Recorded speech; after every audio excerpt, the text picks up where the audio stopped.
Welcome, everybody. Today I wanted to talk a little bit about coercive control. Coercive control is insidious because it thrives on invisibility. It's done gradually without being noticed. The silent strings, how coercive control shapes families across generations. Imagine a family orchestra where one person controls the ability to play and even learn. The conductor's baton is coercive control. It's a form of abuse often hidden in plain sight. Unlike physical violence, coercive control manipulates emotions, behaviors, and even thoughts. It thrives in secrecy, eroding trust, autonomy, and individuality within families. Today we'll explore how coercive control shapes families, impacts children and their development, and it leaves lasting scars on adult children as well. This conversation is for anyone trying to understand, heal, or help break the cycle. What is coercive control? Coercive control is the art of domination without leaving physical bruises. It's manipulation that isolates, intimidates, and dominates. In families, this may mean one parent dictating finances, restricting access to friends, and even family members, or just silencing them altogether. The good news is that awareness to this first step is freedom. Whether you're a parent trying to shield your children, or an adult seeking to heal, or someone trying to rebuild your family, it is possible to rewrite your story.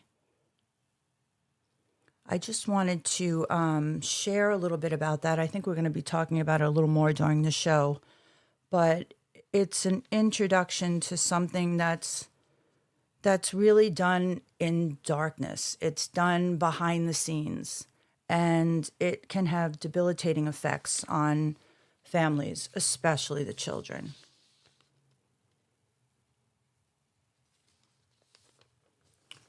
I'm actually working on a workbook.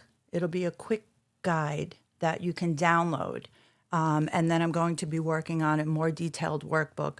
For anyone interested, you can email me at Susie with a Z podcast show at gmail.com if anyone would like to get on the list for my workbook and my quick guide to understanding and working through coercive control.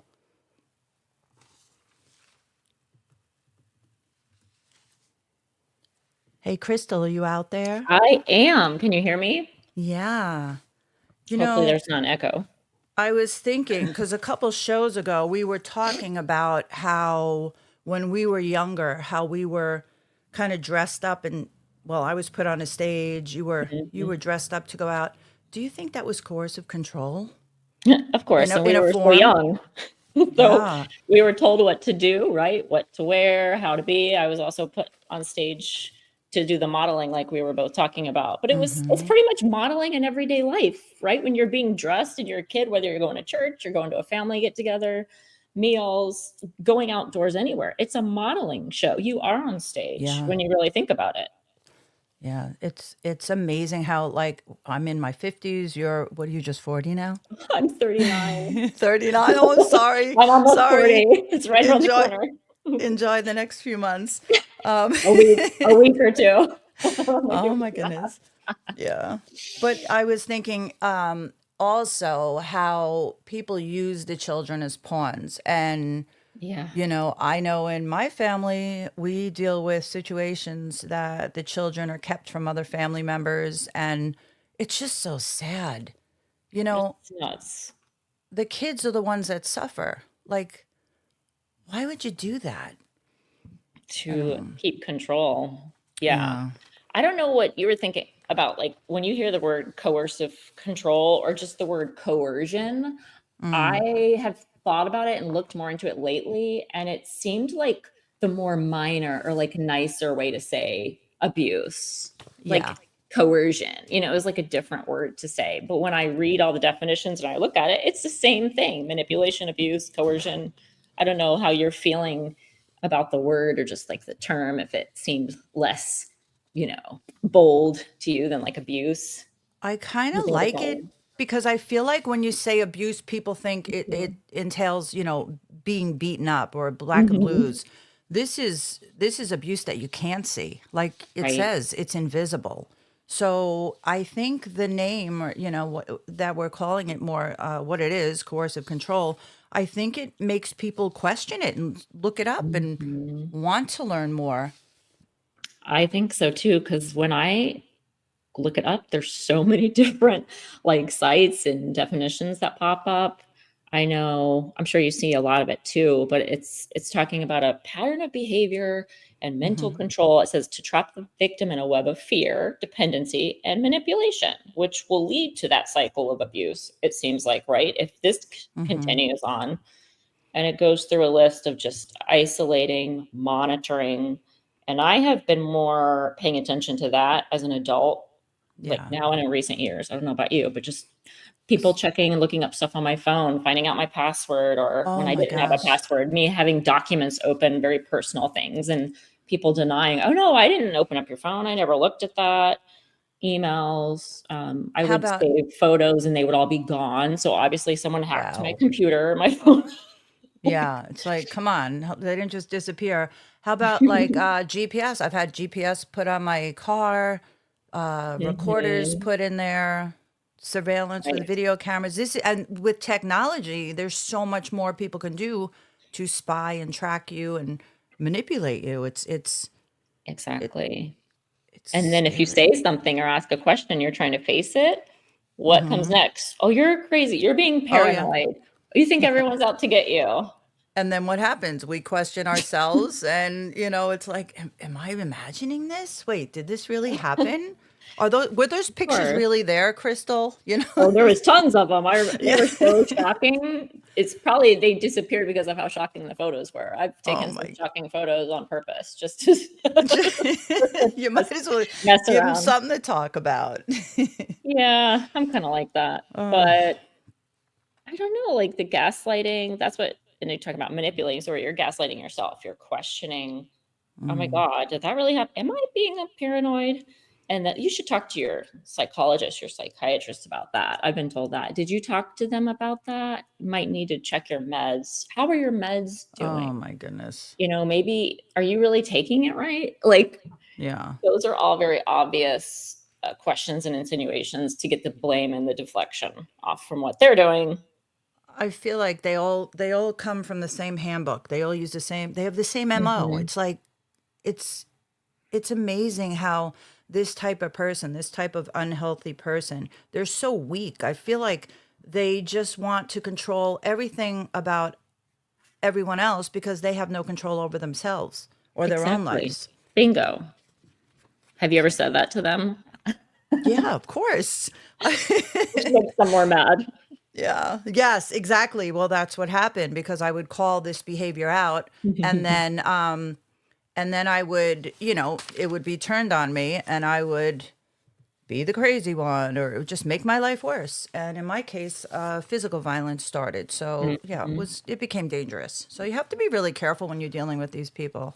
It is all part of the plan, obviously, to get your reaction, even if we're being bold and brave and calling it out so that it can Yeah. be thrown back on you and all of that can escalate. I know one of the hardest things for me has been just taking my feelings down, dealing with them by myself. And then it says, as a tip, keep a neutral gaze. Don't give them any emotion when you're talking to them. Go that gray rock thing where you're more boring and you're like, okay, this is my boundary, this is what's happening, I'm willing to work with you, you need to, it just being straight up. And I've done that. I don't know about you, but I've gotten the response like, where's all fun, Crystal? Like, what's up with you? You're so distant. Like, why are you acting like that? I'm Yeah. like, really? You know what I got when I started therapy is I don't like the new Susie. What's happening to you? This doctor is not good for you. Yeah. That was a great one. I'm like, oh yeah, it must be working. If they notice, there's a Exactly. difference. So hey, Crystal, I just wanted to say hi in the chat here. Hey Ken, good What's up? morning. I think it's afternoon now. Good afternoon. Right? Yeah, Glad we're on you're the same time here. zone. Yeah. Hey Gemma, are you out Fan of there? Susie. Ken's a fan of Susie. Yeah. Uh, you know what, Crystal? I think Gemma Blythe is going to be joining us. Let me see if she's Yay. here. Hey, yeah. Oh, you How are sound you? great. Yeah. Good. You sound great. Is that a new mic? It is. It's brilliant. Beautiful. Which one is Really. it? It's the Rode USB The Rose. podcast Okay. mic. Okay. Awesome. I'm Your trying to voice decide sounds which one I'm beautiful. ordering again. Yeah. Good. So, Gemma, we were talking about coercive control. Do you have any experience with that? Have you ever had to deal with it?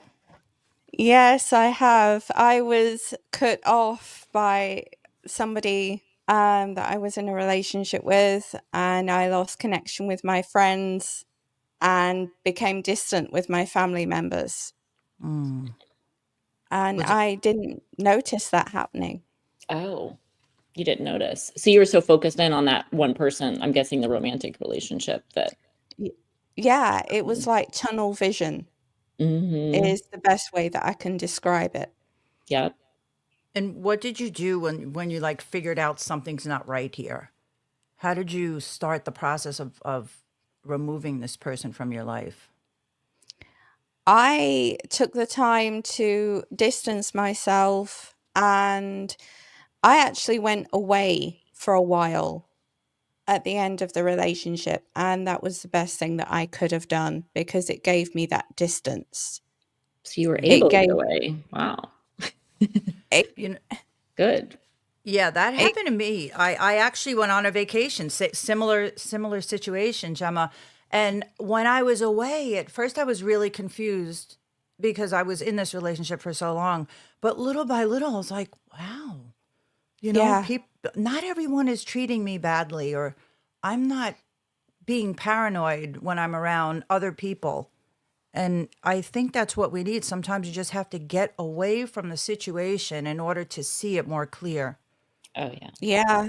Yeah, because that gave me time to reflect and really connect with what made me who I am. Wow. And I'd lost all of that. It's sad. Were you doing that on your own, Gemma, or were you starting therapy at that time or doing anything else like a special group that, or, anything new that helped bring up your mood and get you focused like that? No, I was completely on my own. Wow. Even though I stayed with a family member, she wasn't aware of what was going on, which was the best thing for me in the long run because then that gave me the space and time that I needed. Wow. That's How awesome. how long ago was this? Like It since you're out was of the 7 years ago. Oh, so tell me, do you feel like a completely new person now? I do, although bits of the old me are back, which I quite like. But that took time. That took a lot of time. Yeah, it does take time. I've only been out How? of my for what, a year? I think it's a little over a year, and I Mhm. get so excited because I feel the difference in every way. Just my thought process is so much clearer, and I can't wait for what the future holds now. It's like you get a new hope. You get excited about life again. Yeah, it's amazing when that happens, isn't it? Yeah. And it's so simple for people like us who have had all these things happen. I was going to say, have you guys ever had somebody question you, like, why are you in such a great mood? Or because I've had that where it's like, I literally, like, nothing good is necessarily happening, but I've been questioned by family, like, what are you in such a good mood for? Why are you so happy and hyped up? I'm like, because my pain has been reduced. Maybe because I have a little breathing room from all the you know Yeah. like literally no other reason, but there's hope and there's a reduction of pain. Isn't that wild? Well, you know what they say, misery loves company. Ooh, You there's a know, reason for that So saying. true. they don't like to see us happy when they're Have so you guys miserable. encountered that? Oh, Where yes. people are mad because you're like feeling happy. You know what I used to get all the time? I would be like goofing around with the kids or just being my silly self, and I would get act like a grown up. You act like a child, and I'm like, Hmm. yeah, it was bad. And at first, I'd be like, come on, or get over it, or whatever. And then it was just like I would just shut down, just shut down because I couldn't deal with the nastiness and the accusations and someone stifling my personality. So, They were mad because you were yeah. fun and Susie and they were boring and they didn't have a personality. So they were mad. And if I was quiet, then they could talk and they could, be more of Mhm. the center of attention, whatever. Oh my Yeah, it's goodness. crazy how stifling it can be without really noticing at the time. Yeah, when you're in it, it's a whole different ball game. And Yeah. Jim, I was going to ask you because I know Susie's told me many times, like she would just stay busy. Like if everybody was eating, sometimes she wouldn't eat. She'd be like cleaning, around just to stay busy and like stay there with them so nobody would complain. But I'm wondering from your experience, would you hang around or would you need breaks? Like I need to get out of here and breathe for a second, or like would you be, you know, chastised for walking out of a family get together or something like that? Or were you always there, sticking through it? I must admit, I needed breaks, especially if I was with like their family and things like that. I needed breaks. How would you go about doing that? And yeah, what was the reaction? I'm curious because we all seem to have different but similar experiences with this. Yeah, it was sometimes they'd be okay, but other times, no. Well, It seemed to be like the more regular it'd be, uh-huh. then the less keen they'd be. Okay. And where would you go or do or like, yeah, what would be said when you came back if you remember? I'm just so I curious. just I'd just go on a walk, Mhm. um, even round the block, Yeah. Yep. and then come back, and then it'd be a case of where have you been? Who have you been with? Oh yeah, they make you feel guilty, right, for having personal time or for doing something Hmm. for yourself. Hmm. Which Yeah, I remember I went to the spa once with my best friend, and even that was a big deal. once. Yeah, Yeah, once. Yeah, because you Isn't that much? probably had to hear about it when you got home and it's like why bother? It's not worth it. yeah, exactly. That is so nuts. It's not a good way to live at all. What about when y'all No. were working, like outside of the home, or you weren't with these people? Like, if you had a job outside, were they like, "Oh, when are you coming home?" Or what? Like, Oh yeah. how would that go with the schedule? Well, I had a job. I had a daycare when I first met my ex, and Mhm. he I'll never forget. I think I said this before, but he stood over me and he made me call every parent and tell them I could no longer watch their child. Oh, that's right. And Ugh. I did Mm, it. Like now, if someone told me that, I'd be like, "There's a door, buddy. No Right. mm, way." Yeah, oh my gosh. It was And then you have to wrong. think, okay, so here's something we don't want to deal with. I didn't want to deal with it, but why did I allow that? You ever ask yourself, like, Mhm. what was it in yeah. us that either attracted that? Well, yeah, attracted it and then tolerated it. What do Yep. you think? I've been Yeah. doing that work for a while. I have found out some insidious things personally because I couldn't figure it out. Like mentally, I was like, this makes no sense. But I found out, attachment theory and all that going back to like when you're born to an early toddler, early childhood. I didn't realize what was going around me in the family unit and the systems I was brought up in. It's like generational trauma that was handed down. I didn't know a lot of Mm-hmm. things because my memory is blocked from a lot of things. I can only remember things from like age 5 or 6 on. So Hmm. before that age, it's been completely blocked, and I've done some of that work to realize some bad things went on, and I have like Mhm. spotty memories and Memories. like weird things that I'm like, did this happen? And I'll ask, and everyone will be like, no, that's not what happened. It happened like this. And so I my brain still can't like know all the information, but like I read that book to you guys, The Body Keeps the Score. If you haven't read it, it explains perfectly how the body traps the trauma and you can really deal with it better later on. So I know I was prepped, I was groomed and prepared to attract those types of relationships because it was all I've ever known in romantic relationships. And until we start to heal that, I know I'm like, I'm not going to find that healthy relationship until I get to the other side of this healing journey because I keep So, attracting them. so Crystal, how do you like put this together with your inner child work? How Yeah. does doing inner child work help you? I mean, obviously you understand it. Why? Right? Because you were groomed for this, pretty much. We all were. But Mhm. what do you do? Like, what kind of inner child work do you do to maybe start having the memories? What if they're bad memories, like you said, before you were Right. 5? Is it Yeah. important to go back and try to find them? It's not as what I've learned from my experience and even talking to therapists and stuff, it's not as important to find out the exact information that the left brain is so like hungry to know. We want to know exactly what happened and where and Mm-hmm. who and how. That's the left brain. We're intellectual, we know facts, we know, all this kind of stuff, information.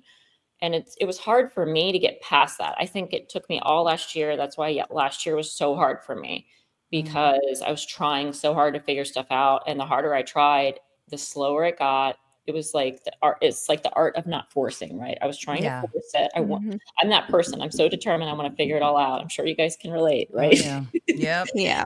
It drives you So crazy. You make yourself it nuts. does. And it I do. slows the process down because of that. It really does. Because when we're manifesting and we're moving on to a better part of our life, we're not Mm-hmm. forcing. We're Mhm. allowing, we're going in that creative flow. And that's what part of those things I've learned about the inner child work. That book I read out of a lot called The Artist's Way by Julia Cameron. That Mm-hmm. book, I started reading and doing exercises from it when I started acting classes years ago. It was like late 2012 for me.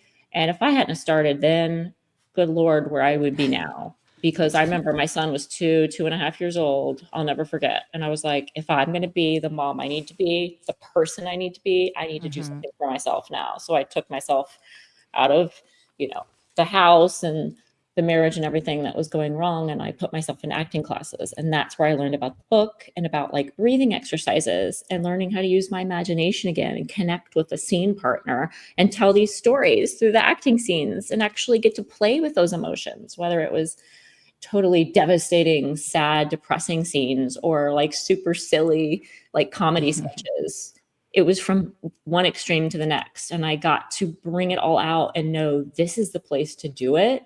This is all inside of me and it's in our bellies, like where our solar plexus is. Mm-hmm. It's in the belly. A lot of trapped emotions are in there. And until we start doing those breathing and, going outside in nature, like Gemma was talking about going on these walks, that's been a huge part of it too.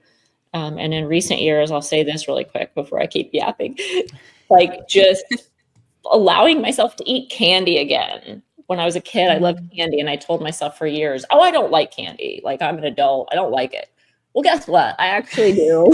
I'm laughing. I'm laughing because I watched your little short, your video. I think it was a little live actually. I don't Yeah, even think it was a short, yesterday. over on YouTube on your Crystal Teas. Yes. Oh my God. And I'm like, wait, you eat the sour ones?" Like, and then you said the whole bag.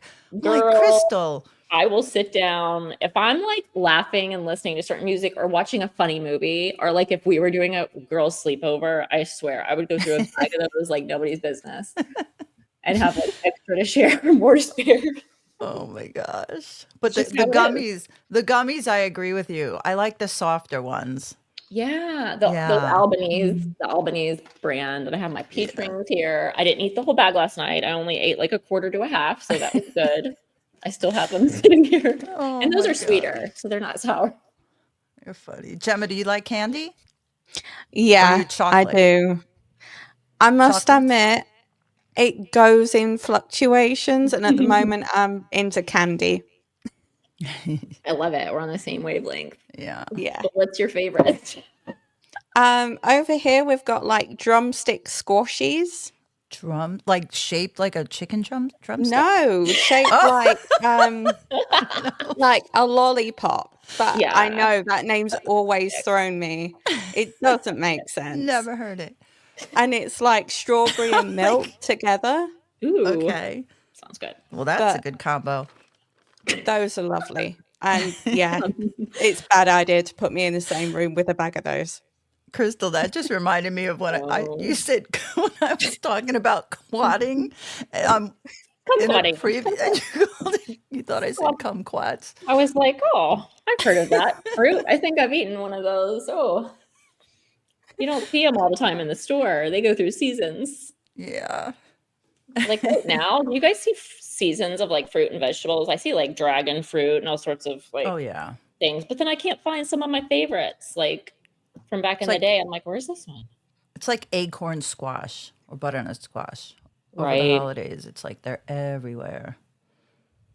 Do you guys eat vegetables? Are you like, Oh yes, I'm I'm healthy?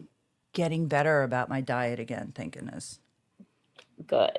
Yeah. You are helping inspire me yet again. I go through fluctuations, like Gemma's talking about candy. Yeah. I don't know about you, Gemma, but I go back and forth. Like I'm eating healthy, and then I turn around, I'm eating all Yeah. kid food, like quesadillas and chicken fingers. Yeah.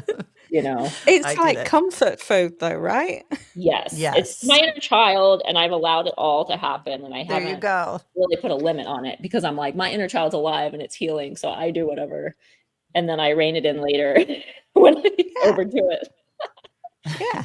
Because that's part of it, right? It's like controlling that inner child is coming out when we do Mhm. enough of the work. Mm, And it's like, it means so much to me that I don't want to squash my inner child. I don't want to try to control my inner child too much because she was controlled. So I Yeah. let it all out. And then if I need to sleep and rest after, I'll do that. And it'll help me get back onto a more balanced path. That's another thing that I love and that I've been like so excited to learn is to allow myself to rest. Mm-hmm. mm, I was go, go, go, go, go, do, and just went through the motions for so long. High alert, total God. anxiety all the time. And it just feels so good that I can just say, you know what? I'm just going to rest. I don't have to get everything done today. I don't have to get anything done. And then the next day, I'm usually more productive. Isn't that wild? Yeah. How about Did you, you feel Gemma? guilty? Do you have like days where you go, go, go and then rest, or are you pretty balanced? No, I'm not balanced at all. It's completely imperfect over here. There you go. Because I've got ADHD, like some moments I can be productive and get like 4 hours work done in like 2. Mm-hmm. And other days I'm completely burnt out and can't do anything. Yes, girl. I totally So understand that. it's like enforced rest. Now, I know, Crystal, you were diagnosed with ADHD, correct? Sure. I diagnosed myself and then I went to the psychiatrist and they diagnosed me as well. I don't know Yeah. about you, Gemma, or how you found out, but it was just a few years ago for me. I'm so glad I got the tip actually from an ex-boyfriend who was abusive and he just said it not in a mean way, but he was like, you should look into that. And I'm like, are you serious? And I remember staying up all night one night online looking it up and I was Mhm. crying. I was so relieved and happy. I was like, oh my God, I'm not like this terrible failure of a There's woman. a Like, name for it makes it. sense. Like Exactly. all these Yeah. Now, behaviors, right? because then you know what you could do, right? To control it, to Yeah. make Well, life a just being little aware. Yeah. easier. Yeah, It's like being the first aware, step. and Yeah. then you know what's happening to you. It's like, oh my gosh, I'm not just like a loose cannon all the time. Did you experience that, Gemma, or were you younger or like how did you discover that? No, it was actually this year. Okay. After I finished work back in January, I sat down and everything made sense when it came to ADHD. Mm-hmm. And I was like, I am so relieved Yes, that I know what it is exactly. That's because it. there's so many contradictions when it comes to ADHD and anxiety and things like that. And I'm thinking, well, I was diagnosed with generalized anxiety, but this Mhm. is something completely different. Yep. That's Yeah, the case with they're a lot of similar. people. Yeah. I think Yeah. the distraction, because I've had major anxiety for so long that I was never diagnosed with ADHD, but I have a lot of the characteristics. And Mhm. like you said, Crystal, like people over the years have asked me, do you have ADHD? Are you ADD? And I've never been like Dr. Mack, my psychiatrist, hasn't diagnosed me as of yet with it, but I thought I had it because I Yeah. just couldn't focus. I And know a then, lot of it is the trauma response and mm-hmm, the PTSD because it's so many overlapping and there's gaps there. So I think as you come out of it each year, it's good to just like retest or like reevaluate. There's a lot of resources online I could share too. And like you could always ask psychiatrist or anyone like, hey, what do you guys think right, about this? I looked into this since my behavior or my thoughts or whatever's been kind of fluctuating as I'm coming out of this trauma and abuse cycle. Still, it really depends. One of the main questions I know that they always ask is like when you were younger, like 4 or 5, 6, 7, 8, 9, 10, whatever, younger mm-hmm, child, were you ever questioned or like did a teacher or a parent or anyone ever say anything like you're different or you're having issues with comprehending or not even behavioral time because the boys were usually called out for being like they can't sit still and behavior, but fidgety, girls are yeah, different because we mask better, right? We're more behaved because we have to be required in society and our families. We have to be more behaved. There's more anxiety that we internalize and just stomach with right. ADHD or just Mm. general That makes anxiety. a lot of sense. Mhm. Yeah. So you're not going to see it on the outside as much, but we Yeah, can I tell was you what it feels like. shy. Were you a were you both shy or outgoing as little kids? Do you remember? I'm waiting for Gemma because I talk. I don't know. I used to come across quite quiet, Mm-hmm. but that's because I was like analyzing the way that I spoke to different people. Ah, Wow, they are really smart and intelligent yeah. to be doing that. But yeah, Gauging. it was very, very tough. Very tough. Like, did you guys make good grades and all that? Because I know I always did, but I wanted to, and I put pressure and anxiety on myself, and I always studied hard, and I was always like in my head going under my breath, like, oh my God, I cannot believe I'm feeling like I always felt different. Like other people must not feel like this. All this pressure I'm putting on myself to perform like Right. in school. But I Yeah. always did make good grades because I kind of made myself do it. I don't know about you I don't. guys. I'm trying to think because I love school when I was like in the really early years, and then my parents got divorced, and this happened and that happened, and I just lost interest in school. I feel like I couldn't relate. So, but good news is I'm taking classes again, so I'm excited about that. Oh my gosh. What kind of Yeah. Yay. classes? That's awesome. I'm still looking into it. I haven't made like a decision. There's a lot of things I want to study and learn about and things I feel like I missed out on because I didn't, go to high school. So I'm Mhm. excited about that. That's awesome. will there be a class about how to make Italian sausage? Oh, actually, my uncle and my grandfather made turkey Italian sausage in their Inside turkey joke, store. everybody. I know. Our Wow. YouTube page. You have to go to our YouTube page, our YouTube channel. Um, you have started everything off there, Susie. Crystal jumped in, then Gemma. That only means we're near the time to get to our featured guest today. I don't know what to say, Susie, Crystal, Gemma. Sarah has no idea how much we really like her music here in my house off the coast of California. She probably will never know, but I think she's coming out to Cali. I think she's coming out to Oh, Cali. that's Yeah, I know. exciting. Yay. And anybody that is connected with the channel, especially a musician, singer, songwriter, has ever been on our channel knows that we will stalk them if they ever come to Cali and be at their event and do an interview. So we're hoping to be able to do that with her. We'll talk more about it. Sarah is in the building. She's in our virtual green room waiting to come on. So we need to shift everything right now. Let's do this. we are live streaming. Some of you already know how we're doing this now. This is our last stream of the year. There's only certain people we wanted to be on today. It was invite only. So if they said yes, it's exactly who we wanted to have on. And we are ecstatic that Sarah is here. It's going to sound like that I'm a fanboy for her. I want you to know I have always been a boy.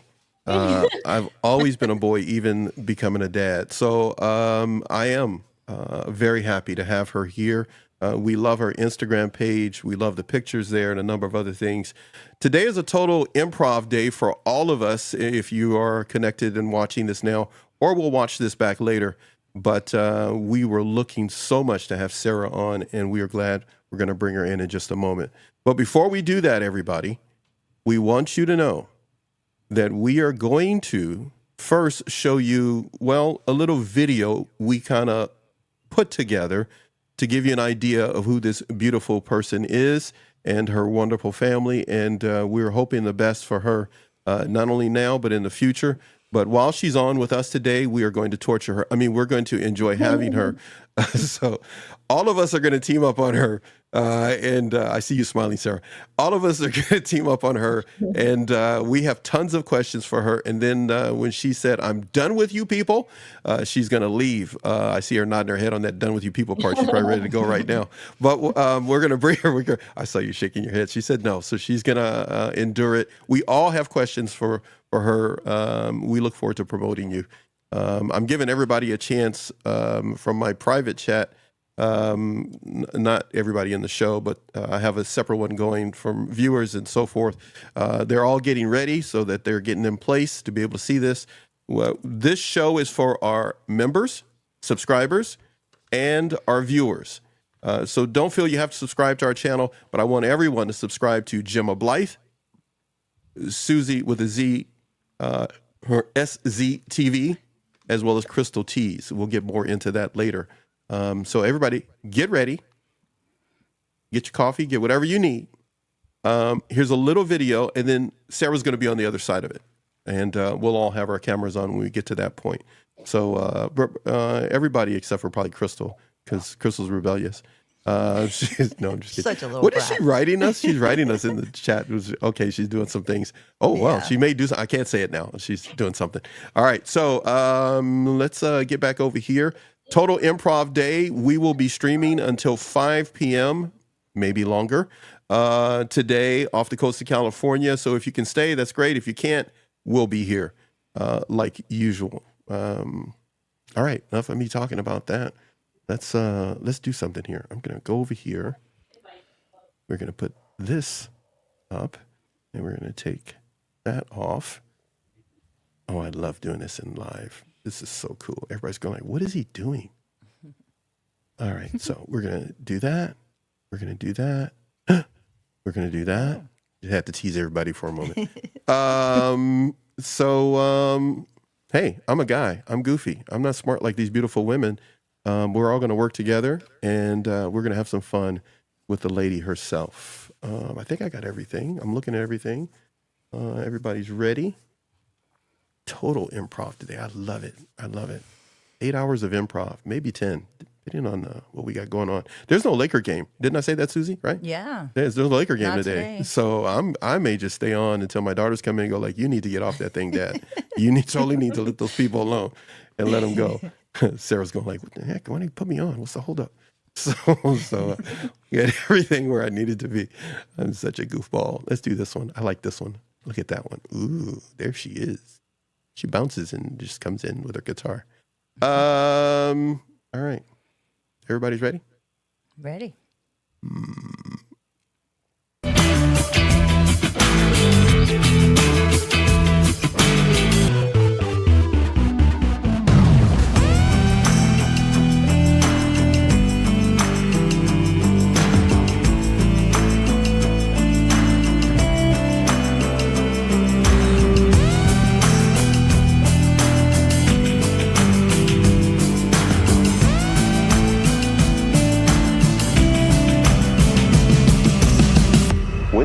When did you stumble upon this talent? Did it just happen as soon as you came out of the womb? at a very young age. Like singing always came naturally to me, and I started songwriting when I was very young too, like at about 10. And I wasn't an only child, but I had siblings that were much older than me, so I was kind of a quiet child, and so songwriting was just something I kind of naturally fell into. That was kind of a gateway for me to get my emotions out. So I did start music at a very young age. I think my sister is 16 years older than me, and my brother's 12 years older than me. So, by the time I was born, both of my siblings were almost out of the house. I think, the past me compared to now, I was definitely more naive, and I definitely had super high ambitions. I mean, I still do now, but I feel like there was no limit back then, and I just a little naive in the sense where I can achieve anything or do anything that I want. The typical teenage, early 20s mindset where you just feel like you can accomplish all of your dreams and goals, but you don't really know how to get there. So that was kind of before I had like the knowledge to get anywhere. Yeah, I've definitely had a lot of people let me down in the past, whether that be family, friends, or even, rejections in the music industry. And you definitely have to build like thick skin for that. But now I sort of have the mindset, if you're going to let me down and, you're not going to be there for me, well, that doesn't serve me. So I need to let that go. Definitely someone who's compassionate in the sense that they're always going to show up for you, and it's not always, just about them and what they want to get out of the relationship. It's a both way kind of relationship for you, and no matter what you're going through or what the situation is, they will be there for you without any judgment, and just someone you can rely on and feel comfortable with.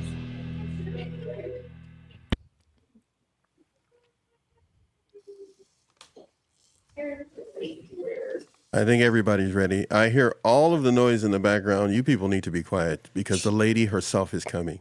Has everybody got that? Everybody's ready? You guys are sure? Good?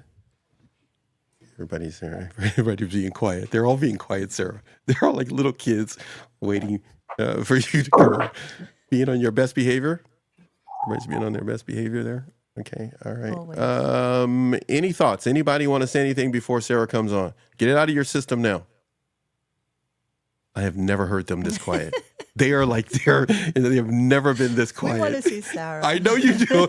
I'm just milking it as We're much patiently as waiting. yeah, she's going like, I'm out of this show, man. These people need to hurry up. All right, everybody has been on their best behavior. Everybody's being good.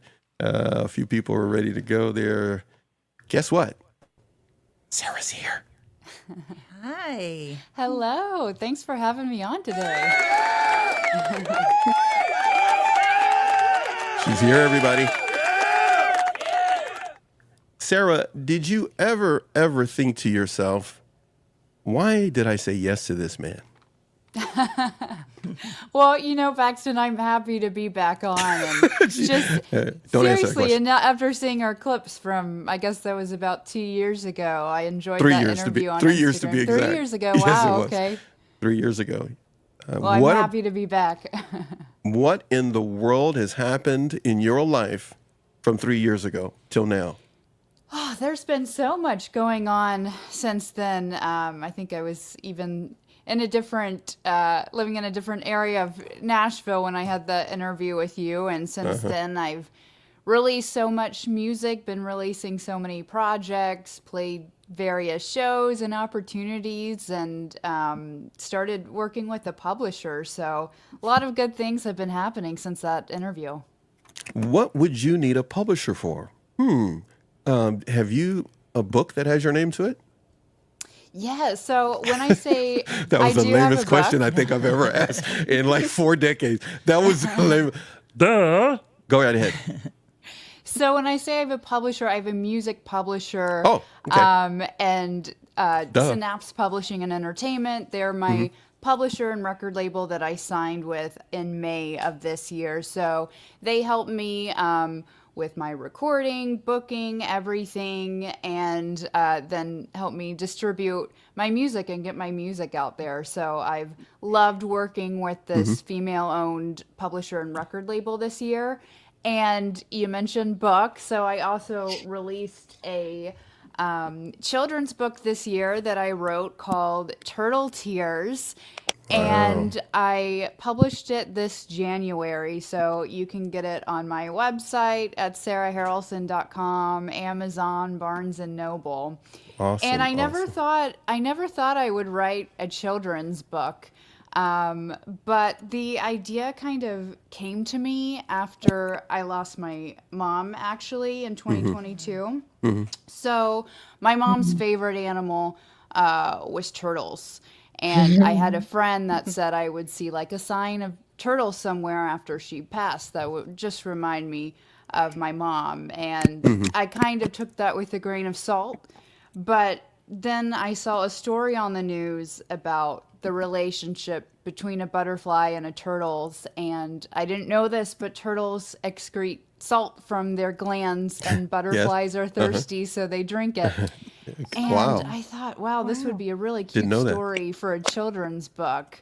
So it's a great book for any children who are going through hard times or just looking for a friend. It just kind of shows children how friendships can prevent them from being lonely and help kids get through tough times. So, yeah, and I had a wonderful illustrator in Nashville. His name is Kyle McManus. He did Oh, wow. a great Look at job that. at doing the illustrations in Look the at book that. and bringing it Hold that to up. life. Hold that up a little bit higher for a little bit higher. Do that again. Open it up a little bit higher for there for the television audience.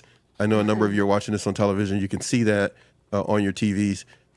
Show us the cover again at that same height, a little bit higher. Let's see that cover one more time. Everybody, take a look at that. Do us a favor. Tell them, Susie. Buy the book. Buy the doggone book, people. Absolutely. Okay, so for the price of a pizza, buy the book. Wait, so how many? What's the book selling for right now? So it's $15 on my website. That's the best place to find it, sarahharrelson.com/store. And then you Okay. can find it for around that same price on Amazon and Barnes and Noble. Okay, so But- hold on. Wait, before you give me the butt, real quick, because hey, Crystal, I know you're out there, Crystal. Hold on one second, everybody. We're gonna do something. We're improv here, Crystal. If you can, in the chat, we're gonna rely on Crystal for this. She's gonna be taking dictation here. So. The name of the book again, Crystal, you can type it in the chat for us, please. Turtle Tears. Crystal's already started the chat while you're talking. So we're doing multiple things here, Sarah. Sarah's going like, what in the world did I step into here? So we got our chat going. So Crystal's going to put in the chat so that when this show is played back, everybody, over here, the camera's over here. Hello, everybody. You'll be able to see exactly what Sarah's talking about, and at least you will have it there. It'll also be in the video description. You got to throw that YouTube kind of line in there real quick. So again, the name of the book, Crystal, go ahead and type that out for her. Turtle Tears, correct? Tears. Got it. So you got the information there. You were also mentioning your website. Can you please type that in the chat for us too? We're doing all this in real time, everybody. Live streaming in the moment. Her website, put that in there for everybody. Please hold on to that butt that you had there for a second. You're about to pass on. Go ahead, Sarah. Now. Go ahead, Sarah. I was going to say, if you purchase Turtle Tears directly through my website, you will get a signed copy delivered to your door. Oh, baby girl. Oh, shoot. Y'all tripping now. Oh, yeah. Hey, you know what? By the way, I just got to tell you, if you hear me talking like that, because the girl got bluegrass in her veins. Okay, I'm just telling you people that right now. And I grew up on bluegrass because my daddy was from Arkansas, Little Rock. So I'm just telling you. She's got it. We'll talk about that a little bit later. So you can see on the screen, everybody, in real time, what she's talking about. Become people of action like you always are here on NATV Network and all of our other platforms. Please buy the book. The book's running about $15. The price of a pizza is anywhere between $25 to $30. There's no reason for you to not skip that pizza and buy 2 books. Give 1 as a gift. If you're really feeling good, 2 as a gift and 1 for yourself. But if you play your cards right, you get signed copies for yourself and make everybody else just get, whatever. So get that signed copy if you can. Yes, there is no shame, Sarah. Sarah's first time going like, what are they doing? It's like a street salesman out of the back of his trunk. But that's what we do here. The audience is accustomed to it. Everybody can see what Crystal's typing in the chat. All right. Now, there are questions that you could have for her. Crystal has already put it there for you. You can see it on the screen. Feel free to ask them of Sarah.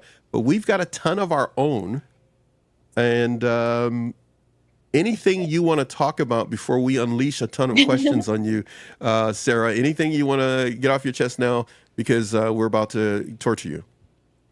Well, I'm sure you're going to include all of this, but as you mentioned before, I will be playing in San Diego on January 18th at the Holding Company. If anyone's in the area or even wants to come out and see you perform. There it is. There it is. I will tell everybody, as you can see Sarah's information scrolling across the screen there. I will tell everybody, if you go see Sarah, look for myself and my daughters there, because we will be there. We have already made it a point to hopefully get an opportunity to interview her or live stream from there and talk with her for a little bit. But we are definitely going to be talking to the audience that will be in line or be there. We look forward to being there with her as well. So come on out. We'll be there, my family and myself. Sarah will be there rocking it and making her presence felt. I'm trying to keep up with you, Crystal. You're typing like super fast, dude. She's all over you, man. She's all over you, Sarah. She's typing fast. Okay, all right. Everybody's getting this January 18th. Oh, that was really good, Crystal. You got it there already. Is that correct? The Holding Company? That's correct, yeah. Shoot, that's good. All right, we're trying to get this going all at the same time. Susan, Gemma, Crystal are here with myself. We are gonna do a few questions for you, Madame, my lady, I should say. Susie, what do you got first for Sarah? Hi. First, your new album, Denim. I was listening to it this morning. Really fantastic. Hopefully you'll play a little bit of a song maybe for us later. But I'd like to know, what's your creative process like? Like, do you just start with lyrics, a melody, or you just get like a feeling? Yeah, I feel like it's different every time, especially if I'm writing a song by myself or collaborating with someone. Usually if I'm writing a song on my own, I'll always have some sort of idea or concept that I'll want to start from. And then it always helps me to develop a melody first, and then I can just craft my lyrics based on my melody. And then when I'm collaborating with other co-writers, sometimes it depends. Sometimes my co-writer already has a melody kind of going, and I can just riff off of that. Build some lyrics, or I'm coming up with a melody and they're adding lyrics onto my melody. So it's always different. And I love that about music and collaborating with other people. And my new single, Denim, that you mentioned, I wrote that with my label mate, Delaney Ann. She has some awesome music out right now, including This Ain't Country Club. You should go check it out. But I had just such a fun time writing Denim with her, because it was just a fun song, and we kind of started with the melody and just got really fun and sassy with the lyrics during that write. What's her name again? See how fast Crystal can type. What's her name again? Go, Crystal. Delaney Ann. The name may be spelled incorrectly, everybody, but our hearts are in it. And somebody said, oh, there we go. I see what you spelled there, Crystal. The other thing I want to put up, Crystal, when you get a chance, so that everybody knows, especially musicians, a lot of musicians are connected to us outside of this channel and other things here in California. Could you also mention your publishing company that's helping you with the music? Crystal, if you can type that in, because others may want to reach out to them. And everybody, if you're listening, many of you know who you are. Reach out to these ladies that are running this publishing company. What was the name of the company again? Yeah, it's Synapse, SYNAPS, Synapse Publishing and Entertainment. Got it. The new album and single is Denim. Did I get that correct? Yes, the new single is Denim. I released it in September and this year and did a radio tour this October for it. Yeah. How many radio stations have you experienced this year? An approximate number. What have you been doing in 2024? I think I visited around 15 stations in October. I did a lot of stations in Wisconsin, here in Tennessee, Alabama, Georgia. And so basically, for any of the radio stations that were playing Denim, it was important for me to go visit them, just kind of introduce myself to these radio DJs who weren't familiar with my music already. And that's just a great way, especially in country music, to develop relationships with these radio DJs. So they get to know you, they get to know your music, and they spin your music more. So it was so much fun doing that radio tour. There are some radio stations that you've experienced and been able to go to that stick out in your mind. What are a couple of them that stuck out to you? Yeah, one of my favorite stops, Phil Nee at WRCO in Richland Center, Wisconsin. That was a fun stop, and a funny story that happened before I visited the station that morning. Someone in Richland Center had actually reached out to me on Facebook beforehand and said, "Oh, I just heard Denim on the radio. I really love the song and everything." And then I messaged him back. I'm like, well, actually, I'm going to be in Richland Center this morning and to be on that radio station. And he had no idea. So I gave him a little shout out on the radio. But that was really cool because especially in an age where everything is streaming, it was just really cool to see people still interacting with radio stations and listening to the radio. Yeah. Absolutely. Absolutely. When it comes to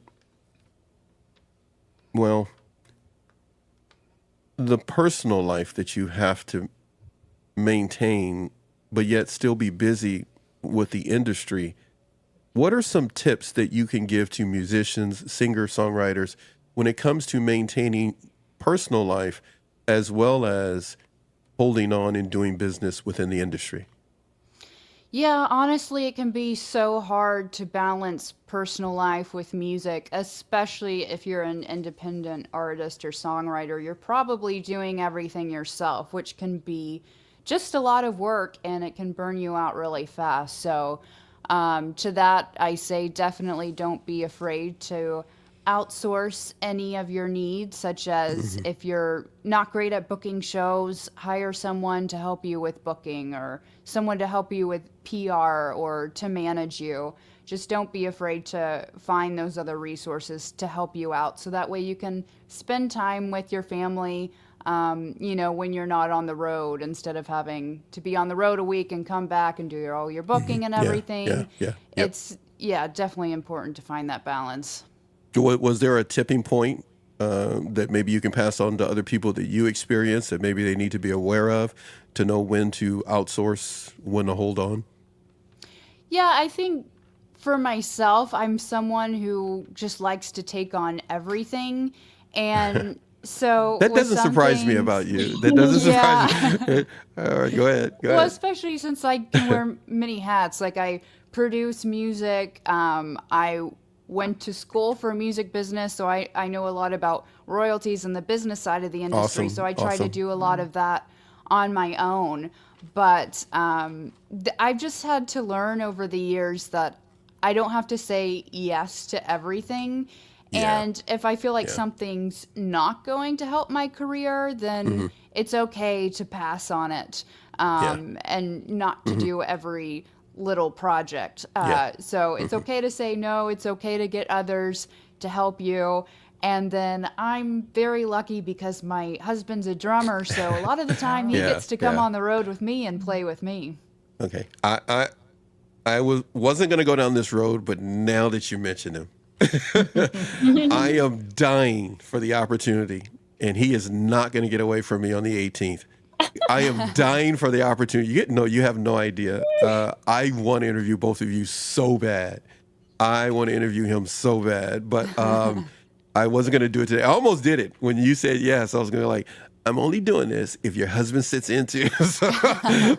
So I want you to know I'm looking. Please let him know. And if he's watching right now, you both as a couple.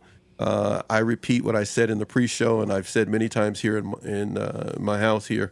I am telling you, your pictures together are just amazing. The smile that you have, you have such a beaming smile, but I love his smile of total. He reminds me of that cat that got the rat. I mean, not. I mean, that's awful. First ate of all, the canary, the cat that ate thank the you. canary. I just did what my father told me never to do. I literally just did it. It just came out of me like an idiot. He said, a woman can say something in 10 words that a man takes 400. So I was trying to say what you said, Susie, but I said it wrong. He looks so happy Yeah. to have you in his life. Aw. And I'm telling you that from a guy's perspective. So, men can be extremely insecure in a number of other things, but he seems very happy to have you in his life and work with you. But I can tell you're amazing brains of the operation. You're just Where did you two meet? Sarah? Yeah. So it's so funny how we met. We've been together for over 5 years now and just got eloped this year. But in 2019, we were both playing a music festival in Kansas, and we met there through mutual friends. And it's so weird because we had both already been in Nashville for a long time and had these mutual friends for a long time, but just had never met each other or crossed paths in Nashville. So we met in Kansas, connected there when we were both playing shows, and then started dating when we came back to Nashville after the festival. Did you like the way he played drums, or did you like his personality first? I liked his personality first. I got to know his personality before I saw him play drums. I'm so glad you said that, because if you'd have said it the other way, hey, Susie, Gemma, we would have opened up a whole can here, because we're like, what do you mean by all of a sudden it becomes mental health 101. What are you trying to say, Sarah? Okay, so when it comes to his personality, what are the top 3 things that you can think of right now if you had to describe your husband to another woman? She'd never met your husband. What are the top 3 things you could think of that you could tell about your husband that would make him happy? Yeah, What I top 3 always things? say that he's just very genuine, just a sweetheart, and just fun, just a fun person to be around. Yeah. That's cool. He's I got haven't. style too. I'm looking at Yes. his picture. See, Yeah. see, Susie. I told you, Susie. You and I are the same, because I saw the same. I was going like, "Hey, he kind of That boy's cool too. styling, He yeah. kind of cool. He ain't no slouch. He at least try to clean himself up. Sometimes you get a musician and a drummer, it look like he don't care. So, Yeah, I may have helped a little bit in that Oh, department. I was going to ask, didn't but I see wanted that. him to take the credit. I was- Susie, I know you. See, you got to be careful with Susie and I be setting up stuff, and Susie come in for the kill, because Susie will go like, "Did you do that? Just tell us the truth right now." we have to know. Yeah, my mother dressed my father all the time. And you're like, "Man, you look really good." And my wife did that. I'd be wearing a T-shirt, for 4 days in a row. Us guys were funny. When it comes to your life as a musician, singer, songwriter, producer, director, all these hats that you can wear, the top 3 hats that make you the happiest to wear are what? Yeah, definitely being a songwriter. I feel like I can't be an artist without being a songwriter first, because I love to perform my own songs, and songwriting's just a way for me to get my feelings out and how I go through things. So 1 would be songwriter, 2 would be artist, because I love performing, and then 3, producing. I love producing music for myself and for others. Awesome. I love your song that you played called Red Flags. I'm not asking for that to be played right now. I'm not asking for anybody to ever come on as a musician to play music. But we always welcome it. We want to showcase who you are. That's what we did. Thank you for being a part of our live stream today. Everybody's going, is he kicking her off already? She hasn't said nothing yet. So we really appreciate you being here. Everything today was about us closing out the year here on NATV Network. We're really my daughter's company, Rhythm Entertainment Media Group, in such a way that we have people on that we like, that we tantamount to. We love you, even though we haven't met you. We love everything about you and what you portray to the world via social media. We look forward to seeing you in January 18th.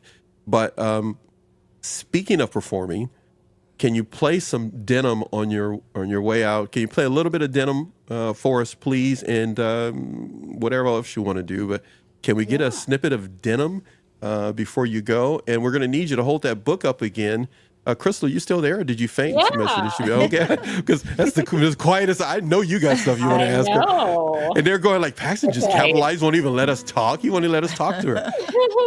I wanted to talk to her first. Everybody get a chance to take a look at Turtle Tears. You got an idea of the story behind it. And we look forward to promoting that all year round, next year and beyond, and the rest of this year. Everybody, please get a copy. Please. I am asking you. And I will not send the FBI to your house, but I am telling you to get a copy of this book. I'm buying you some time. You tell me when you're ready there, Sarah.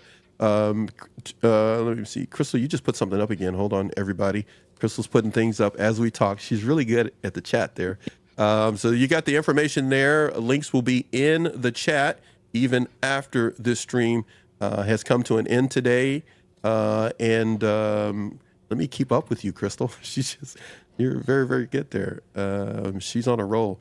First time we rolled this out today, where Crystal is doing this, controlling our chat for us this way, making sure everybody has the information, even though the stream will conclude later this evening off the coast of California. It is time for me to go shuddy.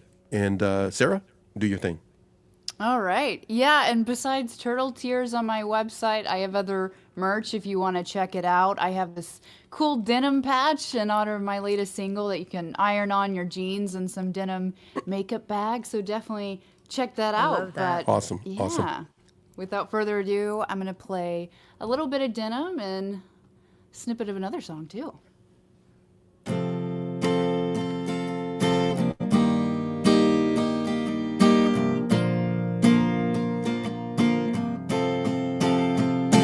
I ain't ever seen you like that. Got your hair all combed and slicked back, and you didn't ask, but it's not your style.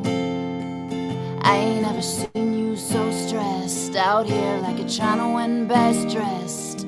Did she teach you how to tie on that tie? She's ribbons, she's pearls, she's diamonds and curls. But baby, I'm Wrangler, timeless. Ain't nowhere else you can find this. I'm classic and I'm trendy. You pull me away and now you miss me. She can try all she wants, but you into that suit. But baby, I'm denim and I look good on you. And as requested, I'm gonna play a little bit of another song. Beautiful. I love it. Off Thank of you. my Beautiful West voice. of Me album. That is Paxton's favorite. This one's called Red Flag, and you can I'm so stream it giddy anywhere you now. get your music. Yeah, stream that wherever you get your music. Oh, good. Had the green light go before it turned yellow. Before I knew it, sirens started ringing. Hold up, wait, stop right there. It's too late now to turn back around. Didn't see a red flag blowing in the breeze, that color of crimson warning me to stay back from what's coming up ahead. But I'm already caught up in the threads of your red flag. Didn't see a red flag blowing in the breeze, that color of crimson warning me to stay back from what's coming up ahead. But I'm already caught up in the threads of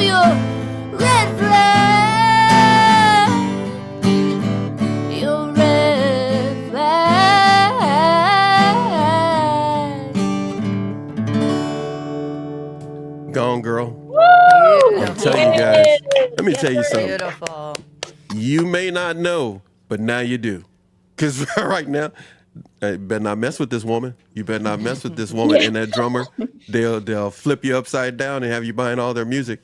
Listen, everybody, please give the lady her props. Give her props.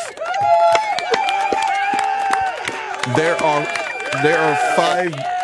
are 5 billion things she could be doing other than being here with us, and I am honored. My daughters and I are honored that you said yes to be with us and spend a little bit of time with us today. There are huge radio stations, conglomerates that she could be spending time with, and thank you taking out of your time to do this. It means a lot to us. We love having this little small space on YouTube and staying to ourselves, but we had to show up today for you because you have an amazing, beautiful voice. And that was what came in once I posted that you were coming on. People who had never heard of you reached back and were going like, Paxton, she sounds beautiful. Paxton, I've got so many that they said to me. So you have made a big impact here on NATV Network. Thank you so much. Right, Susie? Right, Gemma? Yeah, thank you so Everybody? much. Yeah. I love it. Yeah. Thank you, guys. Beautiful. We don't want to keep you long because you need to go do what you need to do, and we would torture you some more. But we're going to talk about you the rest of the day. All day, we will be doing some things, everybody that's watching, so you know. This will continue to be a part of the day, Sarah and her music, until this stream comes to an end. So she didn't know this, but it's kind of like Sarah Day. She had no idea that this was coming. So I will be at moments you don't hear me, and the ladies of NATV will be taking over. I will be editing stuff, and she will be reappearing again, even though she will be off doing something else the rest of the day. So everybody, please show some love. Get her merch. Go ahead, Crystal. You want some things you want to say before she heads out? I love it. And the only question I had for her was just what inspired her to get along this musical journey path that she was on. Like, what was that enlightenment light bulb moment? Yeah, I just kind of always grew up around music growing up. Paxton, you mentioned bluegrass earlier. My granddad was a bluegrass musician. He played accordion in a lot of bluegrass bands, and I grew up in East Tennessee, so I was around my granddad playing music. My dad listened to country. My mom would listen to rock and pop. So I was around all these genres growing up. And just with how my childhood was, I found music as a way to get out my feelings when I was going through a lot growing up. And my mom really told me to pursue music and go down that path. So I'm so glad my family was so supportive with music, and it's just something that kind of came naturally to me. That's amazing. Thank you for sharing. Yeah. Gemma, anybody else, anything before we let this beautiful lady go and handle her business? Anybody, get it out of your chest now. I got one more question to ask her, but anybody? That's Gemma? the quietest. That is the quietest I've I was ever. going to give Gemma a That is the Gemma, do you like country? Gemma's just laughing. Yeah. She's like enthralled. I think she's enthralled. Maybe because it's nighttime over there in the UK. Yeah. She's like totally enthralled. This is the quietest I've ever heard you, Gemma. No, I love your music. It's incredible. So yeah. Everybody says that when they hears her. That you have a way of gripping. She has a voice like people. an angel. Yeah, it's Literally, amazing. it's like an angel. It's Absolutely beautiful. amazing. There's a video coming later on for the audience or members or viewers, subscribers, and all of you that come through that will talk a little bit more about what she mentioned concerning her grandfather. She didn't know this was coming, but I'll just give a heads up. I will be playing that later. It's a snippet from a show that we did originally, and some other snippets from that interview and that conversation. I really don't do interviews, but conversation that we had of Sarah. So you'll be able to see those throughout the day here on NATV Network live streaming.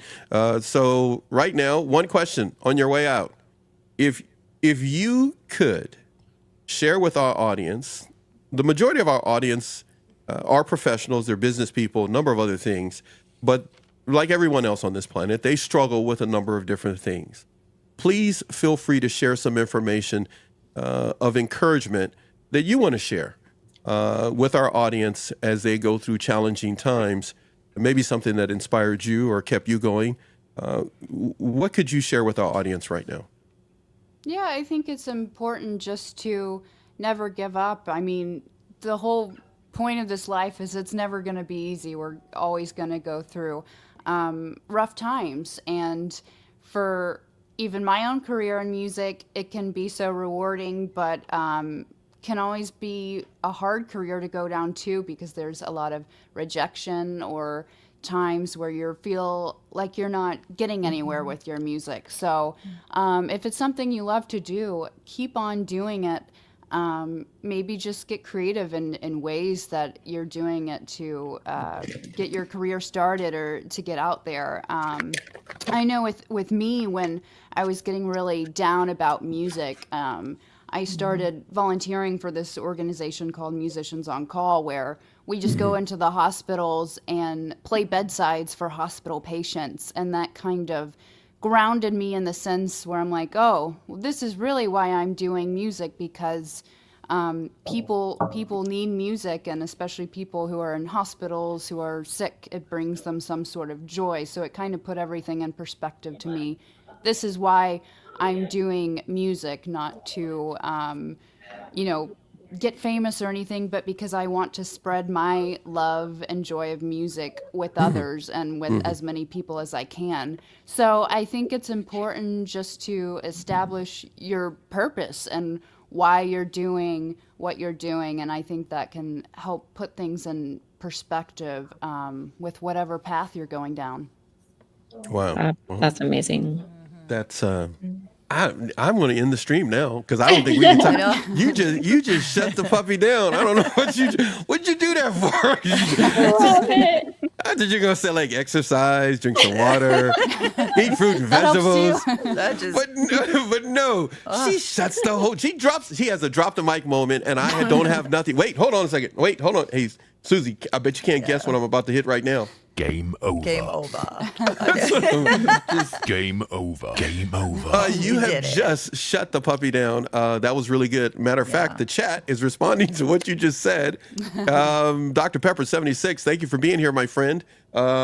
He just said, I know the feeling with his writing. So thank you for connecting with our audience. And Crystal just said, Sarah just dropped the mic. Sarah just dropped the mic. The chat even approves of what you just said. Thank you so much for being here. I am giddy with excitement because she's here. She will not get, a lot of people will be excited for you. But I know that your family, your mom will be so proud of you and the type of woman that you have become, and the goodness of your heart is real. Do me a huge favor, Sarah, Crystal, get ready for this. And I know you put something else up on the screen for everybody. Hashtag. So do me a favor. Can you mention that place you were volunteering with? We need to put that in the chat. So if anybody else, other musicians that watch our show want to be a part of it. What is it again? And Crystal, you can go ahead and type it in. Absolutely. Musicians on Call, we're in all 50 states now. Not all 50 states are doing bedside programs, but at least virtual programs. So if you want to volunteer and be a part of it in your city, you can sign up to volunteer as a musician, or if you don't play music, you can even sign up to be a volunteer guide and guide musicians around the hospitals to bring music to hospital patients. So yeah, you can just go on, I think, musiciansoncall.org if you want to sign up to volunteer. Okay. So she got you. She got that all in there. We'll put it up on the screen. Thank you so much for being here. Everybody give a warm wave of love out to Sarah on her way out. Thank you, Sarah. Give a hug to your husband for all of us. Make it as creepy as sounding as you can before you give it to him. And say, all these people you don't know wanted me to hug you. And then just give him like a real creepy, like I just met you and I'm in love with you hug. Everybody's going like, why is he talking that way? Pockets. All right. So see you later. Bye. Bye, everyone. See you. Bye, everyone. Thank you. Sarah. Much love to you. See you later. Thank you. Oh, man, she's the best. I'm telling you guys, you have to You weren't buy kidding. the music. I told you this. Incredible. I She's have to got say, skills, hearing her man. live just now was just Freak you like, out, don't it? Oh my gosh, sounds Shit. yeah.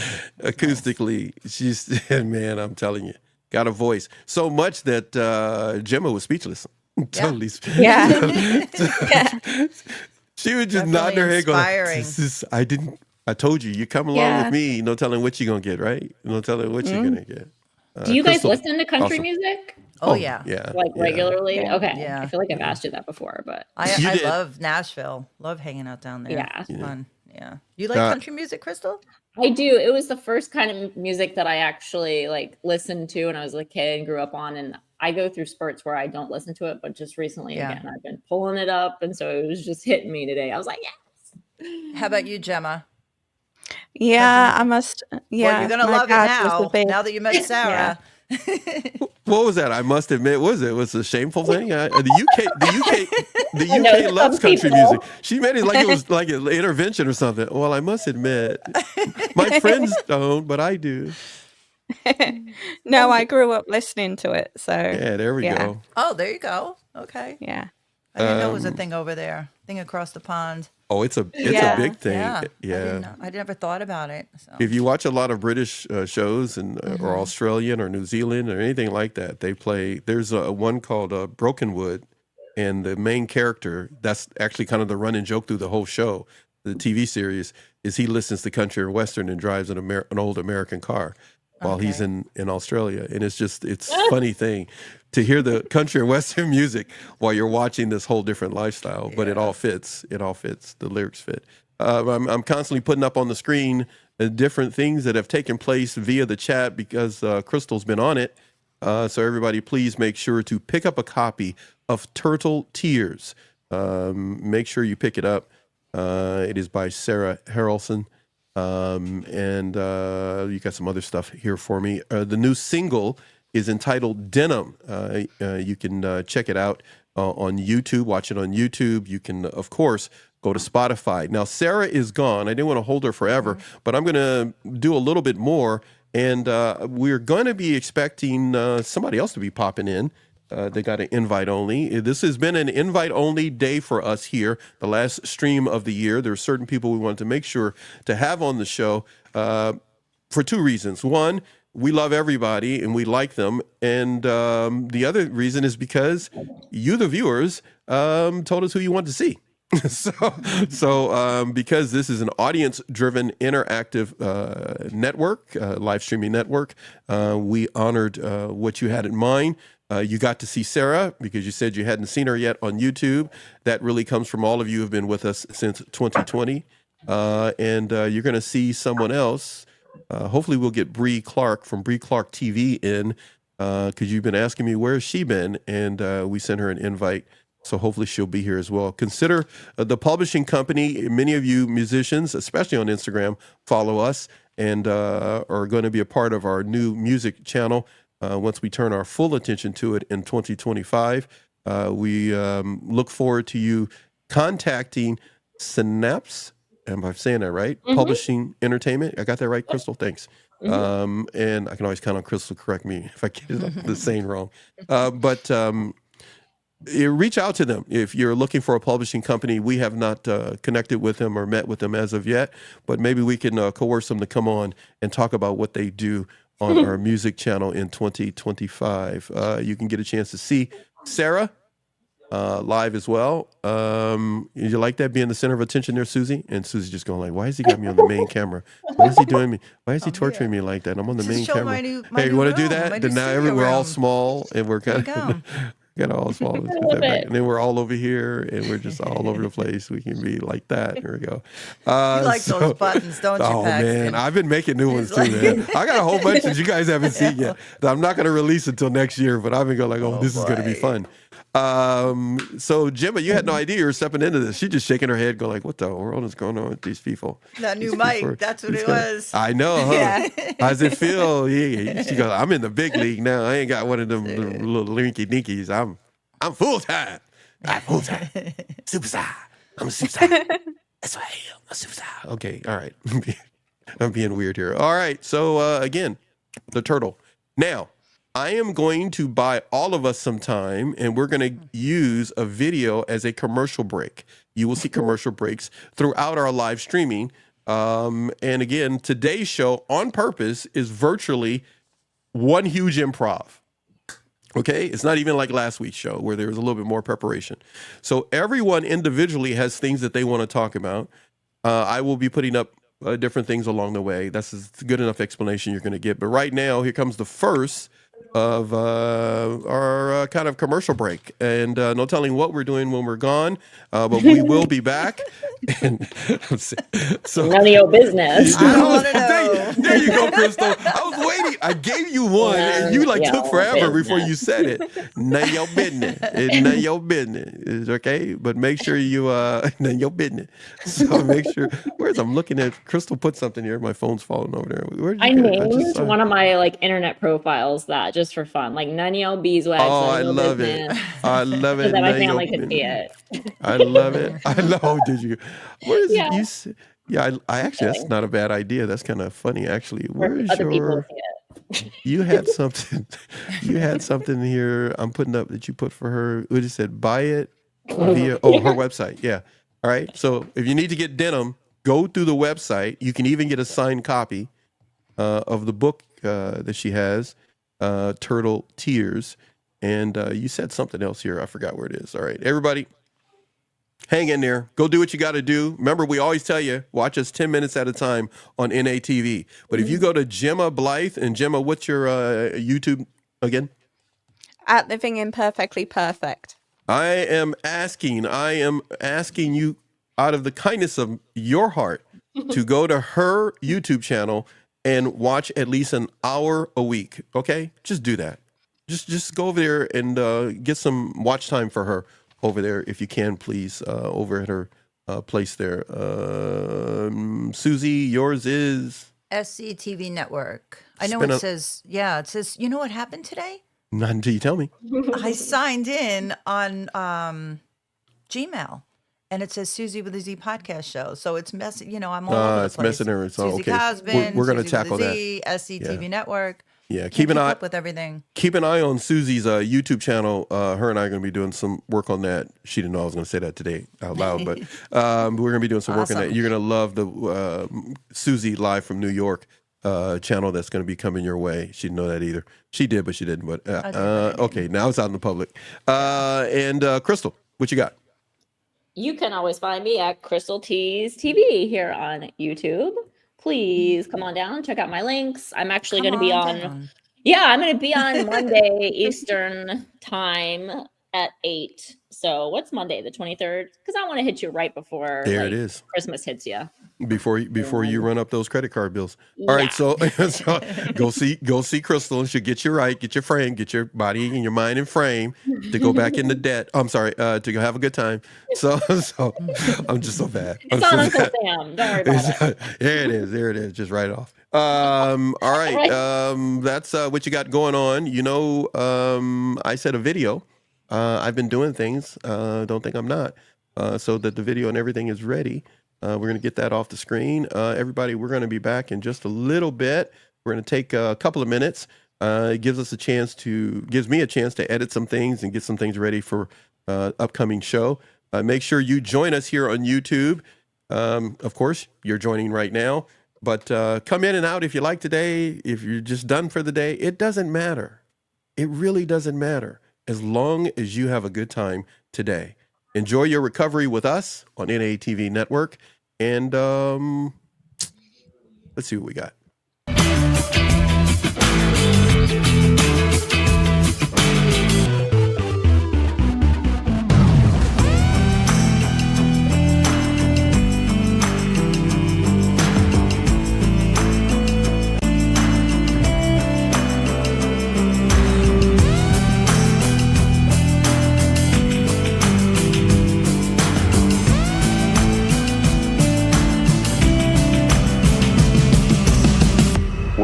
When did you stumble upon this talent? Did it just happen as soon as you came out of the womb? At a very young age, like singing always came naturally to me, and I started songwriting when I was very young too, like at about 10. And I wasn't an only child, but I had siblings that were much older than me, so I was kind of a quiet child, and so songwriting was just something I kind of naturally fell into. That was kind of a gateway for me to get my emotions out. So I did start music at a very young age. I think my sister is 16 years older than me, and my brother's 12 years older than me. So, by the time I was born, both of my siblings were almost out of the house. I think, the past me compared to now, I was definitely more naive, and I definitely had super high ambitions. I mean, I still do now, but I feel like there was no limit back then, and I just a little naive in the sense where I can achieve anything or do anything that I want. The typical teenage, early 20s mindset where you just feel like you can accomplish all of your dreams and goals, but you don't really know how to get there. So that was kind of before I had like the knowledge to get anywhere. Yeah, I've definitely had a lot of people let me down in the past, whether that be family, friends, or even, rejections in the music industry. And you definitely have to build like thick skin for that. But now I sort of have the mindset, if you're going to let me down and, you're not going to be there for me, well, that doesn't serve me. So I need to let that go. Definitely someone who's compassionate in the sense that they're always going to show up for you, and it's not always, just about them and what they want to get out of the relationship. It's a both way kind of relationship for you, and no matter what you're going through or what the situation is, they will be there for you without any judgment, and just someone you can rely on and feel comfortable with.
boys and girls.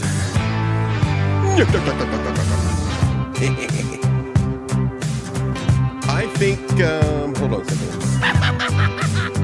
I felt better.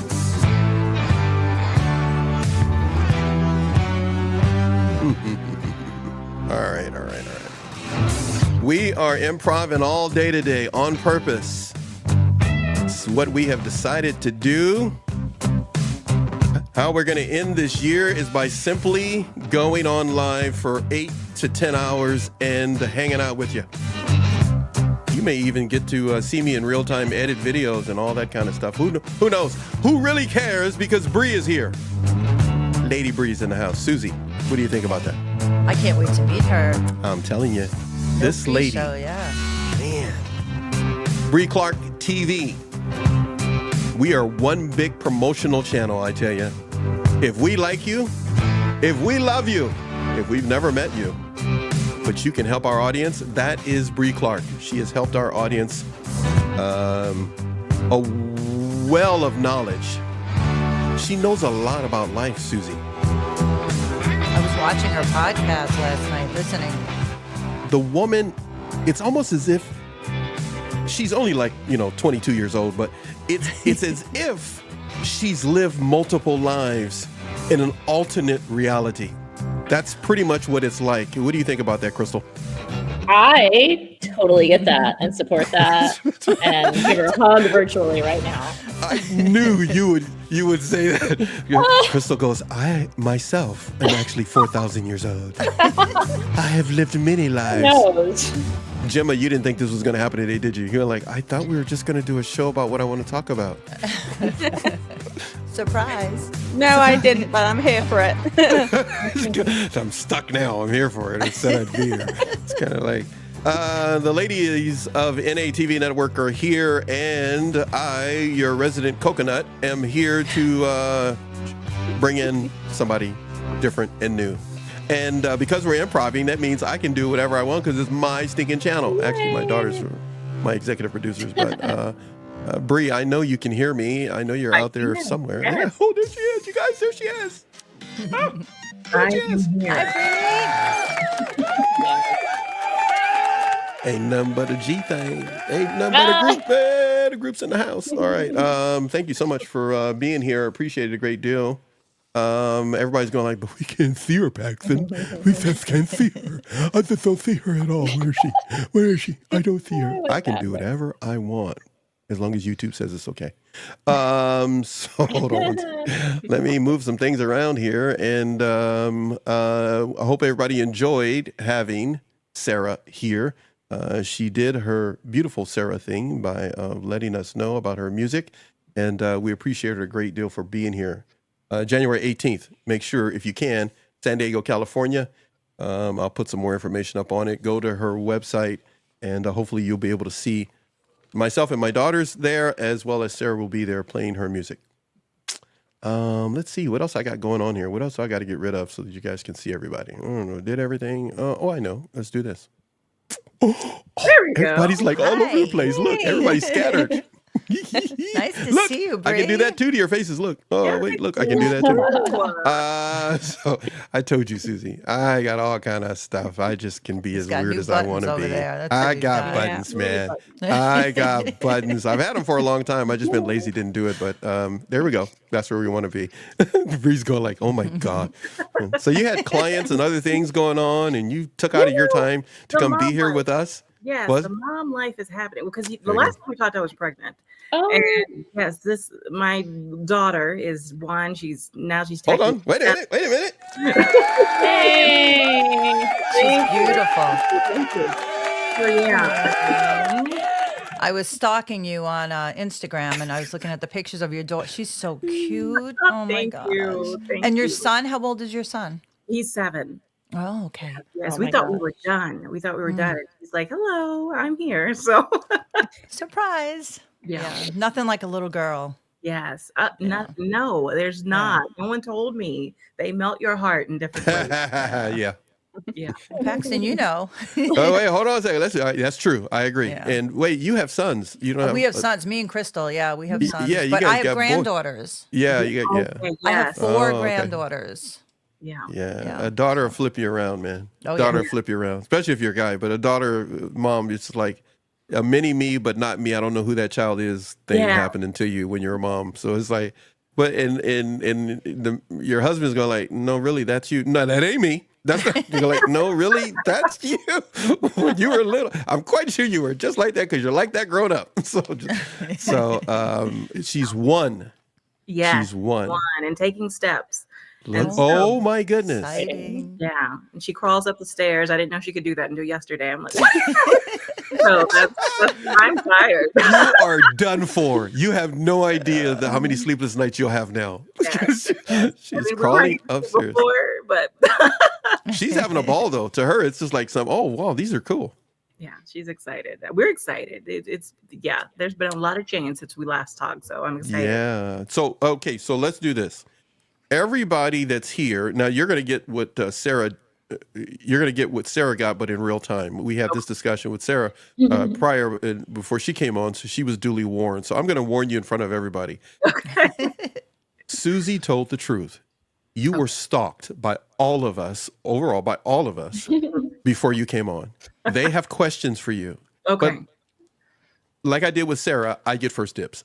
Okay. So because of your ability to think quickly on your feet, you survived the initial time coming on with me and experiencing that.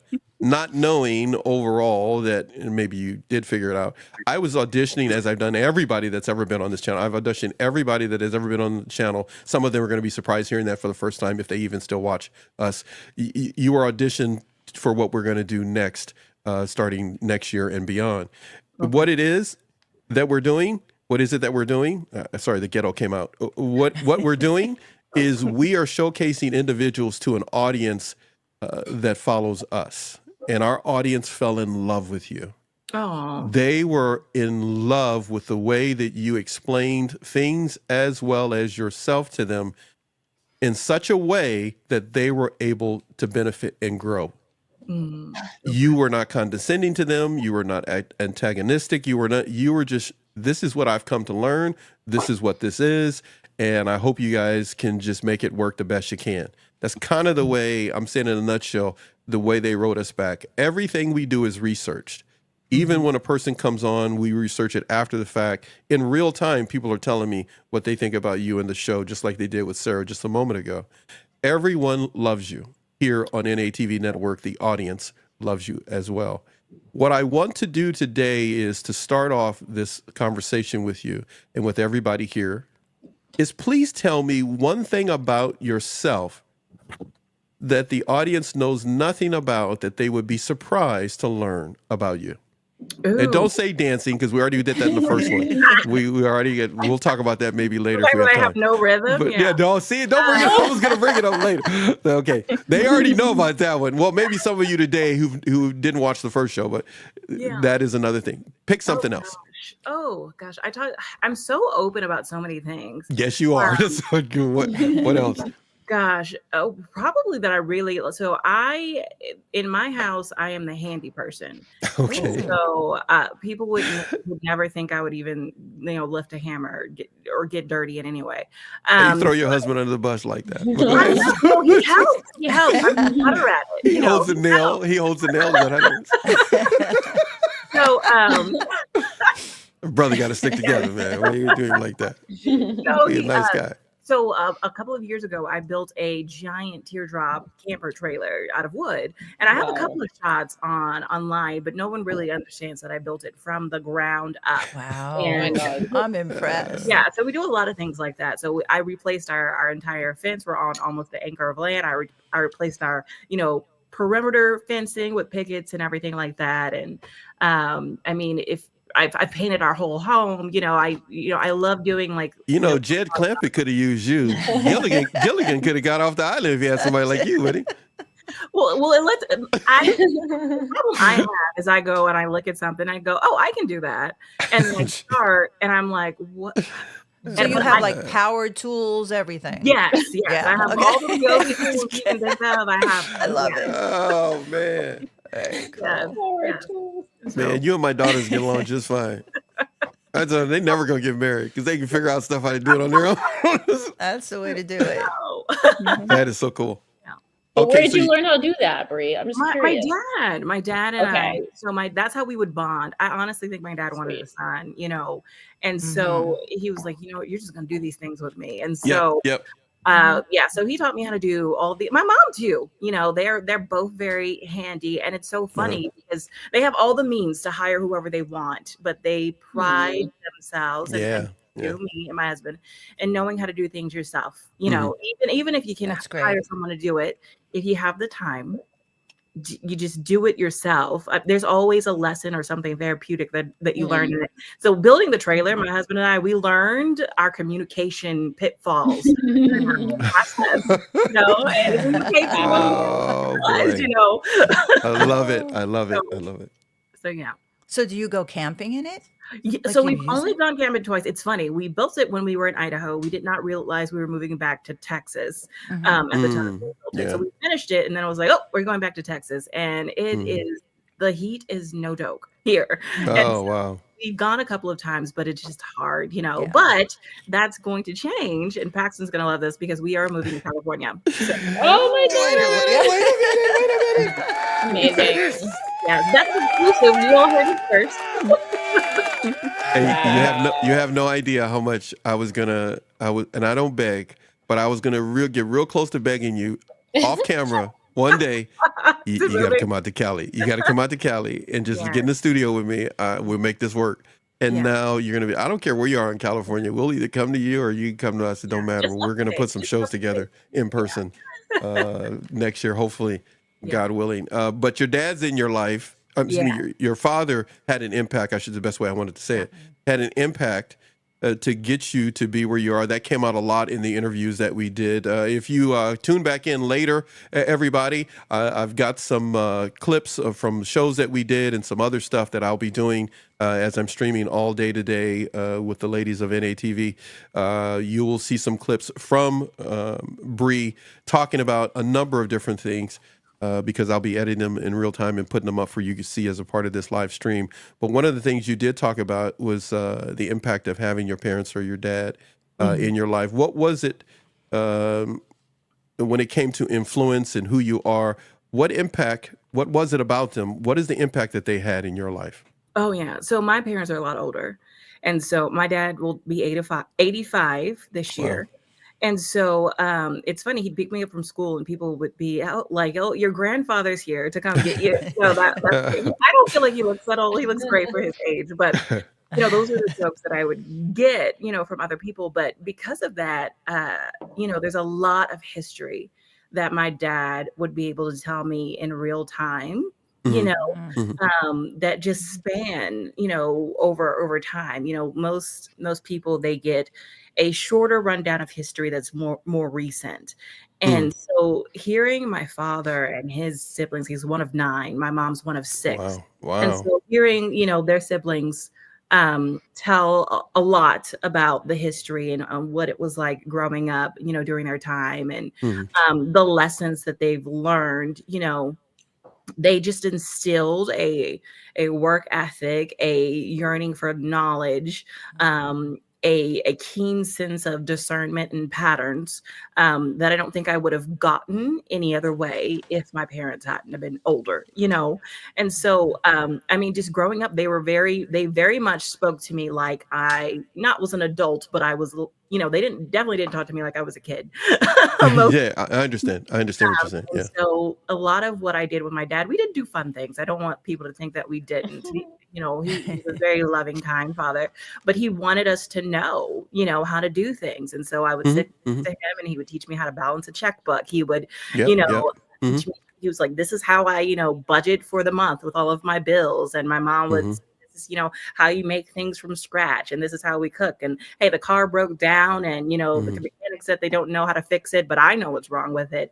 And so just those types of things they would teach us. And just the biggest thing, though, is giving back. They say if you learn something, it's not just for you, right? Absolutely. Correct. That is how I've always lived my life. If I learn something, if I stumble upon some knowledge, or if I find a way that I can help someone who does not know, I take that as the universe saying, hey, here's your chance. You need to give that back. And in turn, I usually get something back as well. Mm. Nothing Yeah. that you know this life, if it's from a kind heart, if it's from the good of you, is wasted. And I do believe that people nowadays keep everything so close to their chest that they're not willing to give. And in turn, they're missing out on a lot of wisdom just because they're like, oh, someone's going to take this from me, or someone on Instagram is going to post it and they're going to get more likes, or those. Yeah, right. Yeah. Silly.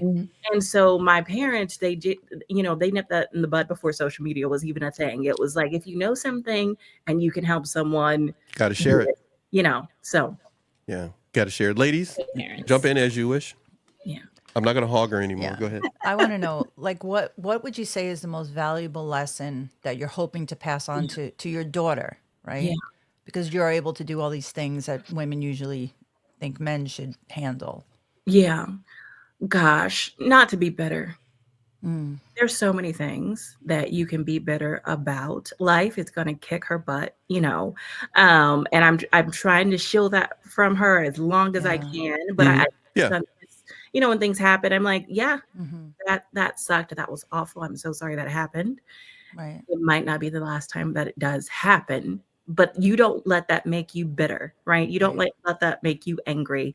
And just, learn from whatever you need to learn from it. Yeah. And everything that's happening in your life. I mean, my son's only 7, but we still tell them everything that is happening in your life is for a reason and a season and time. And no matter what it is, it might seem very unfair. You will get back anything that is taken from you 10 times over. Very true. Yeah, so that's one of the biggest things that I, have learned, and what I want my children to know is that, and on top of that, being kindness. I've been told my whole life, you're too kind and people are going to take advantage of you because of it. And people have tried. They've tried. And I've had things They always taken. will. Yeah. But they've always been given back tenfold. Anytime I've lost a job, I've gotten a better one. Anytime someone has gone behind my back and lied, the truth has come out tenfold, those types of things. And so we just teaching my children that, not to be bitter, to be kind, things are going to happen. That is just, that's life. where we are. Yeah. Is it hard to juggle being a mom and a career? Oh, yes. Like, how do you do it? Do you have a lot of help? I don't. I don't. I am. Well, it's funny. I did not have grace. I'm realizing I did not have grace for people who had more than one child. I had my son, and I'm like, oh, we're doing this. Right. And then with my daughter, I'm like, I thought I texted you back. I'm sorry, I didn't.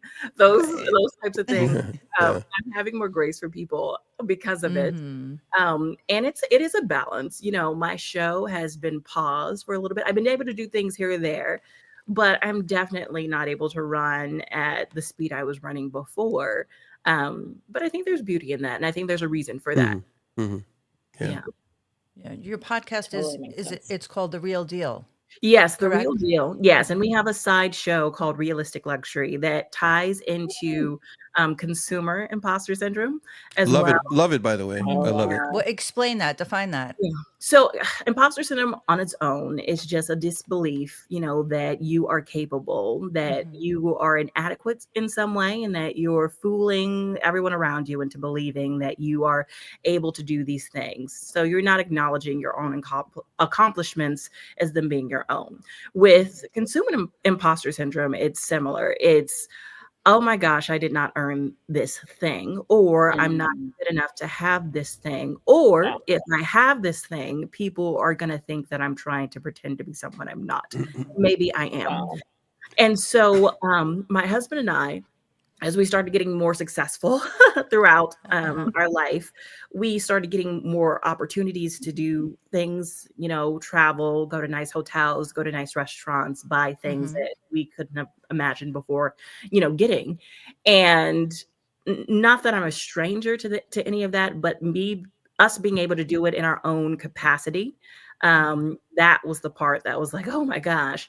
So we're at these 5-star hotels, and we're young as well. You know, I have a baby face for a reason. And Yes, you do. Yes, you do. You're only people are 22. You're only 22. people are looking around. He's joking, by the way. People are The looking kid's not really 7.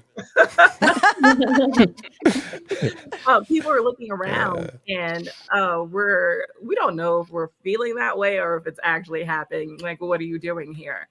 And Mhm. so, you know, when we looked at the audience for our show, you know, we asked what a lot of people struggled with. And it wasn't just on the job of me struggling with getting this promotion and feeling like I'm capable. It's everything that comes with that promotion as well, and the life that you've built around yourself when you're dealing with imposter syndrome.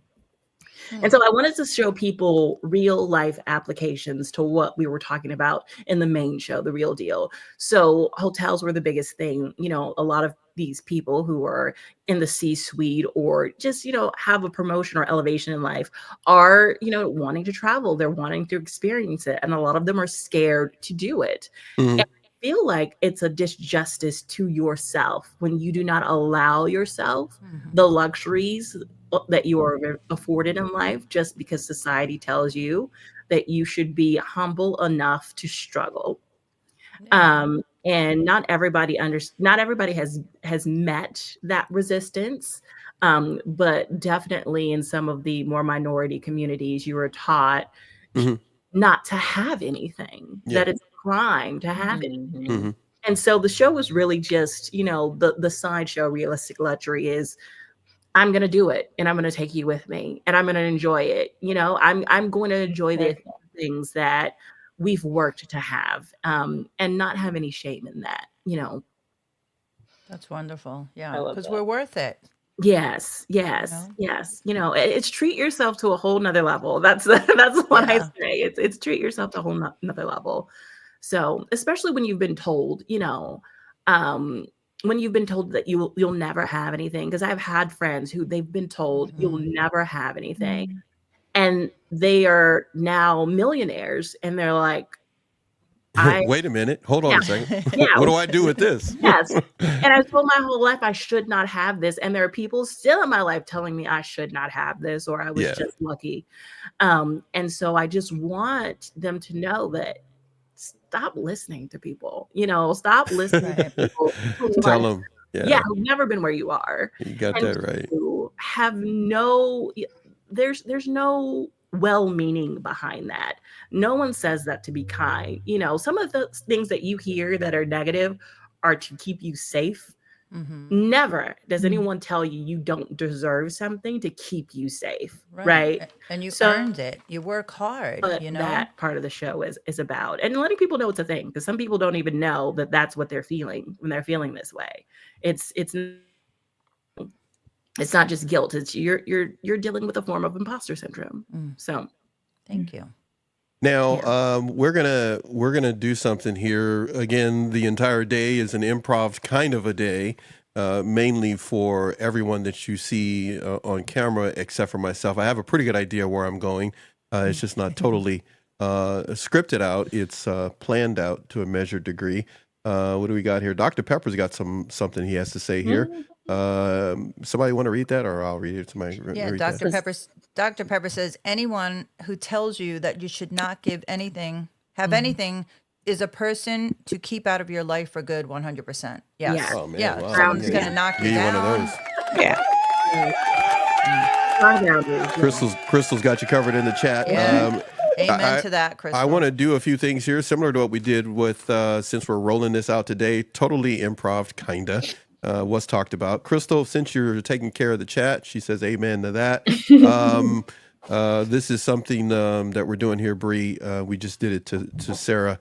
Can you please tell us your YouTube channel? So Crystal will type it in. She'll kind of dictate, do a little dictation as you're saying certain things. What's your YouTube channel? Yeah, We can put it it's in the Bree chat. Clark TV at Bree Clark TV. You can also find it by typing in The Real Deal with Bree Clark, and that's Bree with one E. Yes. Funny. She clarifies that because I got a Bree over here, but she's got 2 eyes. All right, she's got 2 eyes. Let me clarify that. She's gonna listen to this back and go like, "Dad, you're such a bonehead. That doesn't make sense with you." She has 2 eyes in her name, as well as she has 2 eyes in her head. Okay, get that. So say that one more time. If Crystal, you Thanks still for here, right? Or did you clarifying. pass out, or is she Oh, trying to I'm type it out? here. Oh, okay. All right. I didn't know whether I said that. So put that up. Hopefully, if we spell anything incorrectly, feel free to let us know, Yeah. Bree. The show is called The Real Deal. Yeah, The Real Deal with Brie Clark. Yeah. And the other show is also on this same YouTube channel. Or correct me if I got it Yes. wrong. Right? Yes, Yeah. Realistic Luxury, and it has its own little playlist, so you can see them all together. Awesome. I told you, woman, you're a genius, man. I tell you, man. Make me a camper or whatever you made. All right. So the other thing is, you have an Instagram, and what's the Instagram? It's the same at Brie Clark TV. All right. Follow her on Instagram. Go over there, take a look at some stuff. I'm gonna do something here that I was supposed to do at the beginning and I didn't, and so now I'm gonna do it right now, and I'm gonna ask for your grace and kindness, Bree. I'm gonna play your intro, which you was supposed to play before you came on, but I was eating, but I was doing stuff. But so when you popped in, so I'm gonna play that for everybody. Everybody get a chance to take a look at a previous episode. Let me just bring it in. Anybody got a question, Gemma? Anybody got a question for her? I'm gonna buy myself some time by you guys talking to her. I'm gonna do something. Yeah, I had a question. Bree, this is Crystal. So obviously you've been a journalist and you've spent years doing that. And I know you had, I think it was your first child, your baby boy, but it sounds like it sounds like you came home and you wanted to spend more time in the home because of that. So that's what got you starting this consulting agency and then doing everything on YouTube. And I was just curious, like what, as you were making that transition, because I've done something similar myself where you're going from full-time out work to home, like how has that process come about? Because you're obviously full of ideas for helping people and bettering your life, but like how did you go through that process of going, okay, I need to make it this consulting agency and keep it like broad enough, but specific enough to this where I'm still passionate, you know what I mean? And like focused. Oh gosh, how much time do we have? That's probably too many questions. It's a long story. So I've done that twice, right? So now with my Okay. daughter, this is my second time kind of stepping away from everything. So the first time I stepped away, I was in Spokane, Washington, and I was there. I did fill-in anchoring. I was a reporter as well, and we didn't think we were going to be able to have kids. We were told we weren't going to be able to have any, and lo and behold, poof, all of a sudden I'm having this boy after losing, a child before that in a very traumatic way. I won't go into all that because that's a whole nother story. It's another saga. So I was pregnant with my son and I decided to take a step away. And in that process, it was very hard the first time. I suffered from major depression because all of a sudden I went from going all day long, just running, chasing down stories, doing things that I loved. And every day was different, because you don't know what the story you're going to get for that day is, to being home. And it was very hard. I was struggling with guilt for feeling sad about leaving news. One, because my identity was completely wrapped into being the news lady. Everyone knows you. If you pick up the phone, someone's going to answer because it's you, right? To now back in Austin, Texas, walking into a store, no one knowing who I am and someone being rude, and you think, you get a little arrogant and you go, don't you know who I am? Yeah. And so I'm changing diapers, and I'm mother to a son who's autistic and did not realize that those were some of the struggles that I was dealing with as well. And feeling a lot of shame for not being happy being a new mom, And so I dealt with a lot of shame in that because I'm like, I'm depressed and I should not be depressed in this moment. I prayed for this child. I was told that I wasn't going to be able to have this child. I should be grateful, right? And it wasn't that I wasn't grateful. It was just hard, right? And we did not have a support system. We didn't have moms on either side. Not that they're not great moms. They just weren't able to come and be there for us the way that we needed support in that time. So we're just doing everything by ourselves and had not made a big enough friend group here in Texas to have that support, as well. So there was no meals dropped off, you know, at the home. There was no one to watch them while, you know, we take a quick nap. Like that just wasn't the case. And so after dealing with depression for about 2 years, and things getting really scary, we had made some connections, and a friend said, "Hey, I really think you need to talk to someone." Had not considered therapy or anything like that beforehand, and hadn't dived into imposters, hadn't dived into a lot of things that I know a lot more about now. And that's when I got into consulting, because it was like, you need to do something, and you have these skills that don't just apply to television. They apply to a lot of other things, you know, because people think that you just go on air and you say a few lines and you go Mhm. home. But there's a lot more that goes into your day as a reporter, where you're editing and you're videoing and you're doing you know, the graphics, and you're doing a lot that people don't see, that's behind the scenes, that can be taught in a different way, especially for the time when everybody was starting podcasts. Everybody wanted to be on YouTube. Yeah. And so I was able to find an outlet in that and still be at home with our son. And that was the thing that changed everything, was to be able to do that. I eventually did go back to work, got a call to go back and be the main anchor at a station, which is everybody's dream job. But I quickly realized that that was not my dream. You know, it's funny when you finally get your dream, sometimes you will realize that that's not actually what you wanted. Right. Of course. And there were some great things about it. So I left and was away from, I left the industry, came to Texas, and got a chance to do my show that I have now. And that was, you know, the biggest blessing. I was able to be home and still be able to do what I was doing. And then all of a sudden we were surprised with this baby girl. And so now I'm back home again, but this time it's completely different, because I have the tools, I have an outlet. And I think that's something that moms need, is some type of outlet, because you get Yes. lost in, I'm just a mom, right? And you're never just a mom. Mhm. So many things, right? As a mom, but it's hard to find out where you begin and where your family ends when you are responsible for everything, that takes place in your home. So an outlet is very important, even if it's just going to get a coffee for, you know, or something. Like I would throw my kids in the car and I would go get a coffee during that time where they slept in the back seat. Just those types of things to kind of help transition. But it was not easy. That's a long way to say it was not easy. You say it so perfectly. Like, I'm going amen internally to all of that. It's so relatable. It's so true. Yeah. Like, thank you so much for sharing that, because a lot of moms, even with all we have on here, YouTube, all these podcasts, they still get inside their head and they don't know. So every word that comes out of your mouth to encourage, it just, you never know what it's doing for somebody's life internally. So Yeah. thank you. It's true. Yeah. I do have one question now that you shared about the anchor woman. I would say anchor man, you know, those movies. I can't help it. They make me laugh. You know what I'm talking about. Yes. Rob Burgundy.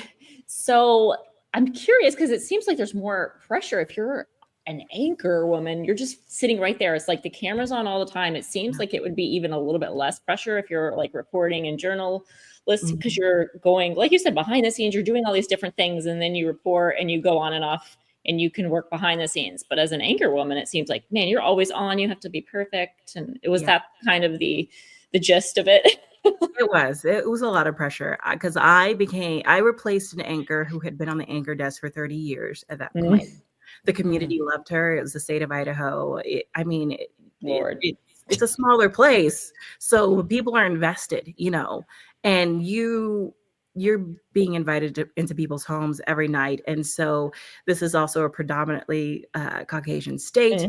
And they had never had an African-American anchor in the entire state, not just in the region I was in, but Oh my the entire God. state.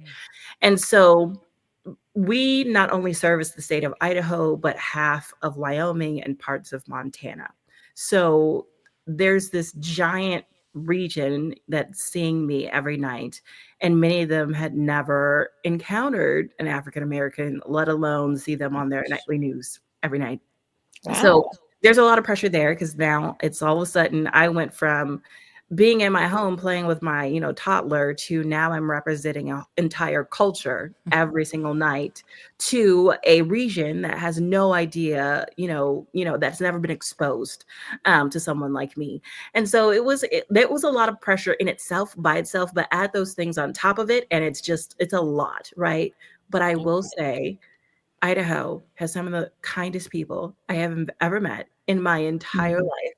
And that is where I will probably retire when I retire. Good. For the rest of my life. But because we go back every summer, we love the community. But the pressures that it put on me, the pressures that it put on my family, it just was not fair to them in the long run. And it was time for me to step away and get closer and be closer to them and do more from them. But it's a lot. It's a lot of pressure to be on all the time. And that's when my feelings of imposter syndrome skyrocketed, and at the same time, I was learning about the phenomenon. I had never really dived into it. And then I realized, oh my gosh, most of us are dealing with this in this industry, because there's a thin line between who you are as a person and who the people are seeing every night. And so you're having to be 110% yourself at all times, even when you're not on camera. Because if you go to the grocery store, you got to look like this. If you answer the door, the package guy, he's like, "Oh, you got to look like this." Oh no! Did they actually make that noise when you open the door? That's messed up. That's messed up. That's rude. Like, oh, Bree, you look like death. Like, you okay? Are you sick? And so bring me soup. I feel sick. Yeah, pretty much. Or you pretend to be not who you are. Yeah. I don't. That's my sister. I got a twin my parents never told me about, so that's who answered the door. Yes. No, it backfired on me a couple of times. I had someone see me. I wasn't feeling good. I didn't want to deal with anyone. I went to go get a DVD. And that's how long ago it was. It was when you went to Redbox, get a DVD. So I went and got a DVD, and this woman was looking at me, and I knew that she knew who I was, but I did not want to deal. And that's what I get for not being kind. And she's like, "Are you recording?" And I go, "No, I get that a lot, but I get that a lot. No.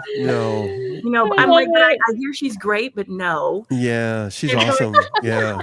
I get in my car and I love her hair. That's what you said. I love her hair. She knocks on my window and she goes, "Oh my gosh, I'm so sorry. You're right." Because Brie Clark, she has a giant waist. Like she's giant compared to me.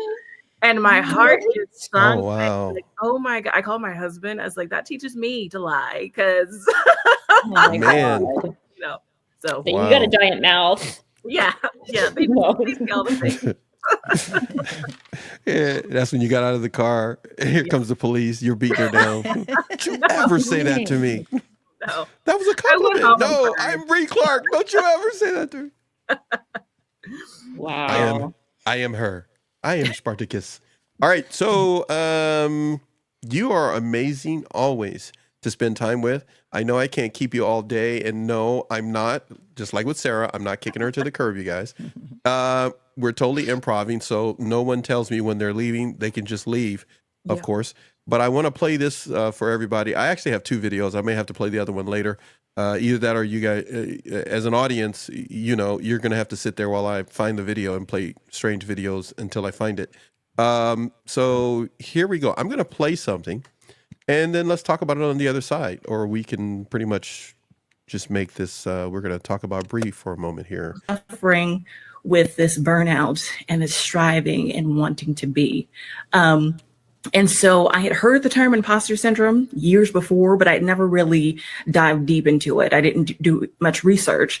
And when I did start doing research, I found out that there wasn't a lot out there. But the little that I did find started helping me put some of these emotions that I was feeling together. I had been in TV for a while, but realized that wasn't 100% what I wanted to do. It was something that someone told me I would be good at, but it wasn't necessarily something that I saw myself doing or saw a lot of worth in. I felt depleted a lot of times at the end of the day.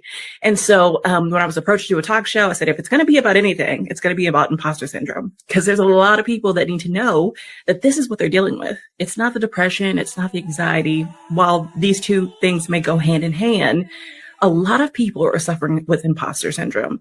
And if they identify that that is what they're dealing with, it will help them with some of these other things that they're finding themselves dealing with.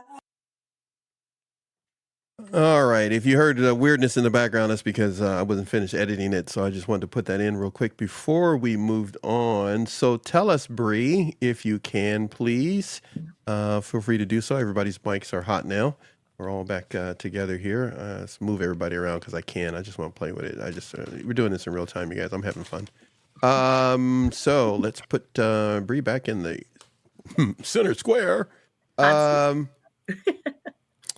us, is it much more comfortable moving down this road as a parent?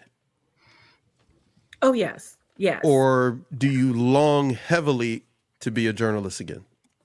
I never want to be a journalist in the capacity that I was in before. You know, I do believe that there is a space for that. I believe my colleagues do a great job every day. They put their heart and their souls into it. And you hear a lot of negative things about, you know, journalists today in the climate that we're in. But I wouldn't do it just because I have found a different level of peace. My identity is not tied to that as closely as it was. And I believe that I can serve the people around me and the community around me in a better capacity. I have more freedom in what I'm doing now. And so the path I'm on is the path that I'm on, you know. I was blessed to do that during that season and that time. But there's so much more for me now in the road ahead than there would be if I were to go back. Anybody else for Bree before I take over again? Yeah. So is season 2, you finished season 1, right? You took some time off. So are you getting back to podcasting now in season 2? So I've done 2 seasons. I did you season did 2. 1. Yeah. Okay. And I did Okay. season 2. And it's so funny. During season 2, I did not realize I was expecting with my little girl. And it's hilarious. Nothing fit when we started filming the show, and I was so cranky, and everybody, you know, my team was like, "Are you okay?" And I'm like, "Nothing's fitting." You know, and I so want to talk about this more. But go ahead. Yes. Go ahead. We shot season 2 and it was great. And season 3, there's so much that I want to say and I want to do, and I want to make sure that it's done well. The whole point of the show was never just to do a show, right? Bingo. And Yeah. so, Right. so we really are trying to make sure that when we craft season 3, that it is meeting the people who watch season 1 where they are now. Right. And so I'm not going to rinse and repeat what we did in season 1. And so right now we've been doing as much research as we can. We've been allowing me to heal as well. And just move forward with whatever that takes us. And since now the show will no longer be here, we'll do some episodes here in Austin, but because we're relocating to California, we really want to hear some of the voices that are there as well when we come. Yeah, baby. So, I'm just going to be funneling people your way. Yes. All right. Season 3 is coming. It's just not, you know. Yeah, right. Yeah. and I like that you have a show that to me is more than a show. It's an actual experience or an event with a few adventures in it. Yeah. So if anybody is wondering, you can go take a look at season 1, season 2. There is no doubt that season 3, I'm not trying to sound too biased because it's they're going to be in California, but is going to truly be off the hook, because season 1 and 2, when you watch it, you see that along the way, Bree really is getting a kick out of what she's doing. You can really see that some thought has been put into it. But I gotta know, did you really torture the people that were working with you when the clothes didn't fit? I want to interview them. I don't even want to talk to you anymore. I want to know what you were like. Were you craving pickles and ice cream and tuna and chocolate? No, it's funny when I do the show, I don't really eat or drink much. Like I'll drink some water because we film this over a 3 to 4 day span. Yeah, you might kind of film. Yeah, that's kind of what we like to do. Yeah. So from morning to night, we're filming everything. And so no, get it done. Just get it done and right. Yeah. And I Yeah. was cranky. Yeah, we had some trees and things on set, and I'm like, oh, this is I not. can't imagine you cranky. I know it happens to us humans, but I would love to be a fly on the wall when you're No. cranky. I try my hardest not to get mad because it's not something fun to be around, and my team will tell you it's not. You even She's know it's honest. you even know it's not a fun thing to be around. Huh? No, And you're the one doing it. yes. This But is there too good. are times where you have to just tell people what Mhm, you need to tell them, and mhm. yeah, Oh man, we would get along really good on the set Yeah. because I would go like, just tell me what's bothering you. Just let's get it out the way. yeah, You see that wall over there? Just throw it at that wall over there. yeah. I Just probably throw it. need you to move the wall. That's the thing. Move the wall. Move the wall. It's not Move the wall. where I want it to be. I don't like that wall. Paint it. Paint it. I'm going to my trailer. He storms off. And everybody's looking at each other going like, okay, now, Paxton, what you going to do? Find chocolate. Give her chocolate. Do you like chocolate, by the way? I do. Yeah. What do you like? Milk chocolate, dark chocolate, chocolate with something? What do you like? There are these like amaretto truffles that I really like. Ooh. And my husband, he has them on hand. They're stashed somewhere. Got him trained. Stashes 'em. Yeah, so when Got him trained. I think he has me trained. He's just like, calm down. No, no. He got you so he can feel secure and don't have to wear a helmet so he don't get hit in the head. He won't go through that wall. So, now we talked about candy at some point. I forget, when were we talking about candy? Everybody, was that before the show? I don't. Of course, I brought the it first up when segment? Susie and Gemma Susie. and I were talking. Right. Inner So- child work. Crystal we- likes that Sour can we- Patch stuff. Yeah, can we go down that road just for a minute? Because it was such a great conversation. I wish we were on mic. That's what it was. We were doing it before the show. So we're gonna do it to Bree right now. Let's see here how I'm gonna say this. What type of candy would you choose? Sour or sweet? Oh, sweet. Yeah, Okay. Have you ever eaten sour candy? I have. Yeah. When I What? go with the opposite. Let me get the question out. They're already snickering and giggling. Okay, so you ever eaten sour candy? What was it again? Yeah. When there's no sweet and I need candy, yeah. Sours or yeah. Okay, It's all sour. right. So Yeah. it's your second choice. It's my second choice, yes. Okay, all right.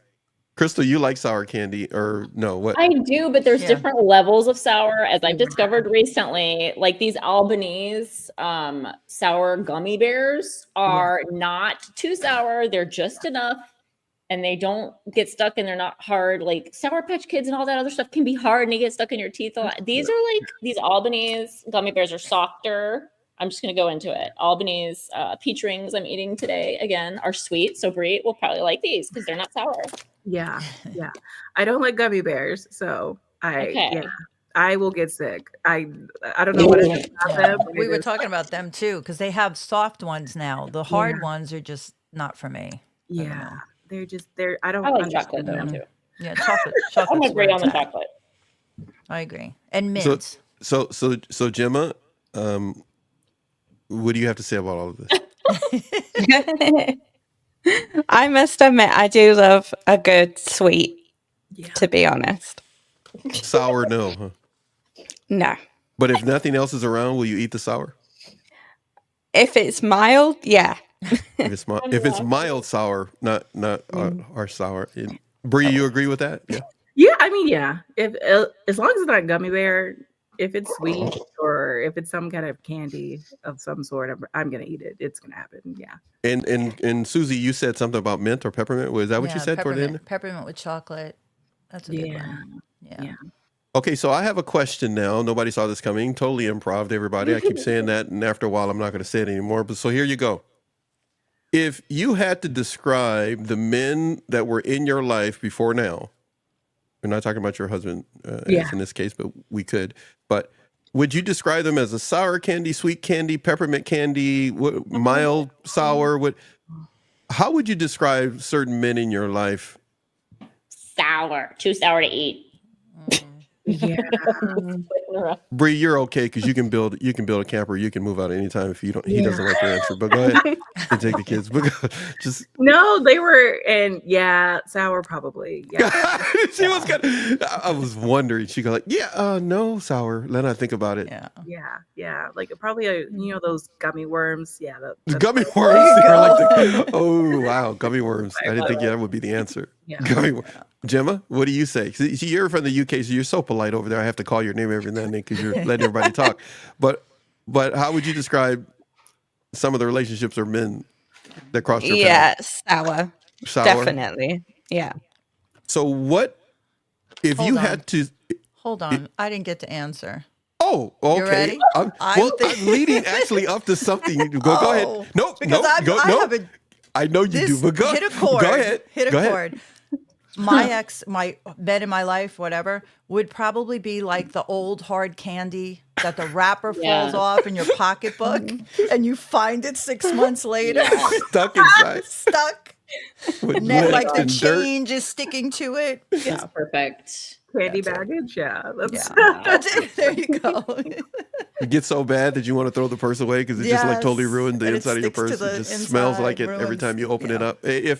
If we could, let's just go down this road only because it's Friday and I'm goofy and we can until you leave. So if that's the case, which you have just described, then on the flip side, we have a lot of business professionals that watch our channel and CEOs and corporations, people that are in the business world.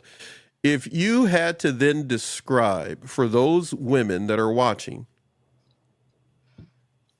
3 different things you can think of to describe the type of man, and he was a candy. Mm-hmm. Okay? You describe the perfect type of man in your estimation, but describe it as if it was candy. He's either rich, thick, whatever you want to, whichever words you want to use. Just don't get me kicked off the air. Describe to those women after divorce, they're going through something, they're looking for a husband. What type of candy should they be looking for if it's not the sour worms? Yeah. Bree, you want to go first? Oh gosh, of course you would tell me this. Of course I would. If you're describing a good guy, like candy, describe him like candy. So of course, yes, it's going to be sweet, but it's going to be something that you think about long after you're done with the candy, and you get good thoughts. It's not like a PTSD type of thinking. It's they bring a sense of like comfort. a gobstop. Yeah, yes, not like a jawbreaker. That's everywhere. No, it's like a sweet type of savory type thing that you think about long after. That makes you feel secure when you think about them, and yeah, that's what I would describe. Nice. Makes you feel nice and safe and comfortable when you have it around. Even though you want to kill them sometimes, and you try to fix the habit, God, man, I need to stop this. Man, I just keep sticking my hand in that bag. I need to stop it. Would you just walk away from me, Candy? Have legs. Yes, I love my husband, but and every now and then the bag goes like, you love me, baby. You know you love me. I make your waist big, but you love me. You drive me crazy. Okay, Crystal, you want to go next? Oh man, do you want a full description? Crystal, it's a family channel. One. Oh, okay. Maybe I won't read the whole thing. I just came up with okay. So if this perfect man were like a life-changing candy for me, it would be the ultimate. It would be the ultimate fusion of irresistible allure, depth, and joy. Something that gets better with every bite. So think on the outer shell, smooth, shiny, irresistible. Maybe like one of those amaretto chocolates that Brie was talking about, but smooth. Think of a glistening caramel or chocolate. That's what I was going to say. Wow, that's nice. Delicate, glossy finish, and he has an aura of warmth that draws you in, like a charismatic energy, like a little taste of citrus or spice, and it keeps changing with every bite. You got sweetness, you got honey, you got a little bit of that dark cocoa. It just keeps you guessing with every bite, surprise every time, different sides to him as you spend more and more time together. He's warm, but with a little edge. A perfect balance of comforting yet exciting, and the flavor deepens over time, growing richer with every shared experience together. Crystal, does he have a brother? I can create one. Hey, you know what? This is the create a perfect brother. time. This is the perfect time, Susie, for not one, not two, but three. Game over. Game over. And I Game didn't even say it over. in my sexy voice. I wasn't trying to be like that. So No, it still came out though. Your Crystal T's voice came out for your Crystal T's TV. Thank you. You cannot ask Crystal to do something on the spur of the moment because she is so quick. She will come up with an entire script and copy for you to read. I know she made me sweat. I'm like, good. I'm getting Good. heated. I'm hot too. Jeez. Oh my gosh, Crystal. I don't know about you guys, writing but some I'm ready for romance some novels. candy. This is like, Gemma, would you like to share with us your thoughts on this candy analogy in regards to relationships and men? Okay, so In her modest I UK would, way. Go ahead. I would say it's You're got blushing. to be I can tell you're pink as sweet. I don't know it. No. Sweet, comforting, almost like nostalgia to go back to. Yeah. Oh wow, that's nice. Yeah. Yeah, this is a high bar for a lot of guys who are just still trying to figure out how to take a shower. So I tie their shoes. So speaking of having a brother, my sister from another Mister, Susie, would you like to say anything? I'm going to keep it simple. And She's gonna say peppermint. I can't compete peppermint. with No, it. just kidding. No, I was going to say caramel, but Crystal hit on it. But yeah, something that you don't want to chew. Something that just lasts. You want that? Yeah. Like fudge or a caramel. Can't take Crystal out Peppermint's in pretty public good. at all. What I was gonna say. So the bottom line is there are aspects of a man's personality that could be similar to candy if he just gives thought to it, and a woman would appreciate him even more. Mm-hmm. Very true. So for all of you, this channel, when this channel started on YouTube, it was 90% female and like 5% male, and a bunch of other people confused, didn't know whether they were watching this or not. And so now it's like 75% female and 25% men, and it keeps growing with the men. So all of you men that are watching this, you need to pay attention to what you just heard, because you can't find it anywhere else except here on NATV network. And now I had Bree Clark. I know Bree Clark TV. I threw the word network on the end of it. You won't find it that way, you guys. I just did that so it fit on the graphics. This is why. I'm just letting you know that. So please go look for Bree Clark TV. I'm going to put it up on the screen again. Crystal wrote it out so well. She said, visit there. I think I got that right. Yeah, I did. Click the right one. Please make sure you reach out to Bree there as well. Any other questions or thoughts for Bree? Because I got another question for her before I end. Actually, I have two for Bree. Anybody got anything offhand? Here's our Instagram. Bree, if you could interview anyone in history, who would it be and why? Anyone in history? Oh gosh, there's several people. The first would be Maya Angelou. I am in love with her. In love with her writing. And there was just so much wisdom that came from her throughout her life. Not even towards the end. Like as she lived out her life, there were so many pieces of nuggets that she would give. I would love to interview her. My son and I actually had a game where we were talking about this because he's starting to get into the, wanting to interview and everything. And so we've been talking to him about the different people he would like to interview. And he keeps saying George Washington, our founding father. And I said, that would be interesting as well, just to see what he thinks about after all this time, what America looks like and just those things, not even I'm not trying to throw shade. That's not what I'm doing with this, but just interesting into what he thinks after all this time. The appreciation he would have for something that he started and where it has come to fruition. And this is what he thought it would look like. I would also like to interview, Armstrong. I think that's who, the man who went to astronaut. the moon. Yes. Yeah. What's his name? Louis. Yes, Renaissance. yes. Neil. Just to speak to him, about that whole experience. Just for the record, that's Neil Neil, Armstrong. thank Oh, Neil you. Armstrong. There Lewis we was go. a Who was the musician. other one? Yeah. Lewis is the musician. Okay. All Well, right. go ahead. You were going to say, please. I Yeah. don't want Thank nobody you. going to Thank you sue for me that. here. No, I'm just kidding. Yeah, no. So yeah, I would definitely love to talk to. I really love space. I love what is beyond us. And we anytime we have any type of space, anything that's happening, like if there's a new moon or if there's meteor shower or something, we always stay up at late and we just look, and I'm just always in awe.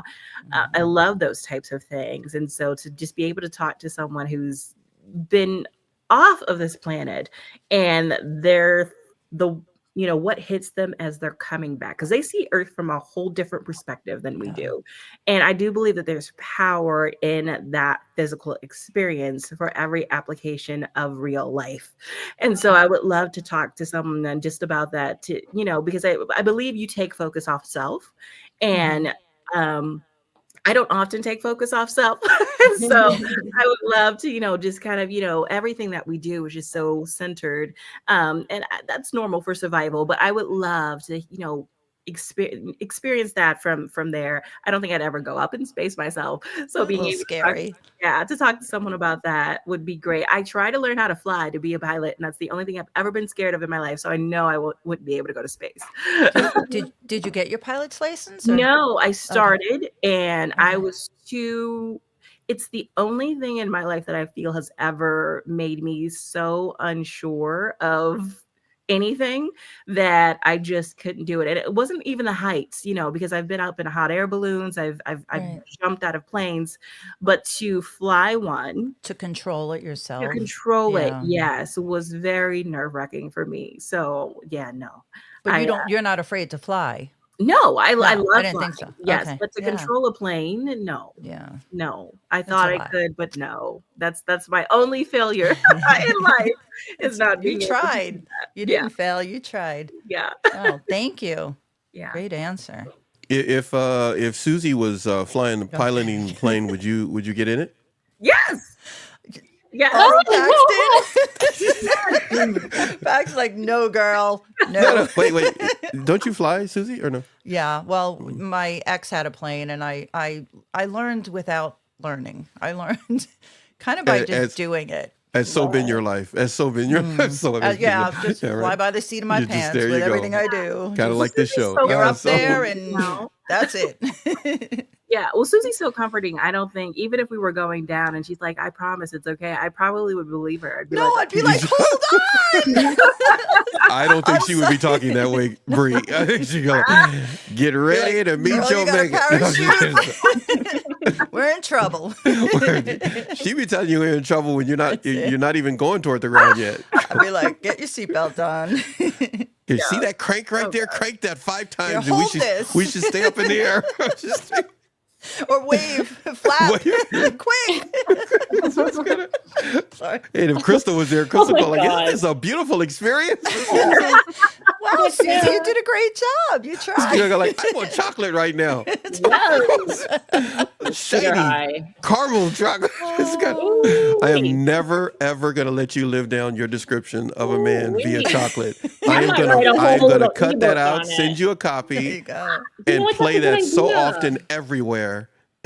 Paxton, that's a good idea. I should write that's one of my ebooks. My first little guide should be on how to find your There you perfect go. man and pick out your like you're picking out your candy. You know what? You could do Love that. You could do that. And now I'm going to go back to my childhood. My parents used to tell my sisters, okay, getting a mate, a man, is like picking shoes. And some of you may have heard this already in private, but essentially you should have a ebook that goes, and you have so many analogies: chocolate, shoes. Picking a man is like picking a Yes. skirt. Just keep going. Got it. And if anybody steals that idea, that's a shame on you. But there you go, Crystal. I just made that up. All right. Okay. So, Bree, a couple of questions before you go. okay. We literally could keep you here all day, but the stream is going for another 5 hours. So I think it's time for you to go and have a normal life with your children. But here we go. First question. You have experienced a number of different things as a mother. Your son having autism, a number of different aspects of your career and changes and adjustments. And just side note, I love Idaho too. I often wanted to move there and be there. So I'm just telling you, it is a very beautiful place. Highways are always clean. It's just a beautiful area. Glad you're coming to Cali. But with the adjustments and changes that you have experienced, with the moments of life that have happened to you, you still, based upon your social media posts, been able to find camaraderie with other women. You've been able to hold on to your faith. You've been able to hold on to who you are. What words of advice do you give to someone right now before you have to go at this moment in time? What words of advice do you give to our audience when it comes to holding on to yourself despite the challenges, trials, and tribulations that come up on all of us? Yeah. Well, you have no choice. You know, I mean, we think when things happen to us, we have a choice, right? We have a choice. I mean, you do have a choice in how you respond, but you can't just stay where you are. I mean, I have tried to stay. I'm like, you know what? Think life sucks right now. This is the lowest I will ever be. I am not moving. You can't. Like it's inevitable that you will move in some way, right? And not every step is a good step in the right direction, but you will move, right? So why not try and move in the right direction? Why not try and gather yourself? And everything that happens to you gives you a chance at resilience. It gives you a chance at being a better you. It gives you a chance at just experiencing life, all the good and bad. And the highs and lows, they ebb and flow together. And I think people don't realize that. Like I challenge people, and I do this all the time. I take an inventory of my life every year or so. But I go from the beginning to the end every time. I don't just add on to the peaks and valleys. And I learned how to do this, the right way. I was doing this before, but I learned how to do this the right way at a women's retreat called Camp Well, through the Well Summit. And basically you just go through and you have basically just little mountain peaks that you draw. And with everything that has happened in your life, the bad, it goes down in the valleys, and every great thing goes up in peaks. And when I was looking at that, diagram, so to speak, of my life, there has always been a pattern of good and bad, either ebb and flowing together, where there was a good and a bad happening at the same time, or one following the other very closely. And so seeing that year after year, it helps me see that this happened, but I know that I've lived enough life to where I know that it's not going to stay this way. I don't know how long it's going to stay this way, but it's not going to stay this way. And there is good even in this, right? And I know that there's people who are probably going through some type of grief, and that's hard to hear. For me, it was hard to hear when we lost our son. I'm like, how possible, how could there be any good that comes out of that, right? But if I would have stayed there, I wouldn't have gotten my son. And if I would have stayed in all the messiness of having my son and how depressed that would have been, I wouldn't have gotten to jumpstart my career again. And if I wouldn't have taken that leap and dealt with all of the pains that come with that, I would have never gotten my show. And if I would have never done my show and been at peace with that, I probably wouldn't have been healthy enough or open enough to have my daughter that I have now. So it's just everything that happens, there is, it all ebbs and flows together, and change and things are inevitable, right? They're going to happen, right? It's just life. Life is messy that way.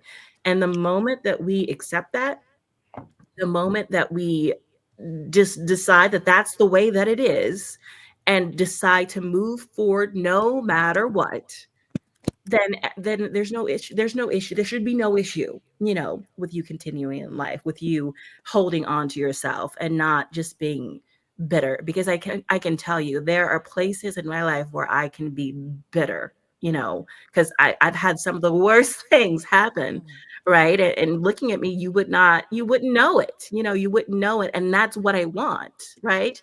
Because I want to be able to tell you the story and you go, oh wow, right?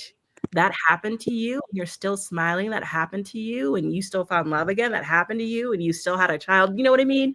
And so I feel like we're all living this type of life in different ways, but you have to continue, you have to move forward and hold on to yourself that way in that process. Just what's the next right step and do that. The next right step for you Mhm. Wow.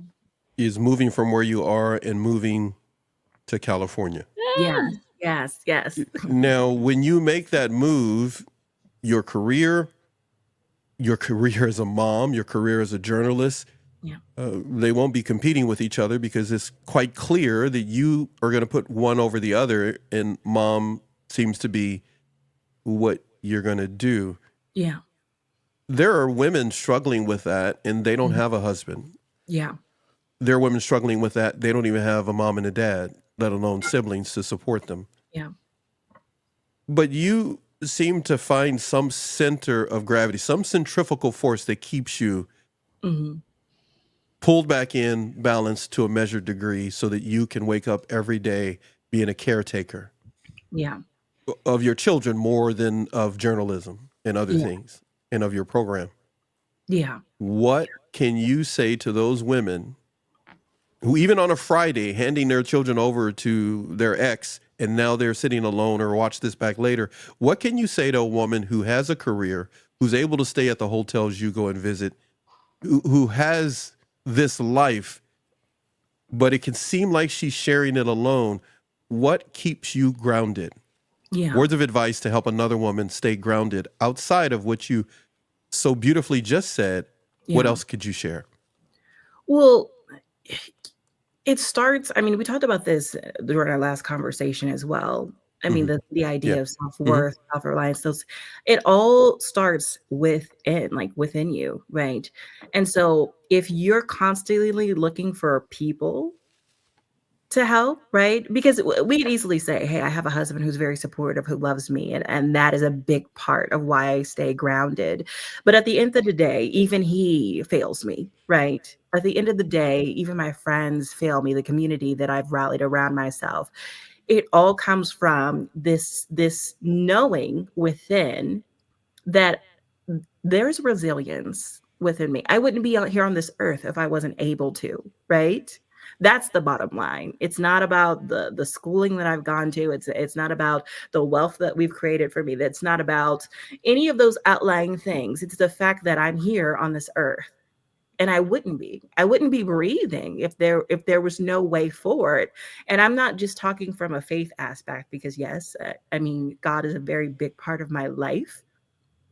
But no matter what religion you follow, if you're religious in any way, no matter, what beliefs you might have, you are here and you're breathing. And when it's time for you not to breathe, you won't. You know what I mean? Like it's that black and white, and very few things in life are black and white, but you're here and you're breathing for a reason. Whether you believe that or not, that's you're here for a reason, and you have to move forward. Nothing just sits still. You're not a chair, and even a chair moves sometimes. Like Yeah. it's everything is Earthquake or a human's gonna move it. One or the Yes, other. Same with us. It's either human, something's gonna move us. Yes, and even when it's sitting, getting caked in dust, it's transformed. And no one talks about that. Like the dust that is hitting that chair is changing the properties of that chair as it sits there. Yeah. Right? Same thing happens with you. So that's the thing that I have held to hold on to, is that for me, and my belief is that I was put on this earth for a reason, and that it's going to unfold my entire life. I'm never going to know my true purpose. That is going to continue even after I'm dead and gone, not just because I have kids, but because I am you're impacting people in some capacity, right? Correct. You are setting things in motion the moment that you open your eyes and you breathe air, right? And so that's True. That's correct. Right? So that is what I hold on to, and that's what I decided a long time ago, that's just what it's going to be, and I have no control over it because I'm here, right? I have no control over it. I'm here. and I'm breathing, and I'm going to breathe until I stop breathing, right? And so that's Mhm. what I hold on to, is that I am a person. I'm here. I'm put on this earth for a reason, and whatever that reason is, it will continue to unfold. And no matter what I do, that reason will always remain the reason. Amen. Every time I have you where I can ask you questions, I want to keep talking to you. I'm not going to do it today, but we did pre-recorded at one time, I think, right? I think we We did. Yeah, did. We did a couple. we did. And man, I tell you, and she's going to hear this for the first time, you guys. I have one, two, three. I just looked at it the other night. I think it's 7 to 12 different sets of pages of stuff to talk to you about, because I went through and pulled out questions and things I wanted to talk to you about from that pre-recording alone. And it was so tough today to go like, how am I going to approach this? 'Cause there are things that I want to ask you, but she's coming to Cali, people. So here, let me put my camera on. She's coming to Cali, people. I can wait. And if I don't, my daughter's to talk to her. So it's all right. So I'll wait. I'll wait to do it in person. There are a number of things I want to talk to you about from our pre-recorded chat podcasting that we did, let alone the live that we did. So everyone, we love you for being here. But at some point, if you're here, you needed to hear what she said. If it doesn't connect with you, you're going to need it later. Yeah. Heck yeah. So you needed to hear it, whether you need it now or you need it later, but you definitely didn't need it yesterday. You needed it today. Timing is everything when it comes to anything. Timing is everything. And so your time of coming here just now to hear whatever Bree said, these ladies we're talking about, is just when you needed to hear it. It may not hold value right now. And if it does, awesomely cool. Totally, dude. Totally cool. That's just the way I talk. I'm from California. And I know how to surf. The other thing is that the bottom line is you are more important than, quote unquote, a toxic person, unhealthy person, whatever label that's thrown out there that's common today may not be common tomorrow. You try to stay healthy with the words that you just heard from Bree Clark. Somebody's giving you some love on the screen there from X. From our X account. Yeah. You got some love there for what you just said. We thank you so much. Everybody, hold on for a second, because anytime somebody pops in new, I got to go over here and move some buttons around and do this. Narcissist Immune, thank you for being here. Appreciate it a great deal. We put up a lot of information that you talked about, Bree, as we were doing it. We're going to keep it going throughout the show. I'll be pulling them back up.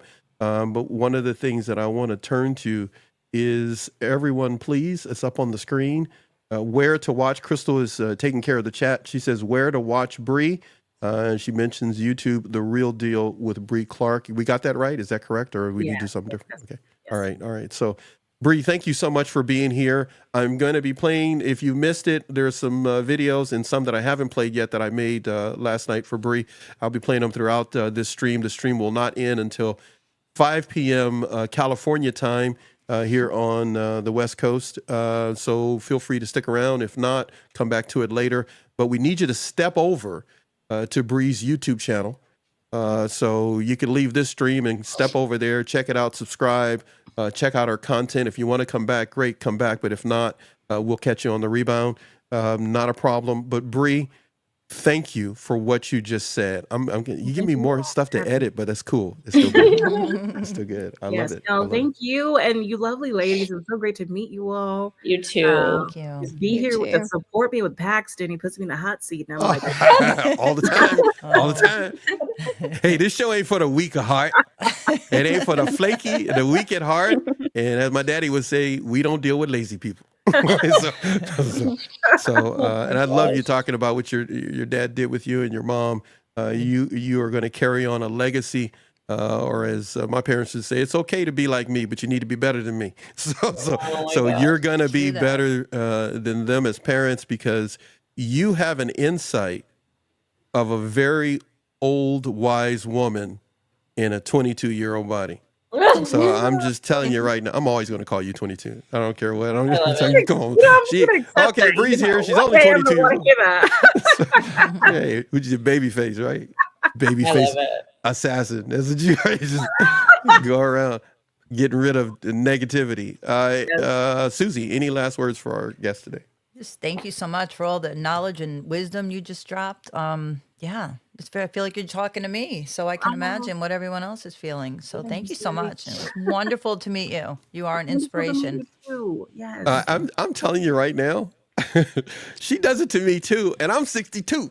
So, 'cause, like, she talking, it go like I'm listening to my parents talk to me all of a sudden. It's like she be dropping knowledge. Your heart is geared toward sharing. Your parents evidently raised you to share from your heart what your mind knows and what your life has experienced. Those type of people always have a home with my daughters and myself on NATV and just period. Yeah. Because that's what our audience wants. They want people just like you who will come on, be themselves, no agenda, and just share and then move along. And we appreciate you doing just that. All right, I got to go. Everybody say goodbye to the Thank lady you, herself. Bree. A round of Thank applause. you. Bye. Way Yeah. up. Love you much. Appreciate it. You're a great mom.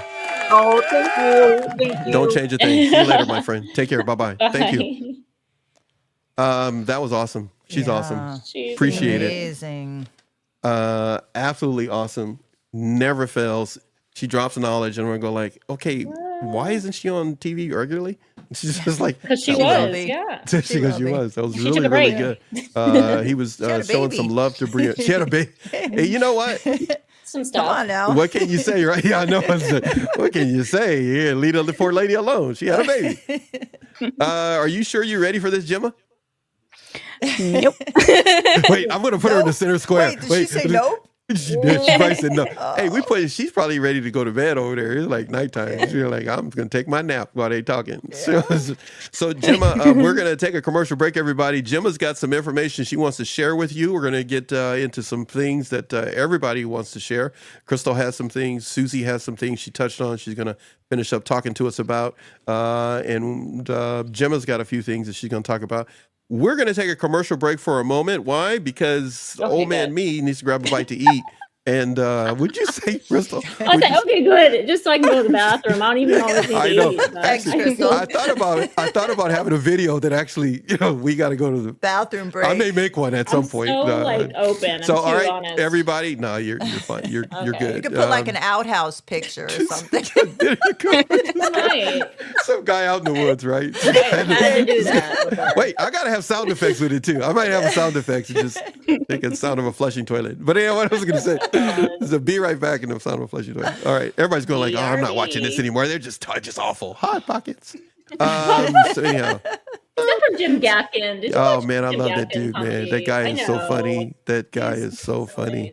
Okay. Oh man, but I can't play his stuff because I get copyright strike or something like that. But anyhow, Oh. we'll be right back, everybody. So that means that I get to hit a button over here, and today, because it's a random show, I have no idea what I'm going to hit, so I'm just hit anything. A random button.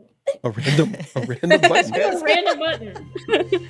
All right, anyhow, we're going to Good be right choice. back, I and no like it. telling what will happen because now that I hit that button, I'll go hit some other buttons, and then we're going to take a break. Gemma's going to be back with us, and she's going to share some info and knowledge and stuff. Going to play with some buttons and all that kind of stuff like that. See everybody later. Yes. All right, See you in a you minute. guys in just a little bit. Hey, go away. Stop looking at us, Yeah, everybody. bye. Stop looking at us. Why are you looking at us? It's kind of weird looking at us. We appreciate Bree being here. That was cool. All right. See everybody in just a little bit. Be right back.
스쳐가는 우리 사이 왜 눈치 못했을까 내 시선은 너 하나뿐이었지 단 한 번도 I never thought you wanna leave me for another Thought it was all make-believe 아직 몰랐던 아픔들이 곧 따라오네 맹목적으로 너를 믿은 나 결국 다 어리석은 생각 Now I know what it means to be foolish 나의 예상 못했지 clueless 한쪽에 눈물 흘러 행복해보고 싶었었지 시간이 갈수록 baby I still see 다시 돌아보고 있는 너 내 맘을 자꾸 흔들어 왜 어차피 끝인 걸 아는데 그래도 오직 너만 필요해 어차피 이별은 다 똑같아 상처를 받고 날 기대 너도 나만 필요했으면 해 너도 나만 필요했으면 해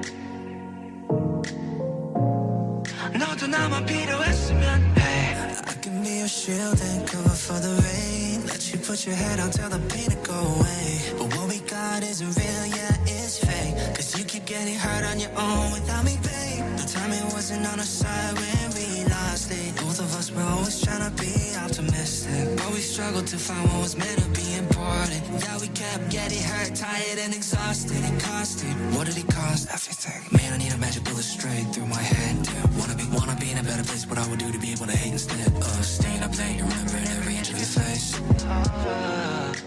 행복해보고 싶었었지 시간이 갈수록 baby I still see 다시 돌아보고 있는 너 내 맘을 자꾸 흔들어 왜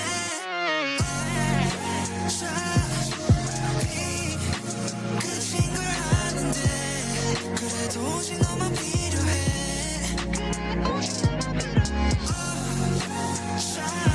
어차피 이별은 다 똑같아 상처를 받고 날 기대 너도 나만 필요했으면 해 너도 나만 필요했으면 해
All right, no reason to hold you for this entire season.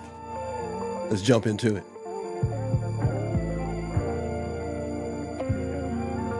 Welcome to NATV Network, home of NATV Radio, and NATV Live, and a whole lot more.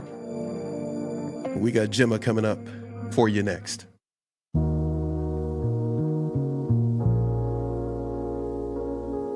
Get your notebooks out. We're going to spend some time with Gemma, and, well, she's going to tell you what's on her mind. Thank you for being a part. Thank you for being a part of this live stream. Last one for 2024. I am so happy that you were able to stop by. Appreciate it a great deal. Crystal's showing some love for you, Dr. Pepper. Dr. Pepper, appreciate you so much. Old Chicago radio station. And you're going to love what's coming your way then in 2025 for our music channel and some other channels that we have. Yes, we have more than just this one. We just kind of relatively keep it quiet. This one's about mental health and a whole lot more. Gemma, I know you're ready. I'm going to bring you in just a moment and make your mic hot so that you're in the stream. Let me do a couple of things. Everybody get ready.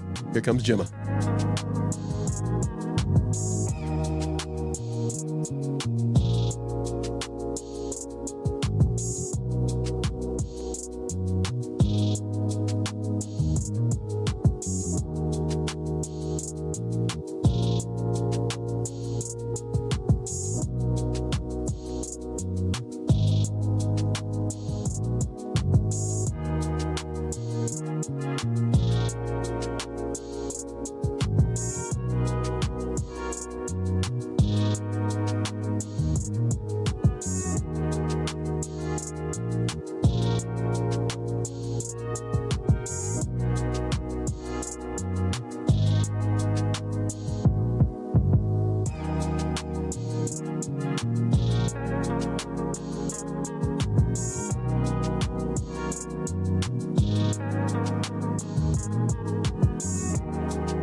What do you say, Gemma?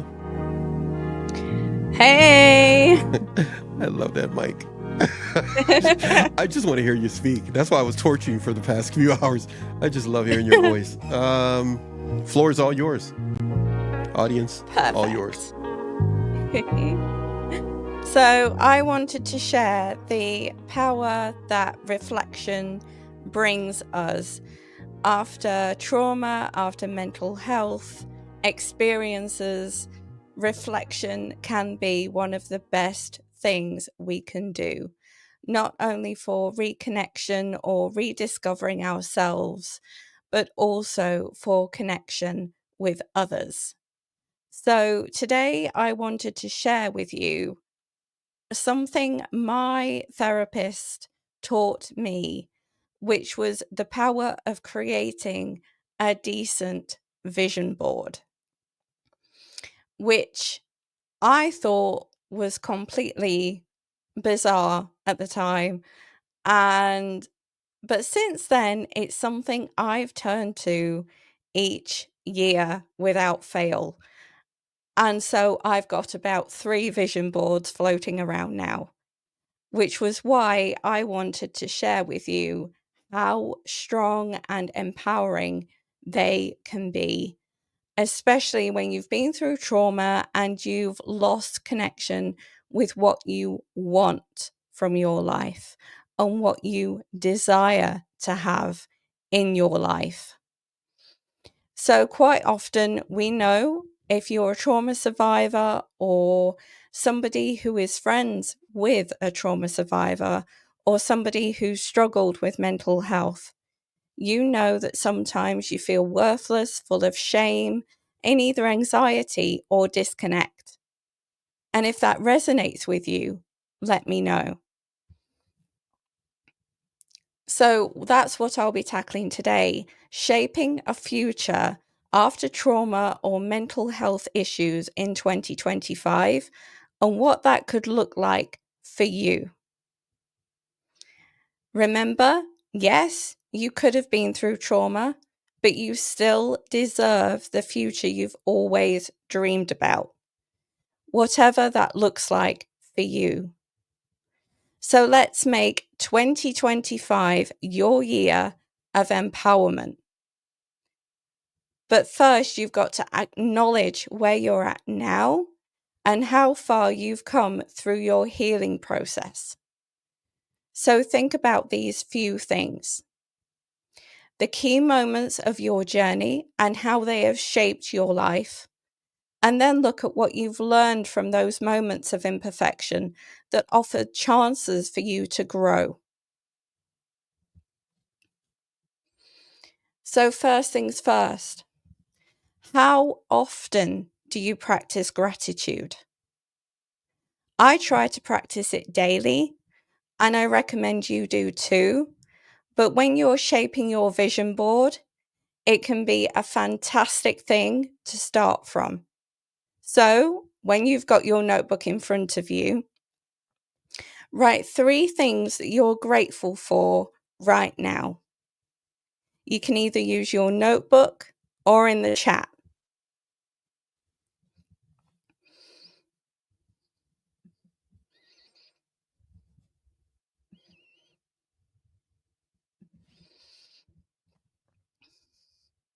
Then think about what you want in your life next year. What do you want your life to look like next year? You deserve the same chances everyone else gets in life, as what happened to you does not define the path your life should take.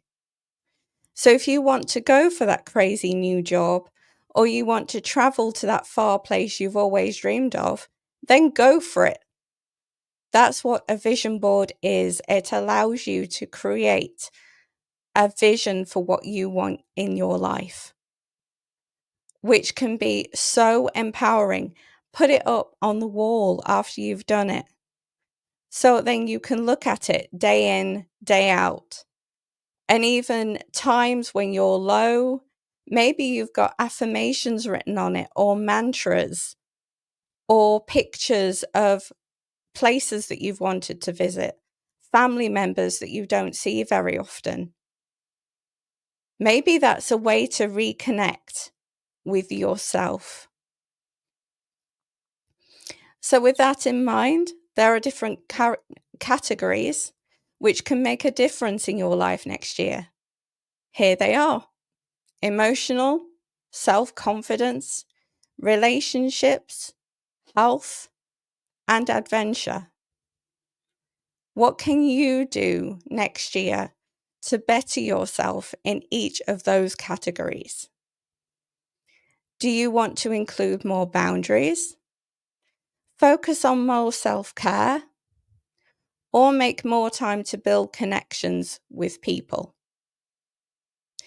A way to bring all of this together is by creating a vision board, which is why I've created a vision board workbook, which is available via my Patreon, as it's a way that you can reconnect not only with yourself, but with others too.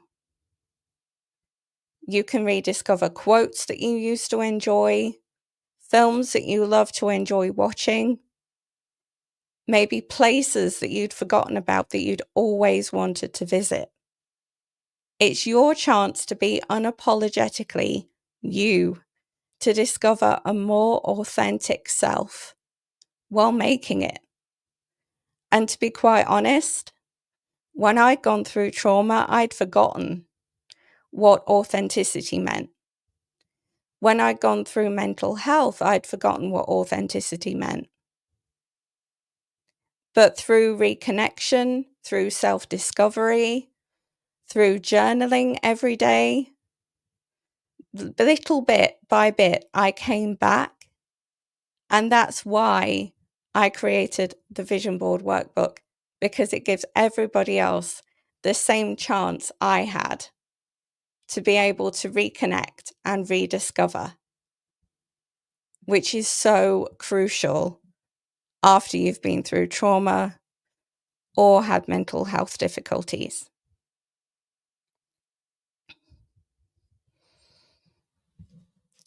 Because as you journal and do all the prompts and everything else, there's nothing more powerful that you can do for yourself than to take that time out, whether it's in the morning or early afternoon or evening.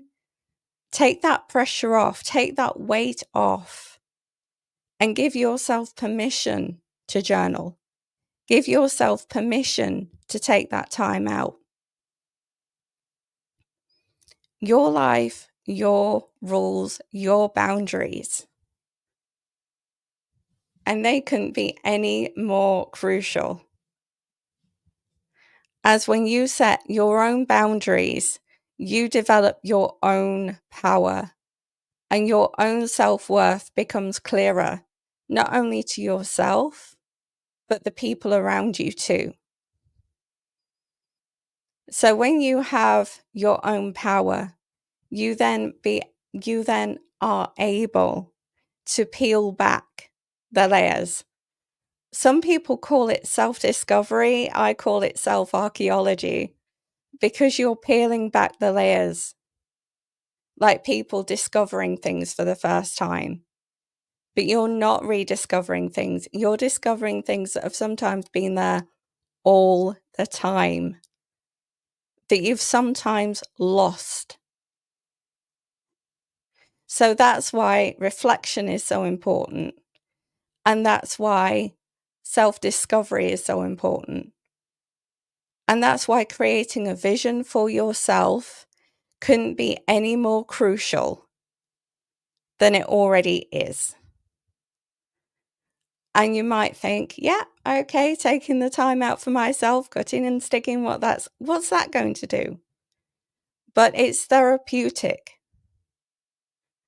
It's needing that bit of time out. It acts as almost therapy, but with yourself instead of a therapist.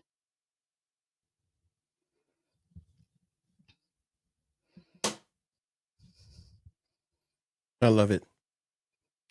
I love it over here. I love it so much. I'm just banging into things while I'm listening to you talk about that.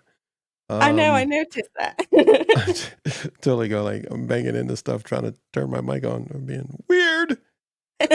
Crystal, you're up. Susie, Oh you're my up. gosh, I love it. We're Vision by the boards, way, in the yeah. private chat, we were kind of like, when do we jump in on this? Because we want some of this action too. You're jumping in. Excellent. I loved it all. Great tips and tools. Crystal, you want to go first? Oh yeah. No, just like she had me picturing and thinking about all the vision boards that I've made, but she made me think about it and picture it in a different way. And I'm really glad you brought up just the everyday gratitude, because we've all heard that and know that, but like when you really do it every day, right, Gemma? It's like a totally Yeah. different experience. It really does change your day, your week, your month, your life. It Like, does. It helps you think about the lighter points. oh my gosh. Well, yeah. And some people, it's just your perspective. Like they'll look at Yeah. some things that maybe we've gone through and they're like, oh my God, that's horrible. And I'm going, oh my God, I'm alive. I can breathe. I have a child, my son. I have clothes on my back. I'm eating food. I'm good. Even with all this trauma and all. Exactly. You know what I mean? Yeah. So you just let that back. Gemma, I love how you make everything just flow.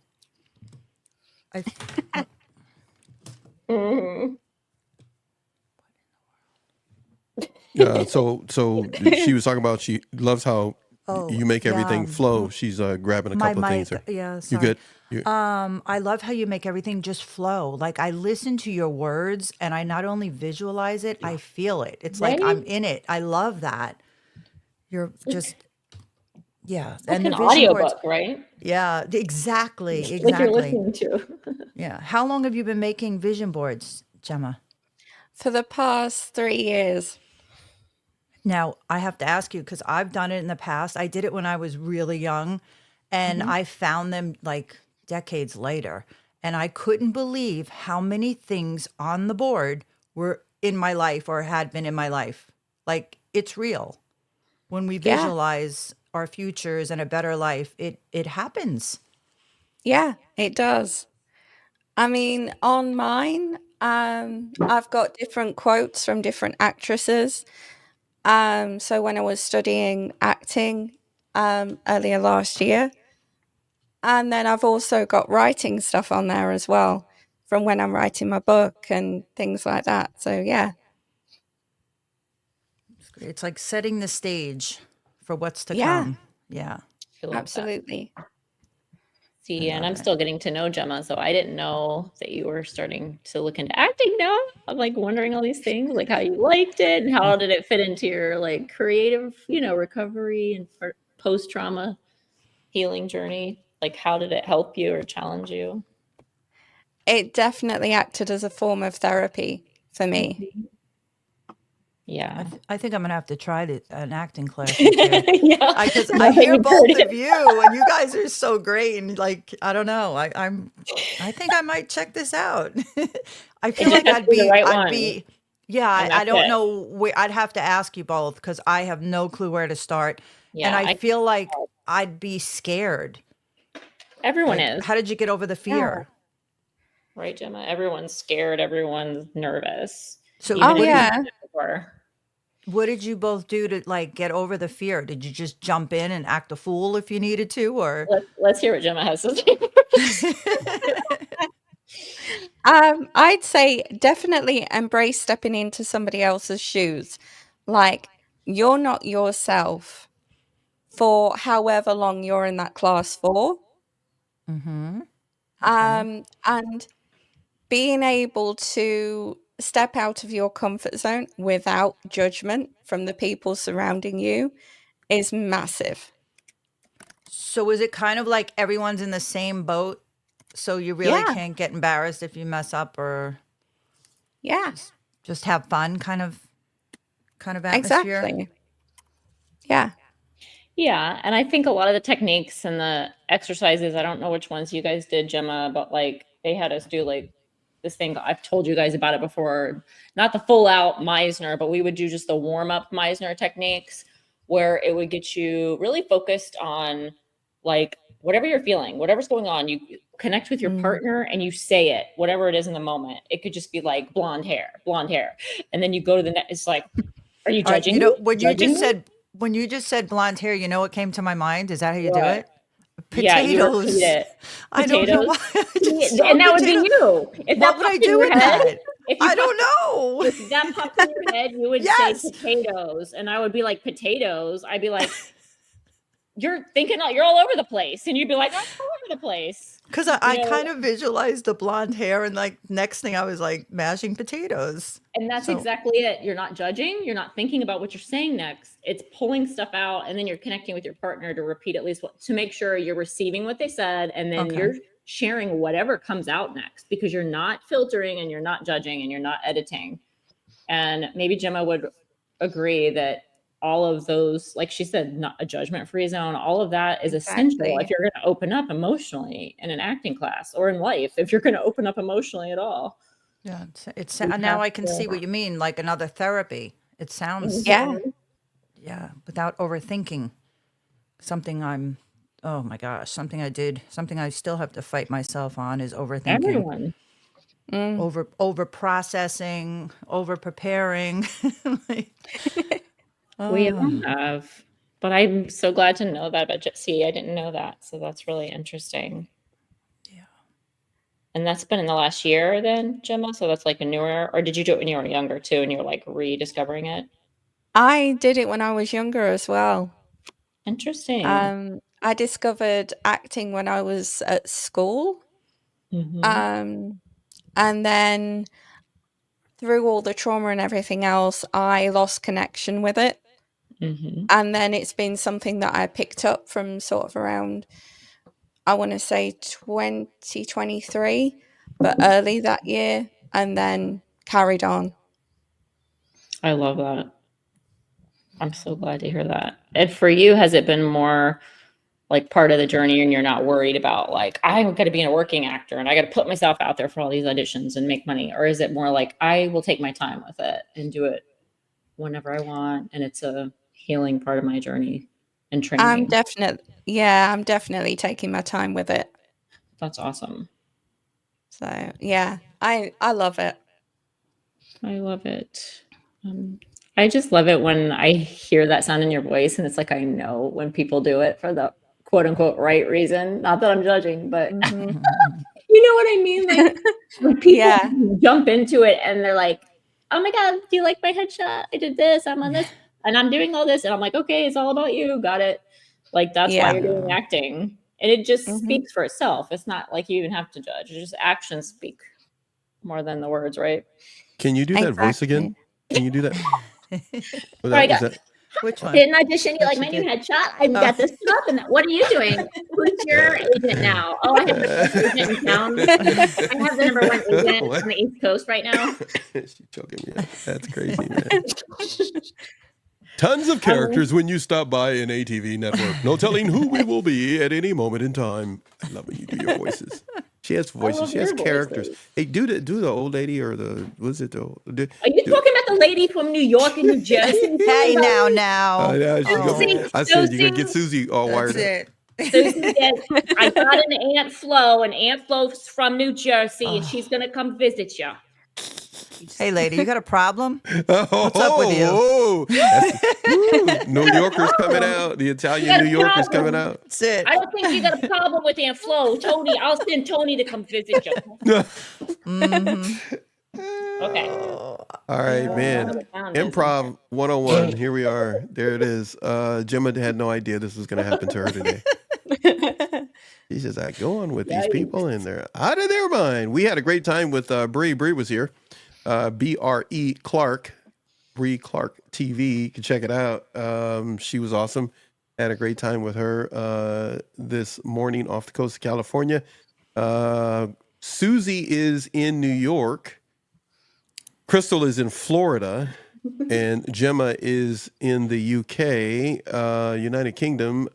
So we've had a great time, us all being together. But I'm telling you, everybody, let's do a quick recap. What was it like for you dealing with Sarah first?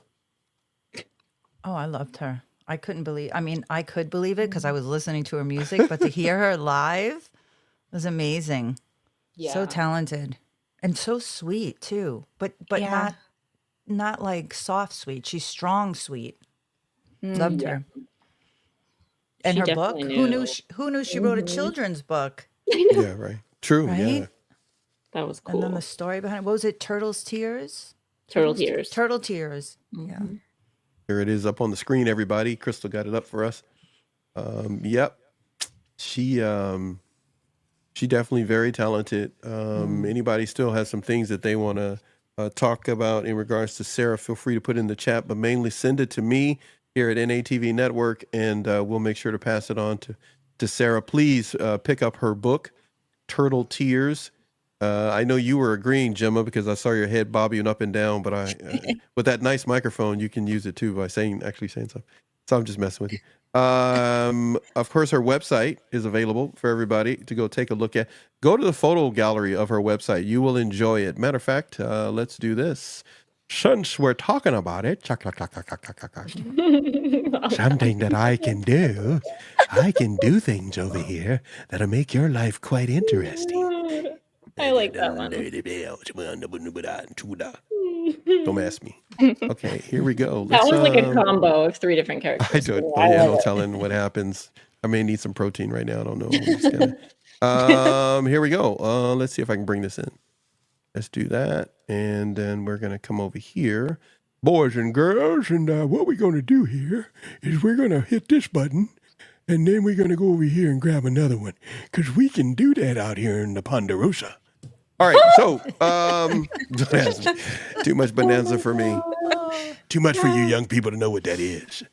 But let's see. Do we got Sarah up on the screen? Can everybody see that there? We got Sarah, her website Can everybody see that? Thumbs up or no? Yes, whenever I got that. You guys out there? I can't see you. That's why. So there she is. You guys can check out her Doohickey.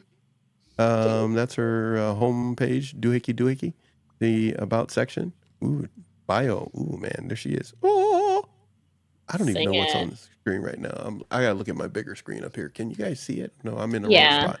Hold on a second here. Let me move some things around here and get some people out of the way. I don't know. Put us at the bottom. I don't know where we're going with that. Here, something like that. There we go. So you guys can see that. I'm gonna get back over here. Loving it. What I was talking about was this section over here, with her photos. Love it. Nice. Girl got some class. Girl got some skills. You know what? It's always a good thing when you meet people that got skills. Skills, man. Put our skills together. That's right. We become the Avengers. Led by a really old guy. An old guy who's not in a chair like the X-Men, them people. No. We're the Avengers. Everybody. We can come for all your recovery and make it better. That's what we do on Friday. We make you feel better about your recovery. Go everywhere else, and then when you're done, you come back home. Amen. Bring some chocolate and milk. All right. So anyhow, there you have it. I'm looking at a bunch of different things here. I hope you guys can see what I'm seeing, because if not, I don't know what to tell you. She's singing in, not in the rain though. She's singing, but not in the rain. But her voice is exceptionally well done, music and all. All right. Make sure you check out our store. Denim. It's cute. Hey, so isn't that cute? Isn't a little iron-on patch? That's just so cool. It's just so cool. You get a makeup bag, everybody. And of course, if you want a signed copy, isn't that what she said, everybody? Make sure I said that. Right. Yes. Okay. Yeah. All right. You can't beat that. Get it on $15, going to make you feel good. You're going to have stories to tell your children. Read it to your children. They'll have a new perspective on turtles and butterflies. What was it about butterflies? The turtles secrete something. Anybody got that? Remember that? Was it salt, right? Okay. Salt I think water that's right. something? Yeah. Yeah. You're not sure what we're talking about? Catch this show earlier and you will see exactly what I'm talking about. Rewind it. Rewind. Okay. What else we got here? Ooh, handmade Sarah guitar pick. Earrings. Wait, hold on a second. So I had to read that again. I said guitar pick. Wait, the word earrings on the end. Oh, that's pretty cool. Good idea. Oh, I love them. Not bad. $10, man. You guys can't beat that, man. Come on, you people. Stop buying them pizzas and start putting it towards something like this. Buy a pizza once a month and then go to Sarah's website and get yourself some. Vinyl package. What is that? Outside the Lines. What is that? Exclusive limited edition vinyl package of all the songs from outside. Wow. Oh, hey, you can't beat that. Dude, $50. That's 2 pizzas right there. That's amazing. You see what you could be doing with your life instead of pizzas?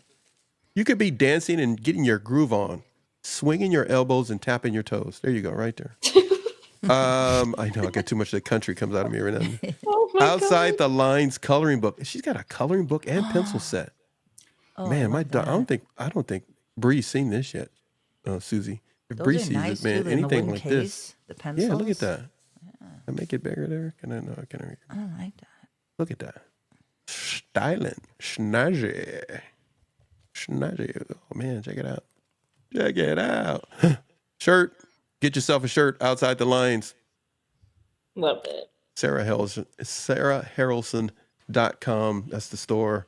Everybody, we want you to show some love to her, but make sure you check out her music. She's got music. She's got songs that are out right now that you can check out. Check this out.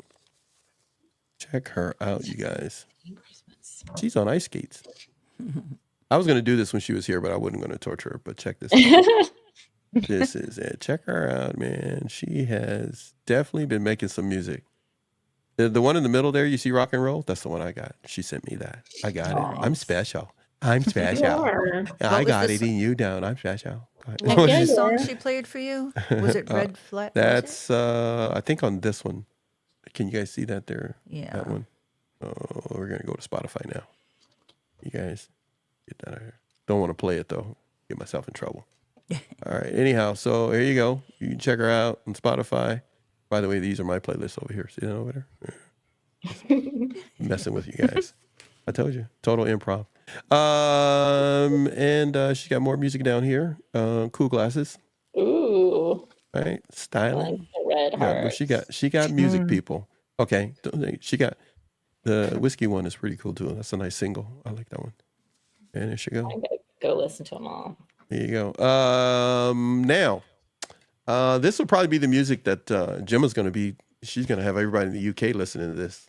They're gonna like, you've been with them Yeah. Americans too long, Tom. What's wrong with you? What's wrong with you? Stop hanging out with those Americans. They're corrupting you. Corrupting you.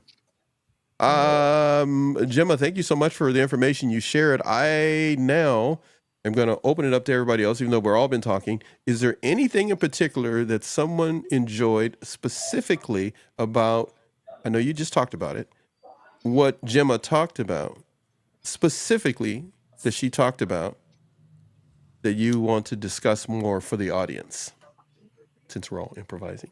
Anything else? Right. We talked Oh, about the vision boards. But I'm just I think how she like you said, seamlessly like made it flow from like talking about the exercises and the techniques to like, you know, there's key moments of imperfection, I think she said, in your life, and how are you gonna allow this to challenge you to grow? And I was like, ooh, I love the way she said that. And then went right into her experience with the exercises and how she went through therapy. So I just love the way she eloquently phrased that. You know, when you're like coming out of an abusive relationship or situation and everything seems so scary and confusing. And I feel like with what you're doing, it just makes it not so scary. You know, like your workbook and the things you do on Instagram on Mondays. You do, what is it, a live journaling? It's a live journaling. Journaling, yeah. Like Oh my how, God. and you know, you're not doing it alone, because for me it was like kind of hard to do it alone because I was still so confused about things. So it's nice to just sign on and do it together, and you're just very good at guiding. So I appreciate that in you. I want to kidnap her. Yeah. I want to find a way. I haven't found it yet because my Mondays involve something else, but I would love for you to come and do that over here on NATV when you get a chance, or I'll have to pre-record it or something, or do something for our viewers and members and subscribers, that we have something like that for them to go through. But everybody here, make sure you go visit Gemma on, is it Monday? I'm a piggyback. Susie. It's Mondays at 7 a.m. GMT time. 7 a.m. that time. Man, that's really, yeah. I told you I got other things to do on Monday at that time called sleep. But what I was going to say is, so that would be, I don't know, what is that? 7 a.m. your time is like 11 or 12 or 1 o'clock in the morning for us or something. I think it's Something like like 1 that. a.m. You're 8 We hours looked it ahead up of us, I last think. time. Yeah, you're like 8 hours ahead of us. I think it's awesome because you do it in the morning, and it gives people a good way to start their week if they're able to be a part of it, but they can also watch it back later. Exactly. It's great to know that that's there, even though a person may get up and start their day a certain way, they're still able to go back to it later when they have time. I think it's awesome. What is the actual process of that? Because I'm not going to watch it until you do it over here. I'm just going to let you know I'm insulted that you even thought about doing it before you met me. So it's just so, that's so narcissistic. But I was gonna say, I can't believe you're so happy without me. So anyhow, so just so weird. He's a weirdo. So do me a favor. What is the Patreon? How can they pick up the workbook journal? Very good points that Crystal is highlighting to us, because we need to put that in front of everybody, which is what we do here at NATV and Rhythm Entertainment Media Group. We put other people in front of other people. And so we're going to do that for everybody. Gemma's given us that information. Crystal's putting it together, and we'll put it up on the screen for you in the chat. Use the chat as an opportunity to find the links that you need, more than looking into the description of the video. We want the actual live stream. When you come to us on a Friday, the live stream itself will become your reference material and your reference point to add to your recovery journey. Your recovery, your restoration, your transformation can all be found right here on NATV Network. So as I often say, go everywhere else, but this kind of juicy stuff you can find to add to whatever you already are doing, add to the foundation you already have. Feel free to come here and pick up some other little tips, tools, strategies. Don't get caught up on the lingo. Trauma this, lived experience. Like, people can bounce you around because they can take you on a whirlwind of different ways to look at something. You just want to feel better, and we want you to feel better. So don't get caught up in the terminology if you can help it. Learn something, examine something. Look at the screen, everybody. If you're here in the chat with us, this is for you, the audience. This whole day is for you to be able to think of something other than the narcissist, other than toxic stuff. Get a hint of information, but think more about your well-being. What do we have there, Susie? Everybody, Gemma, you can jump in if you like. If you like, Yeah. I got to take a swig of something over here. That's exact- the. Sorry, I'm go sorry. on. Go on. Go on. No, it's your. It's I your told you people membership. stop being Let me polite to go. people I when you guys are know. on. Just See, keep she's talking. rubbing off on me. Yeah, you giving Susie bad habits. Don't. Oh, I'm sorry. No, I'm sorry. And the audience is going like, somebody please talk. Just quit saying I'm sorry. Just jump into it. No, I'm just kidding. Just do it. Just do it. There you go. That's the exact link for my Patreon membership, which also includes a link to the shop where you can buy the vision board workbook. Nice. Cool. So It's what's a in the longer vision? one, but I have the shorter one coming right after it, so people can get there. I'm curious Not that what one. The next what's one. in the workbook. Oops. What's in the workbook for the vision board? Does So it come with like include- pictures, or it tells you where to get them? Yeah, it comes with pictures, it comes with journal prompts, it comes with the different categories in which you can improve your life. So if you want, you can separate your vision board into those different categories to make it a bit easier, or just create lists on the vision board any which way. There's no rules. And I like that you can hold it. You know, a lot of people, they're like, oh, you can do it online. It's not the same. You need to It's hold this in not. your hands. Yeah. Yeah. And make it. You know. Yeah. So much more powerful that way too. Love it. Crystal, when's the last time you made a vision board? You know what? I actually made one last year. Oh. Right. It was maybe like, yeah, this is like a year and a half ago. So I've made them a few times, maybe like a handful of times. But I think I started in acting class when everybody there was like, let's get together and do a vision board when we're not in acting class. And so that was the first time I did it. And it was probably 2013, 2012. And just sitting there doing it with them in that space was just so healing, just even doing that. So I was like, I can do this Yeah. anytime I want. Perfect. So I have. And this last time, I feel like it actually is manifesting correctly because I actually believe and like fully believe, you know? Because you did the work. You're Like a doing the wash. work. Yeah. Yeah. Yeah, I know. I think I'd like to, I'm going to check it out because maybe I can do it like in real time when you jump on with Paxton. I would totally, Yeah. especially for like the new year. What Hey, better you time wanna to do a vision that? board? We Exactly. can schedule that. Yeah, we should. You want to do it too, Crystal? Sure. I'll you do another game? one for this. You're in? Yeah.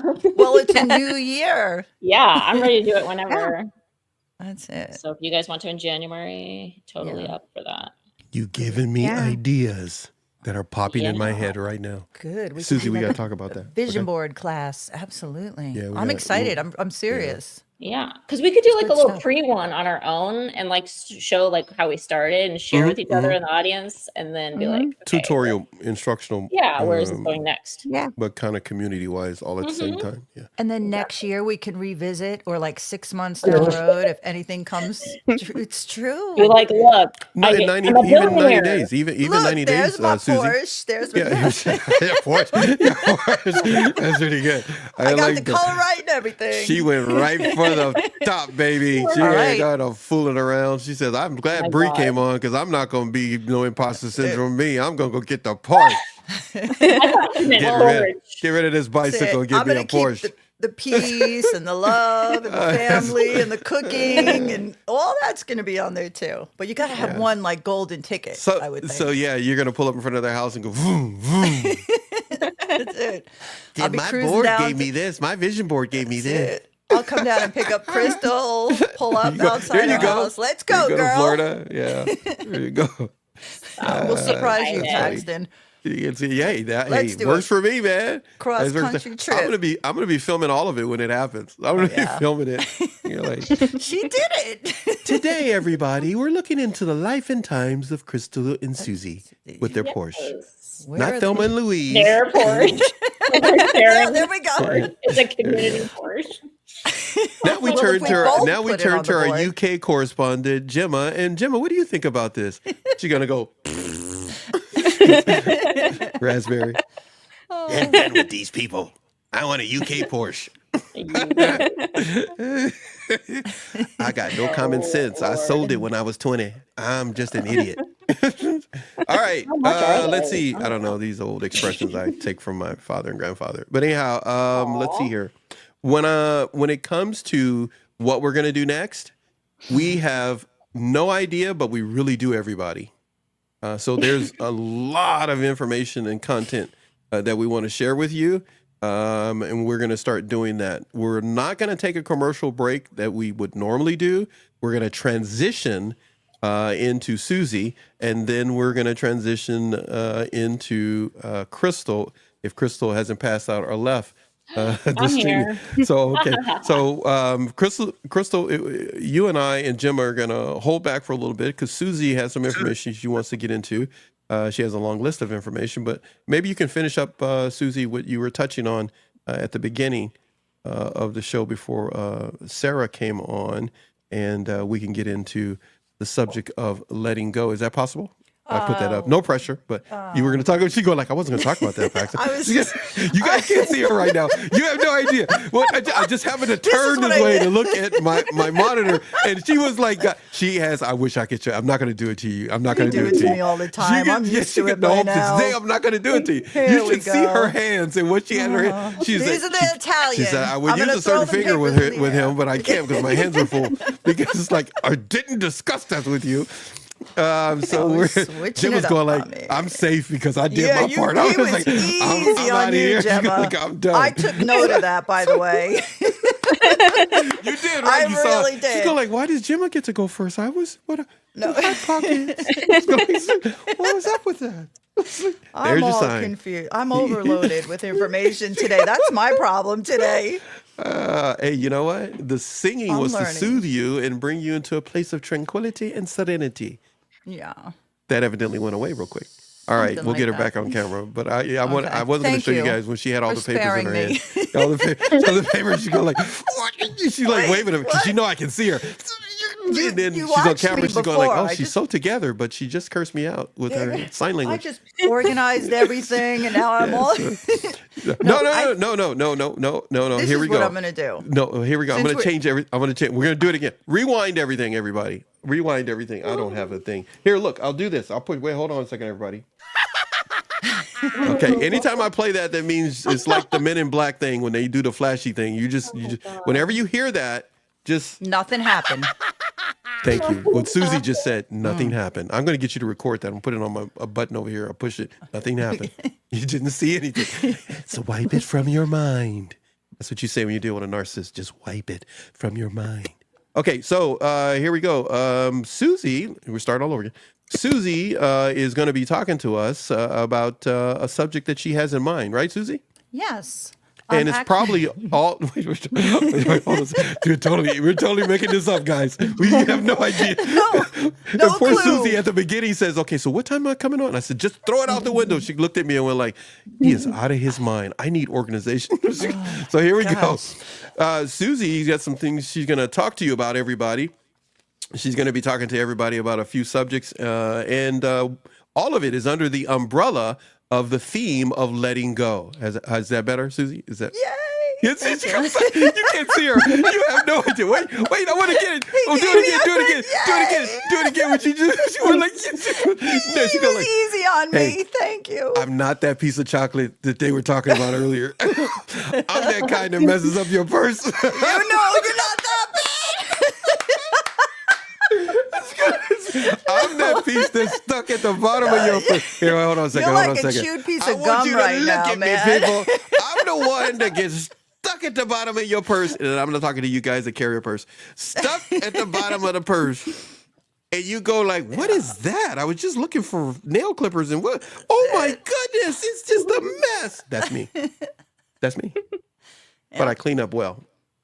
Yeah, you do. I clean up well. Don't tell anybody because Goodness. then they'll make me do it all the time. So anyhow, Susie's going to be sharing some things with you, and we're going to get to do that in just a moment. We're going to take a moment, not a break. We're going to take a moment to recalibrate, and then Susie will be up. And when she comes back, I'm going to do this right now. I just want to mess with everybody. When she comes back, I just want to push buttons. Look at that. Somebody watching this on their big screen is going to be going like, what is he doing? Look at, hey, how you doing there, Gemma? What's up, Gemma? Look, there's baby Susie over there on top of my head over there. And it's kind of like totally freaking you guys out. You're like, what is he doing? I just love playing with these buttons. They're just so cool. And everybody, you got to get your StreamYard on. Take some time, set them all up. You'd be surprised. You just go like, oh, this is a lot of fun. So we're going to come back, and then Susie will be the center of attention, bringing some information to you. And you won't be really looking at it like this. It'll look like this when she comes back. But for right now, we want you to remember this. We were showcasing Sarah today, and we want you to make sure to go to, well, you can't do that if this is in the way. Let's get this banner out of the way here. You like that? Make sure you go to her website and look at some of the things we just showed you by showing her website. And I want everyone to make sure you show some love to Bree Clark. Make sure you check out Bree and follow her, subscribe to her, but especially keep track of when she finally gets out here to California where I am. We're going to make some content together. I am going to kidnap her. You're going to see a number of different things the rest of the time with us. It is getting, what are we at? Half past the hour, half past the hour, 1:38-ish, thereabouts here off the coast of California, whether it's evening or whatever time it is for you. We appreciate you being here, but you people need to get some sleep. Take your nap or do whatever you got to do. Get your food in. You don't have to watch us this whole time. But I need you to subscribe to Bree's YouTube channel. By the way, just for the record, Sarah has a YouTube channel as well. Make sure you show support to her YouTube channel as well. We need you to, I understand we sound very needy today, but we need you to show support to Gemma as well in her YouTube channel. Gemma, YouTube channel again, please. At Living Imperfectly Perfect. All right. Maybe Crystal will get that and put it in the chat for us for everybody to have it. Everybody feel free to do that. No, my voice is not going to give out. I'm not going to give out. I'm really excited today. Lakers won. And I took a nap today, so I'm really good. I'm good. I'm buying also Susie some time, so she's looking at her stuff. So keep talking. Just keep talking. No matter what you do, just keep them sitting in those seats. That's what you want to do. That was my training. Yeah. Keep them in the seats. Everybody, keep looking at the screen. You are slowly becoming a loyal subscriber to NATV. You are slowly... Okay. All right. Crystal, remember we used to come on and do like the Boom 86 and all that stuff? And Yes. we were just, man, we were awesome. People were just loving It's that. all just fun. And then when we stopped, and then people were going like, where did the Crystal lady go? And you guys were together being weird. And I was like, I'm still weird. No, which is better when you're weird together. So, okay, so they like weird. Yeah. This show is not made for people who are snooty. People who are snooty, they don't last. They don't last. People who are like Gemma, down to earth, Crystal, Susie, Well, they're crazy first, but then they're just not I snooty. knew something was coming. You knew it. See, you love was it. like, what You is can he hear it gonna in my say? tone going like, he's Oh, going to yeah. say something stupid. He He's going to hesitated. he going to say something stupid. He gonna do it. He's that piece of candy we told you about. it. He's that piece of candy we warned you about. Okay, everybody. You ready there? You ready, my friend? Yes. You are. She's going, yes. You Ready changed as it on I'll me ever 20 be. times. I'm ready. I'm so ready. I'm ready for you to put me back on and all of you be quiet.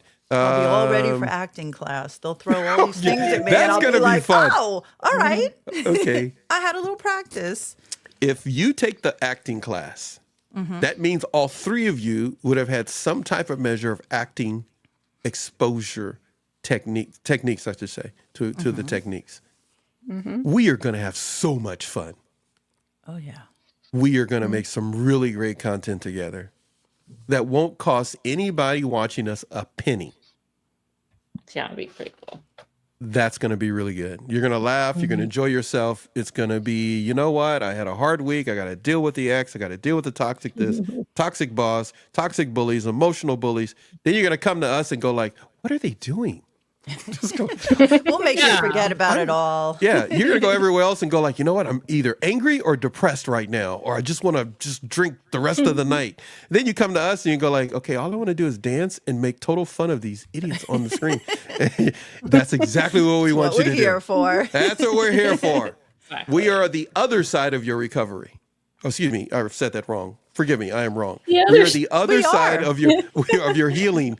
You go get healed with everybody else, and then come over here to the recovery zone with us, and we will take you on a journey where there is chocolate and there is caramel, and there is. Oh, you know what I want before you go, Susie. Yes. Crystal, please read to us again what you said about the chocolate, please. Oh, you really? Yes, I want you to read it again, but hold on one second.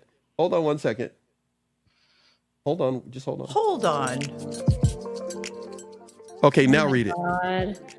Oh my God. I didn't know you were going to say it. Okay. Do your acting stuff. Just go ahead and read it. Okay. If the perfect, amazing, hot, sweet, life-changing man were a candy. Not that voice. No, do it. Do the Do the cra- sexy one. I like what you did, Susie. You went like wrong. She went like wrong.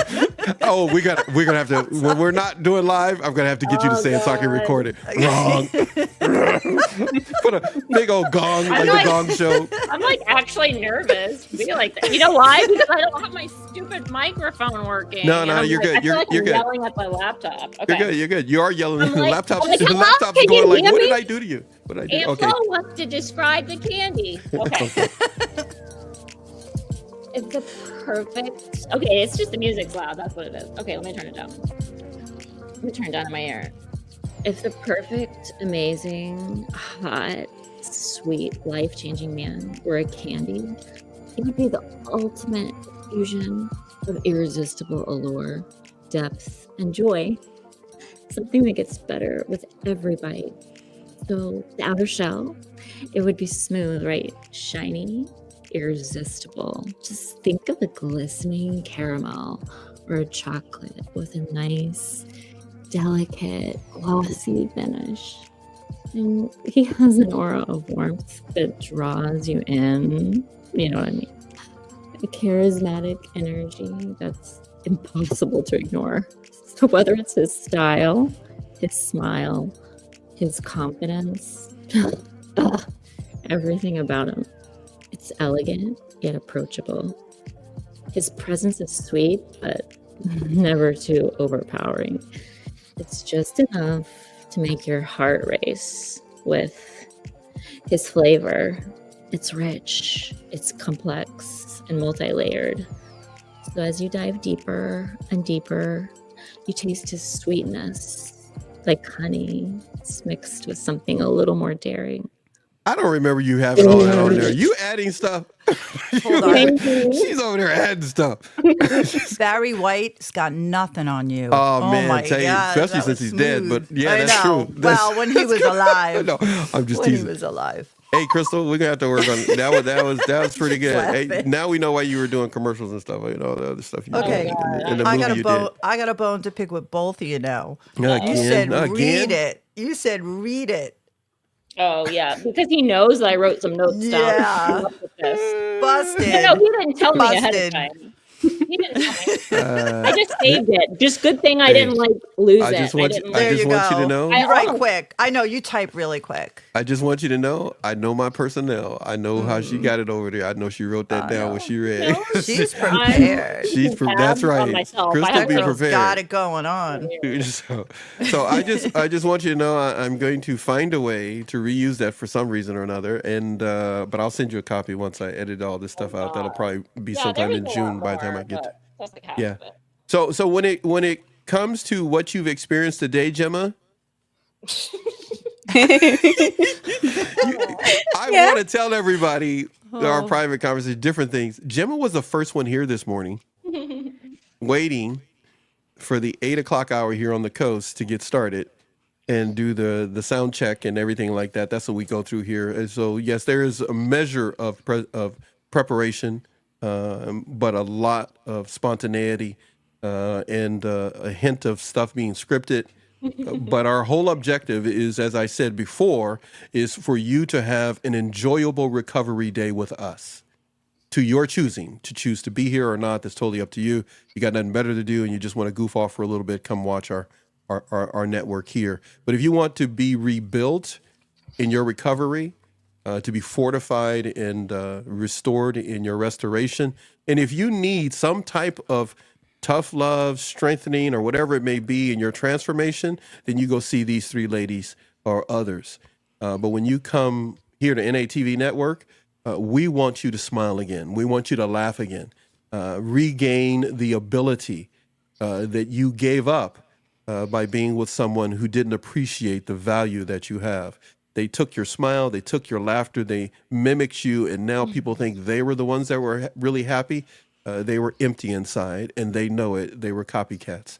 And let them live, let them go, as Susie says, because you can be you when you come here with us. Uh, just make sure to share our channel with other people. I appreciate everything that's happened up to this point. I think I've given more than enough time for Susie to be ready. so I've milked every moment as much as possible and keep talking. Thank you. So, but everybody, appreciate you being here in ATV. Appreciate you big time. What else we got here? Oh, Susie on the screen. Just you like to, or Crystal. Oh, wait. It says, I'm glad I'm alone and nobody's listening to this right now. Nothing personal, Crystal.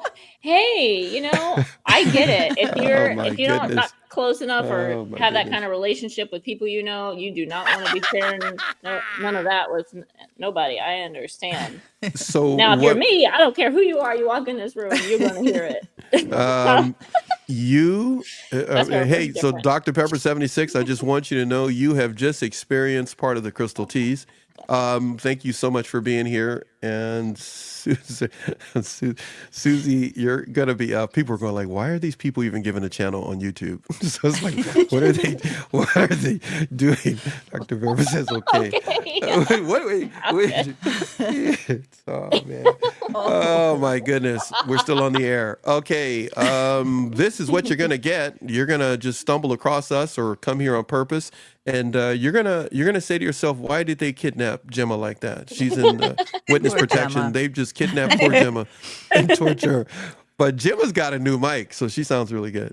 You're like, Yes, all she right. does. Told you guys we weren't going to take a break. We're just going to be here and break you. No, we're not going to take a break. We're going to break you. You come in all mad. I want to talk about the narcissist. I want to be mad right now. They go like, you know what? These people are idiots, but they make me laugh. They make me laugh. All these recovery coaches and channels I go to, they're awesome. We love them all. Many of them have been on our show. Many of them I have on file. I just haven't posted it, and they have some really good information. But For sure. hey, right now, we want you to end the year the way, well, maybe better than you started. We don't know. But one thing is for sure, next year, you're going to have a lot of fun on NATV Network if you're not having it right now. Right. Susie, we're going to all get quiet. Why we're going to do that? Because it's Susie's turn. Letting go, beyond the release.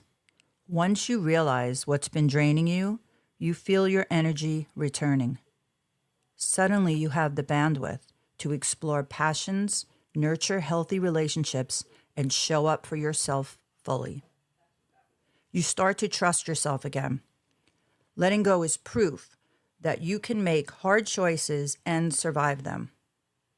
Each time you choose yourself over what no longer serves you, you're building trust in your ability to create a better life. That self-trust feels powerful.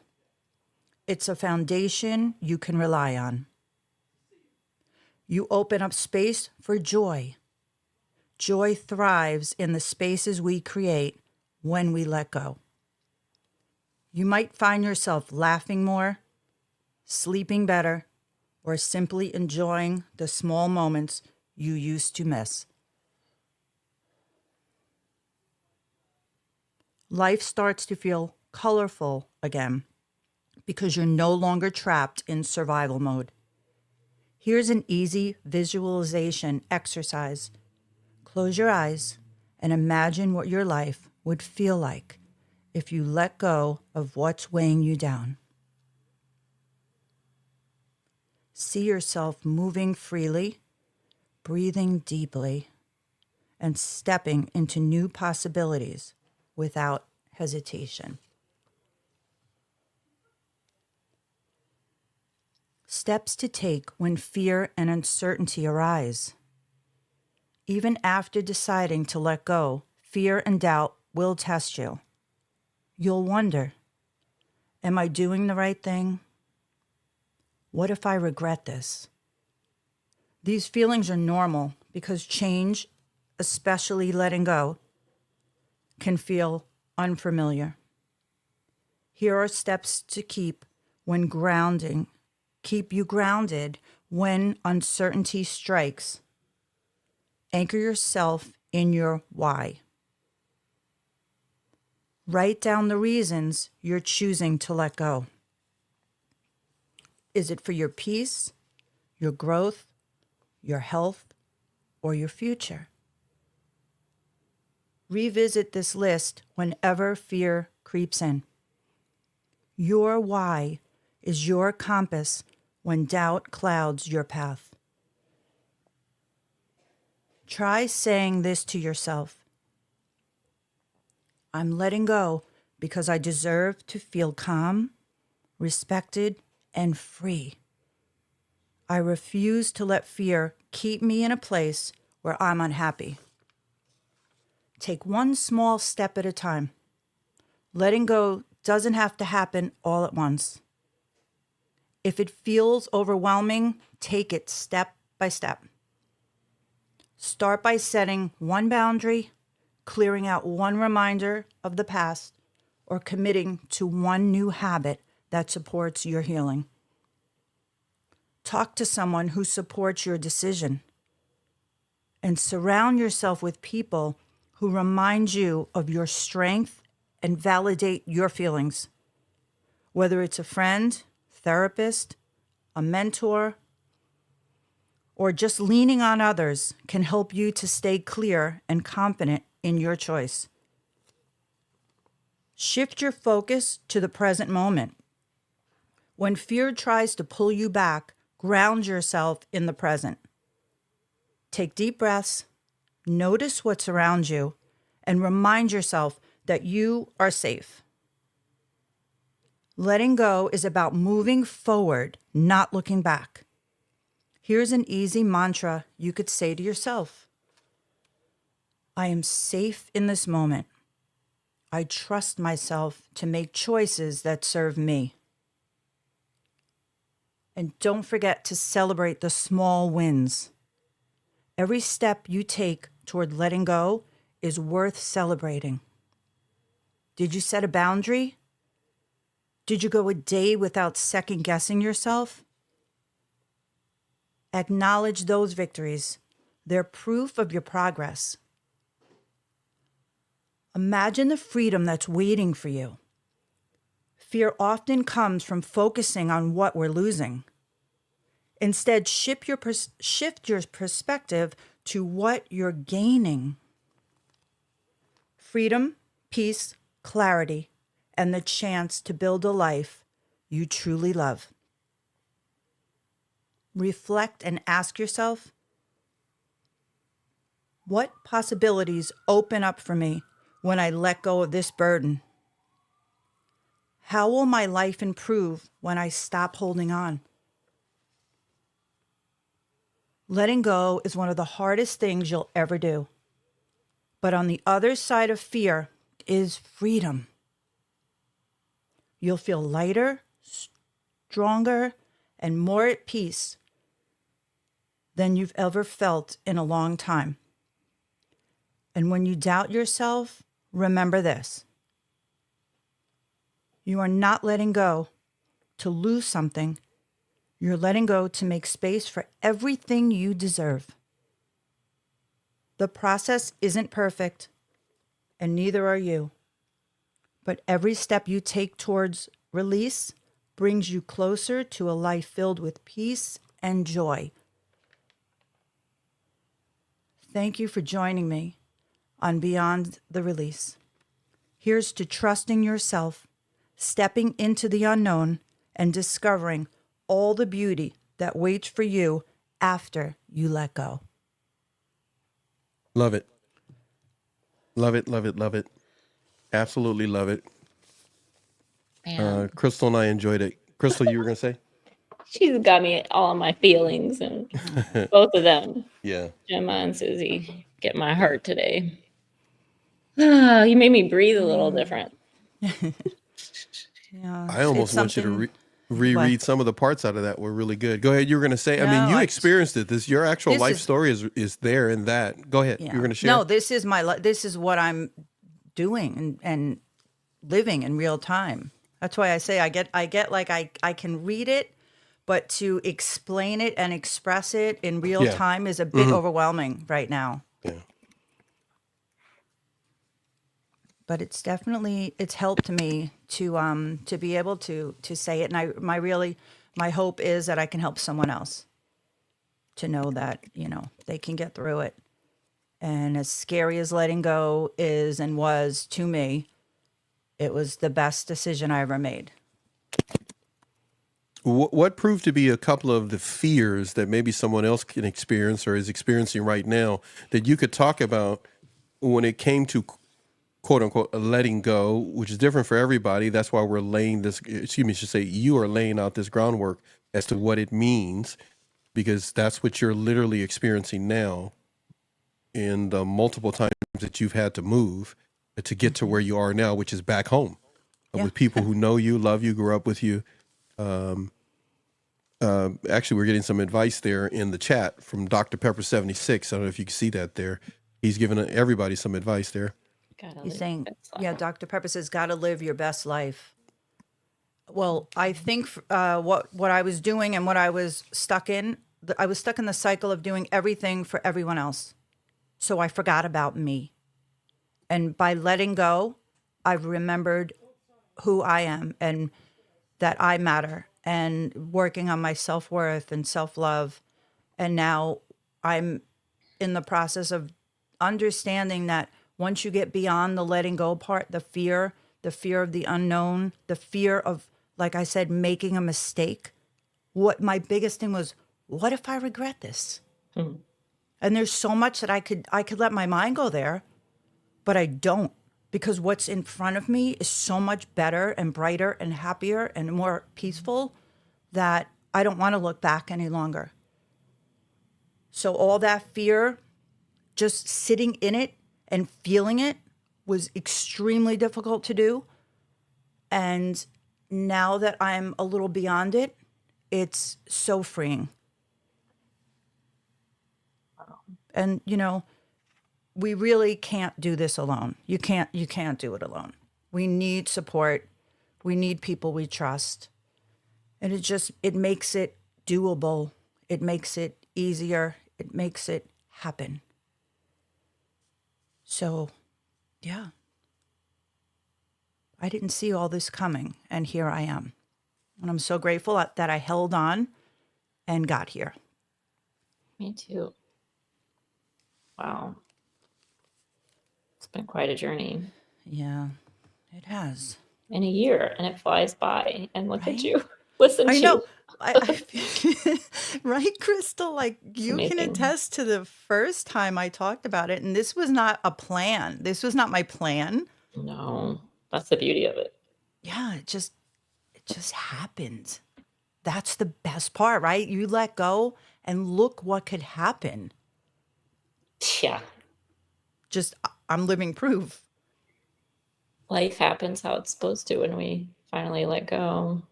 And that's what Bree Clark was talking about, right? Mhm. Living your life and sharing what you learn and helping other people to grow. Exactly. I know, and it's so simple how she was saying it and how we all say it. She was like, we breathe or we're not breathing. We're alive or we're not. And it sounds silly, but it's true. We all try to make something to give meaning to our life, whether it's faith and religion or our family traditions. I'm from New York. I'm from Puerto Rico. It's like we're all just searching for meaning and importance and love and community, right? Belonging. And it's like we have to find it inside ourselves, or we keep searching We everywhere. complicate, right? We complicate our own lives. Yeah. And look where it gets us. It gets us stuck with miserable people doing miserable things, and we're unhappy. We don't learn. We don't grow. I didn't anyway. I don't think you can, learn and grow when you're surrounded by negativity, especially if someone is, abusing you. And I don't even mean physically. I mean just putting you down or ignoring you. I couldn't express myself. I couldn't be myself. It limits your resources too, and like your know-how to know like how to reach out or like what to do. And who to trust. Yeah, exactly. How do we trust people when we It can't even messes up. trust those closest to us? Exactly.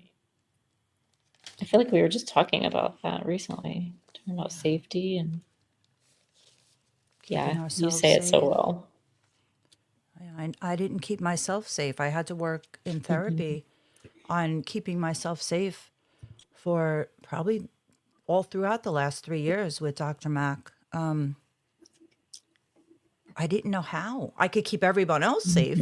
Exactly. No, nothing would happen to anyone in my presence ever. But when it Mhm. came to me, forget it. I was garbage. I treated myself like garbage. How crazy is that? I understand. Yeah. It doesn't So make glad I'm out of it. sense in our head, in our brain, but it was a survival skill for what you're surrounded with. But isn't it amazing that once that switch clicks on and you figure it out, is like no turning back, right? No, not once it's really on. It takes a while. It blinks. It blinks for quite a while. Have you ever seen the lights blinking? I've always heard, they make jokes about like, oh, something's haunting or visiting you. I'm telling you, I have these lights right above the table here, and there's this one light, and it keeps going on and off. And sometimes when I turn it off, it'll like do a little blink, like just let you know, I see you, I'm here. Yes. So I don't know, it's really cute. When I was in the farmhouse before I moved back home, we had a light and there was like a closet, and every once in a while in the middle of the night, I would hear the faintest little sound. I don't even know how I heard it, but it was like a motion detector light in the closet. So how and why that thing would turn on, and I would hear it when the light would light. It was like a little light bulb ting, and it would go on randomly and then shut off, and I would freeze because I'm like, oh my gosh, is someone in the house? Did someone turn the light on? And then someone said it could have been like, because I was in a farmhouse and I was with the barn and the horses. So there are mice.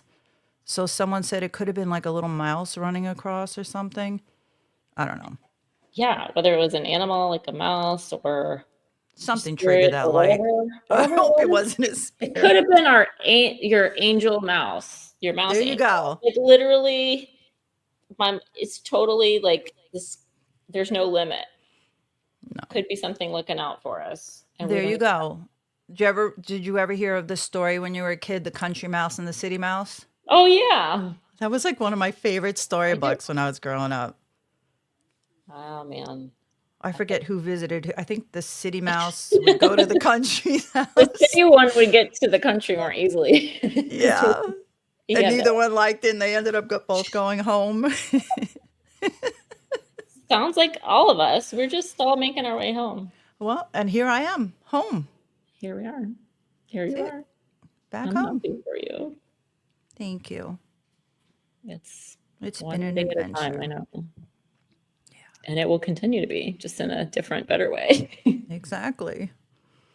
Speaking of adventures, I owe you a message. Oh, Just yes. in case. I just remember. Yeah. Oh, We got to pick a date for when I can come down to Florida and we can go on real adventures. hey, if Gemma's around, I don't know. It's a longer Let's trip, but go. hey. Apparently, I'm in a vacation capital, but so is New York. Yeah, So true. get this, Susie. I wish, I don't know, maybe I can make it up there. We'll see. My son is supposed to go with my sister because my sister offered to take him up there because she's never Okay. taken him on a trip. Oh. But I don't know if I gotta talk to them. We'll see. Ooh. That would be fun. Well, either way, we'll get together. Okay. Adventures await us. As we say it. Love it. Everyone, we're gonna have a big party. That's it. Party That's it. people in Looking forward to it. the house. Party people in the house. I'll tell you right now, party people in the house. Either way, right? So what adventures do you feel that you've missed out on? I don't usually like to go down this road, but I'm going to do it right now. What adventures do you feel you've missed out on because you weren't paying attention to your needs? Travel adventures, cooking adventures, shopping adventures, whatever it may be. What do you feel you've missed out on? Traveling, would you say? Me? Anybody? Through all my craziness and my dysfunction and my abuse, I did travel a little bit, surprisingly enough. And it would depend on who I went with, but towards the end, I started to get very brave and I would go away here and there with a friend or whatever. I think that's what made him more angry. But anyway, when I traveled and when I went somewhere else, I was fascinated to see that people were kind and nice, and like I didn't have to go to sleep at 7 o'clock at night.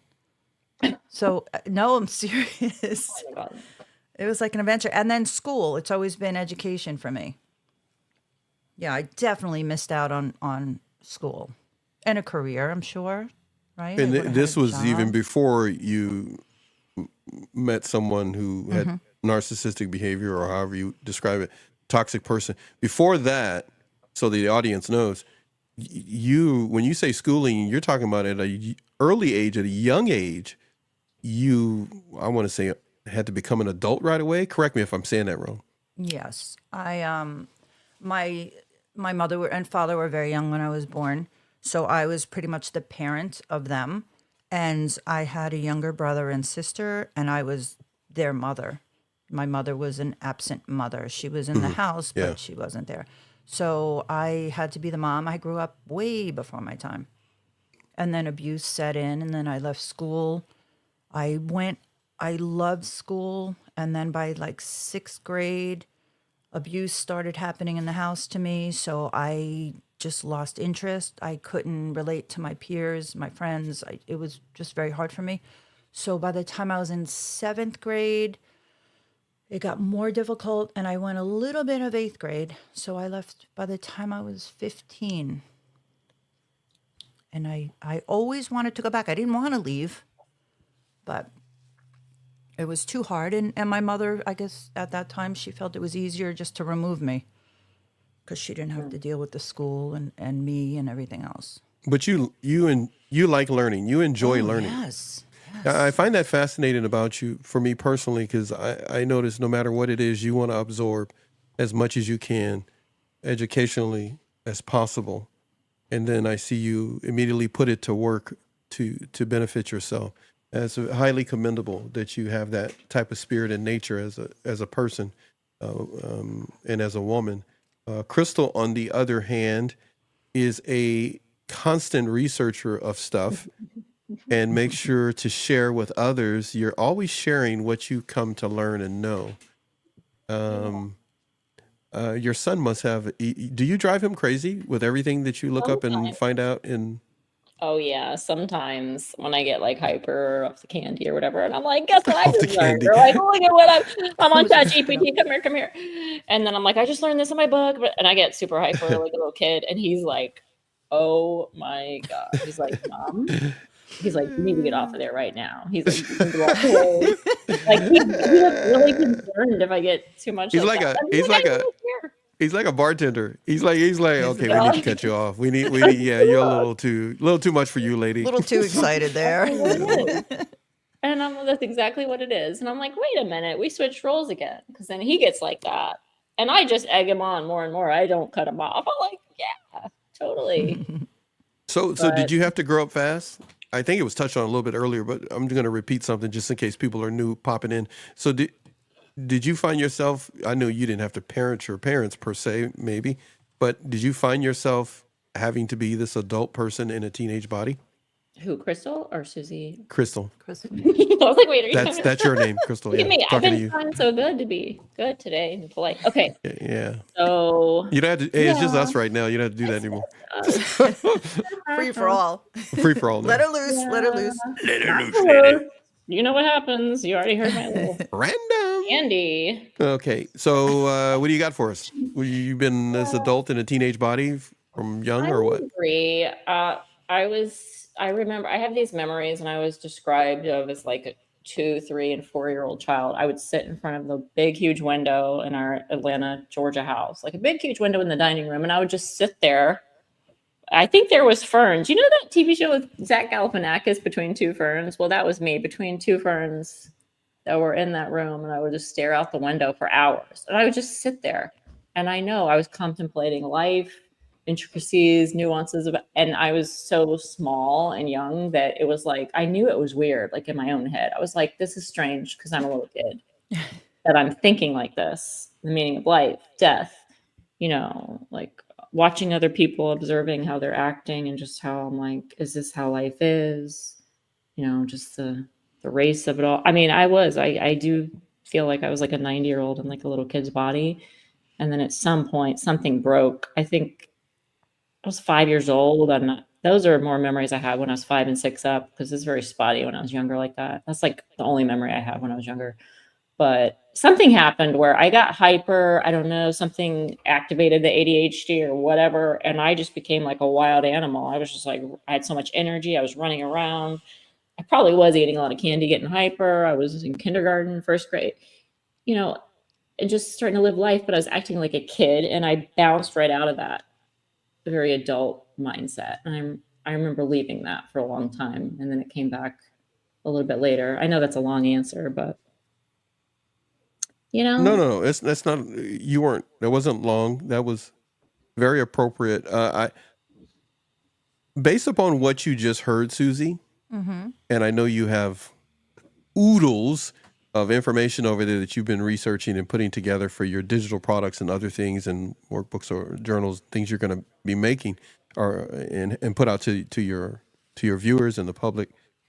Out of the information that you've pulled together, past, present, that you've been pulling together, based upon what you just heard Crystal say, from your information that you've been pulling together, what words of information that you have there that you can share with Crystal or the audience? You guys cannot see her head right now. She is looking at me like, I am going to kill you. Hey, I used to do this to Crystal all the time.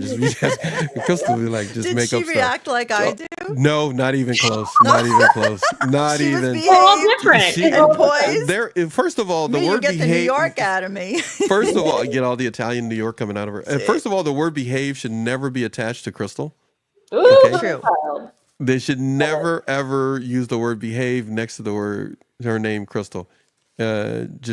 She is just Crystal. So just let Crystal be Crystal. I always say that, just let Crystal be Crystal. You get along just fine. When you don't and you want to be the boss, you're going to have a problem. And so you can get the highest amount of cooperation from Crystal if the person doesn't have a huge ego. If they got a huge ego, it's going to be a problem. So because she doesn't do well with egos. So when it comes to the information you have, and I'm going to want you to share some of that a little bit later, in just a moment or two. But what are some points there that you can share with the audience, with Crystal and I, that you've been researching? And if some of it sticks to myself or Crystal, that's fine. We'll chime in. We'll leave the mics hot and open. But what else you got over there that you can share with the audience and Crystal and I?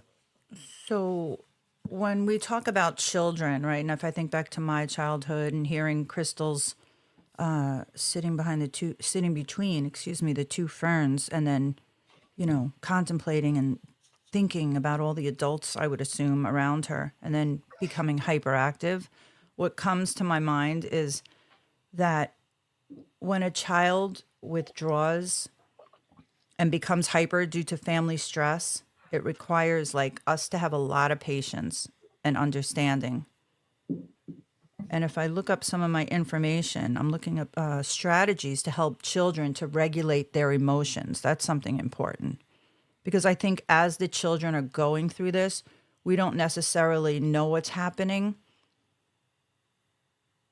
So withdrawal can be a sign of overwhelm or shutting down as a coping mechanism, whereas hyperactivity can be a way of releasing pent-up energy or seeking connection in a chaotic environment. So what we should do is observe the patterns, like when do they withdraw and when do they become hyper. We need to understand their triggers, and I think that's the first step in helping any child. Wow. We need to also, right, I can continue a little, we need to create a safe environment and a predictable environment. How many of us as children didn't know what was, for me anyway, what was coming next, or who was going to be in a good mood or bad mood, or what was expected of me? And that was really confusing. And for children, consistency, establishing routines that give the child a sense of stability and predictability are key. Also giving them quiet spaces, offering a calming space where they can go when they feel overwhelmed. Even if kids have like I used to have a little closet that I used to go in under the jackets, and it was just such a safe space. Comforting toys, blankets, sensory toys, or even books. And reassure them, frequently reassure the child that they are safe and loved, even when family stress is present. So yeah, there's just a couple Wow. things. Yeah.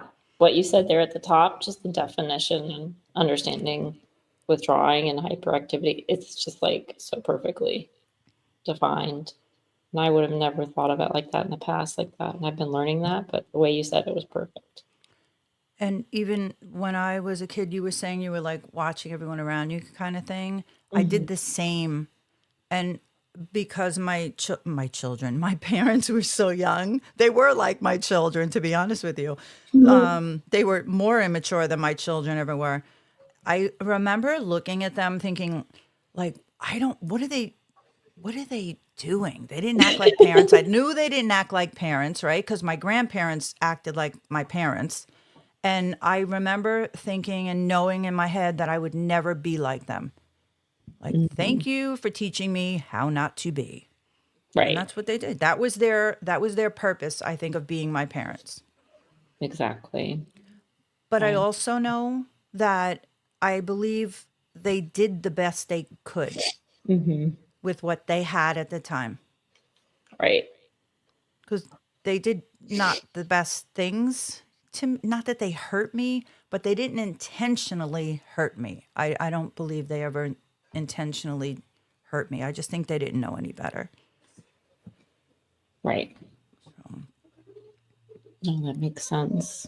Do you parent like completely different than what you remember as a child? Do you like Oh, yeah. intentionally? So I totally do. And I didn't really think about that aspect until I was pregnant. And it was just, I kind of dealt with things as they came, like that survival skill, right? Just we're like, okay, what's next? What's in front of me? What's in front? Because I didn't want to go back, and I couldn't go too far ahead because there was always something, and it was just a lot. But I remember being married, and looking back, I'm like, why did I get married? What the heck was I thinking?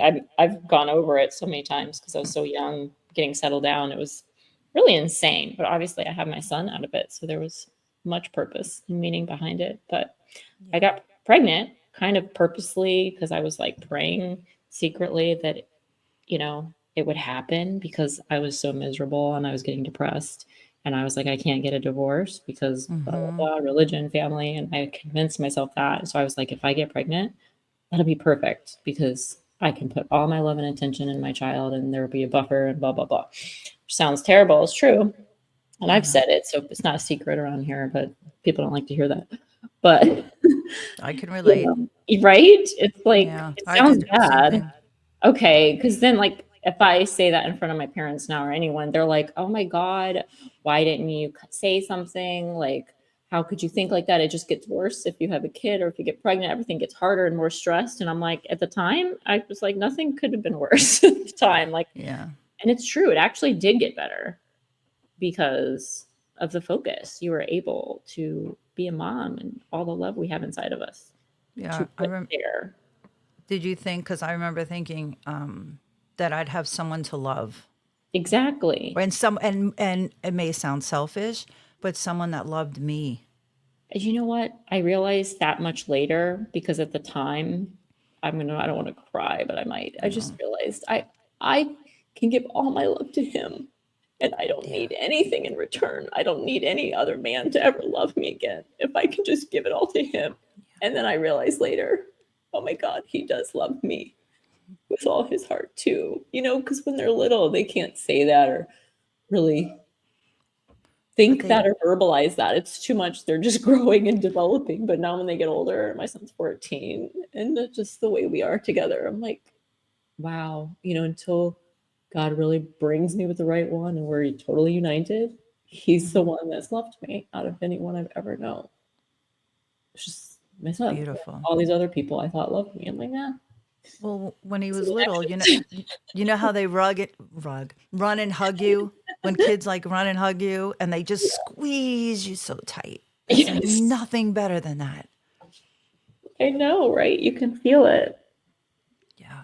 They're so innocent. We love openly and innocently when we're young and kids. And I know we've talked about how our kids have gone through trauma and, we weren't perfect parents because we didn't have the perfect environment and dynamic set up. But I've definitely gone over that with him and asked him to forgive me and just talked about things and faced it where I'm like, oh, my family or anyone else I've known, they would never apologize or face even just a smidgen of that, let alone, face everything and be honest. So it's meant more to me and like my character, no matter what sins, no matter what mistakes I've made in my life, I could turn around and say, you know what? I can face it. I'm accountable. I don't shy behind anything and I can face anything and ask my son to forgive me. And that makes me a strong, loving mother, no matter what mistakes have come and gone. You know what I'm saying? 100%. So nobody can hold anything over my head. Yeah. Because that's how I roll. Yeah, same. I my family, nobody talks about anything. Everyone pretend, and I probably taught them. I mean, I continued it. My family, the elders in my family showed me this way, and I know I did it to my kids too. It's like we just pretend everything's okay. Right. And there's no communication. There's no working things out. Right. And I'm like you in that sense where I'm just like, I call myself out on everything. I hold myself accountable. Yeah. I screw up more than anybody, but I'm honest about it. I don't want to continue. I want to, be a better person. Exactly. It hurts. Sad. Yeah, it hurts, right? Other people, like if you're down or like they're trying to amplify it or make your kid look at you different or even take you or put space in between you or estrange you. Like that is like the worst of the worst. It's like, wow, that's just evil. Yeah. family members like, we're trying to help you, or like, we want the best for you, and they're really just like pushing you further into this hole. And then Same, they say, well, see, look at you. like, look what you're doing, silly. It's like when coming to New York. It's like Coming to America. Remember that movie? Oh my God. Coming on to New York. My Yeah. family, they say to me now, the people closest to me, they're like, we should have just taken you out of there years ago. Wow. And I'm Well, like, I get chills. It's like, oh my gosh. Because they didn't even see it. no. Because they hear other Everything was. stories, or, you know, and then I'm hiding things and I'm pretending everything's okay and going through the motions.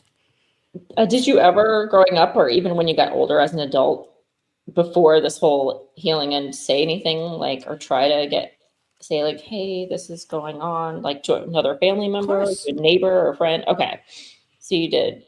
Well, when Fine. I was a child and I was abused, when I got I think I was 14, 15, you know, you have like a boyfriend in school, you know, like little kids.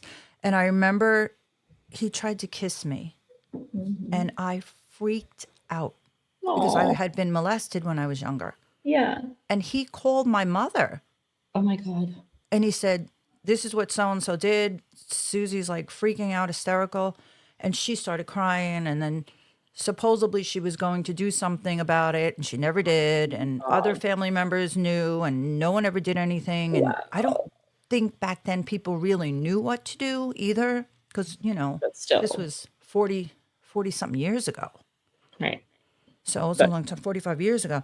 And then with the abuse from my current husband, my last husband, because I was married twice, my ex, family members had witnessed not the horrific stuff at the end, but they had witnessed the, you know, the comments and the put downs, and they knew I was being isolated, and they warned me, like, you can't move to the country. That's not you, Susie. You're a city girl. You're, you know, I remember my grandmother, who's no longer here, she said, I worry about you up there, because I was in this big house on this big piece of property. But I'm like, oh, town is only a mile away, because we were close to the town then. And my grandparents were alive. So every weekend I would take my kids back down to New York or up to Vermont, where my grandparents lived. And I did that for years because I couldn't stand to be home. Wow. So yeah, people did see things, but I pretended I didn't want help. Yeah, because you weren't getting it from those I didn't things. get it. Exactly. It's like, then you what's the don't want use? No one helped me the first time. How, well, you know? Exactly. And I thought, oh, I can fix them. I can make everything perfect. I can figure this out. Because you were the one that made sense around it. Yeah, I was in survival mode, Yeah. complete. Yeah. Wasn't You easy. create your own little world and space where you can survive and be okay. And because you had to. I told you maybe last year, I think I remember telling you, or we discussed it on a show, that I was like a chicken without its head, just running around. Yeah. I got a lot done. Yeah. I sure wasn't happy. I didn't have peace. We might get a lot done, but what do we have to show for it? It's the stuff that goes on and on and on. It's not, you know what I mean? Yeah. No, I used to be the same way, like feel good and productive, and it makes you feel good. Yeah. But what's our soul producing? How are we like soul and like self-lovingly productive? Nothing.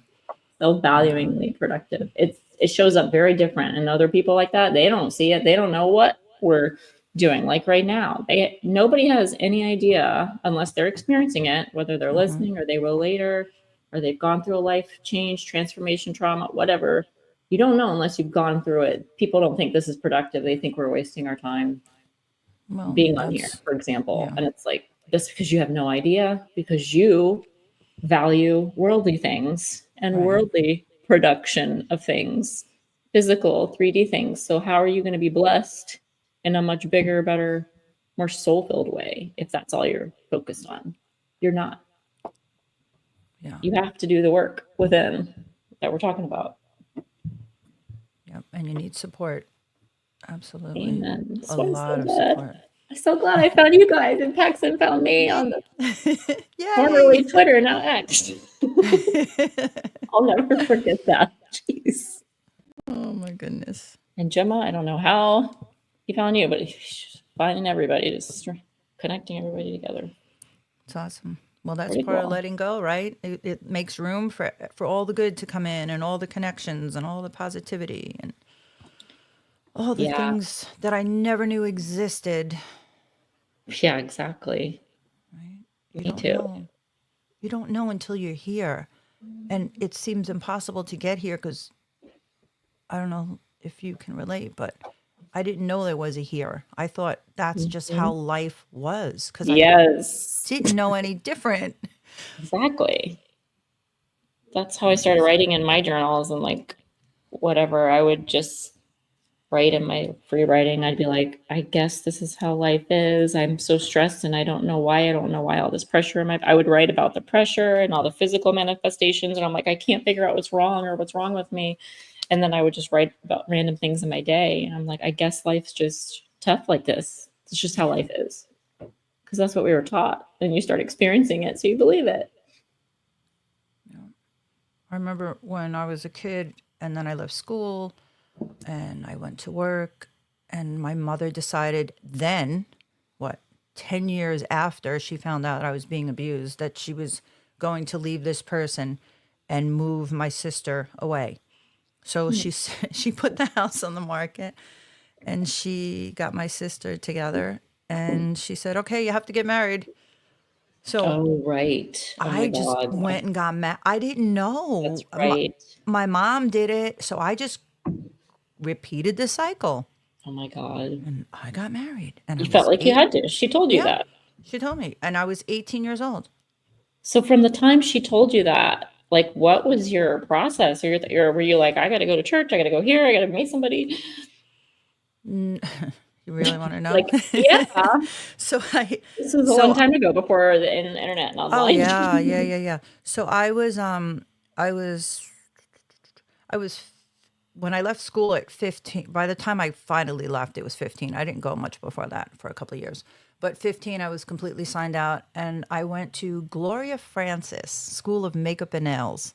So this was Oh, back in the 80s, and I was the youngest one to ever graduate from the school. And oh I my God. started working. I just started doing nails. I started working in hair salons. I was assistant manager at a Merrill Norman Cosmetics by the time I was 16. I didn't know this. I didn't Oh hear this part of yeah. your story, or I missed this somehow. And I modeled. I modeled for Hawaiian Tropic for a while. And so God. my life was going. I was going. I was a workaholic. That's how I escaped. I started working. So I had a couple boyfriends, just nothing serious. And I'd go out on a couple dates, but back then we used to all go to the discos or go into the city to the clubs. And I was 16, 17 doing that. So I Wow. remember when she's like, you got to get married, you got to get married. So she's leaving. I'm like, what am I going to do? And I went into like downtown where I'm back now, Huntington Village. And I went into I guess it was like a bar, a club, something like that. And I walked up to this guy and he looked familiar. And I was like, don't I know you? And he says, I don't think so.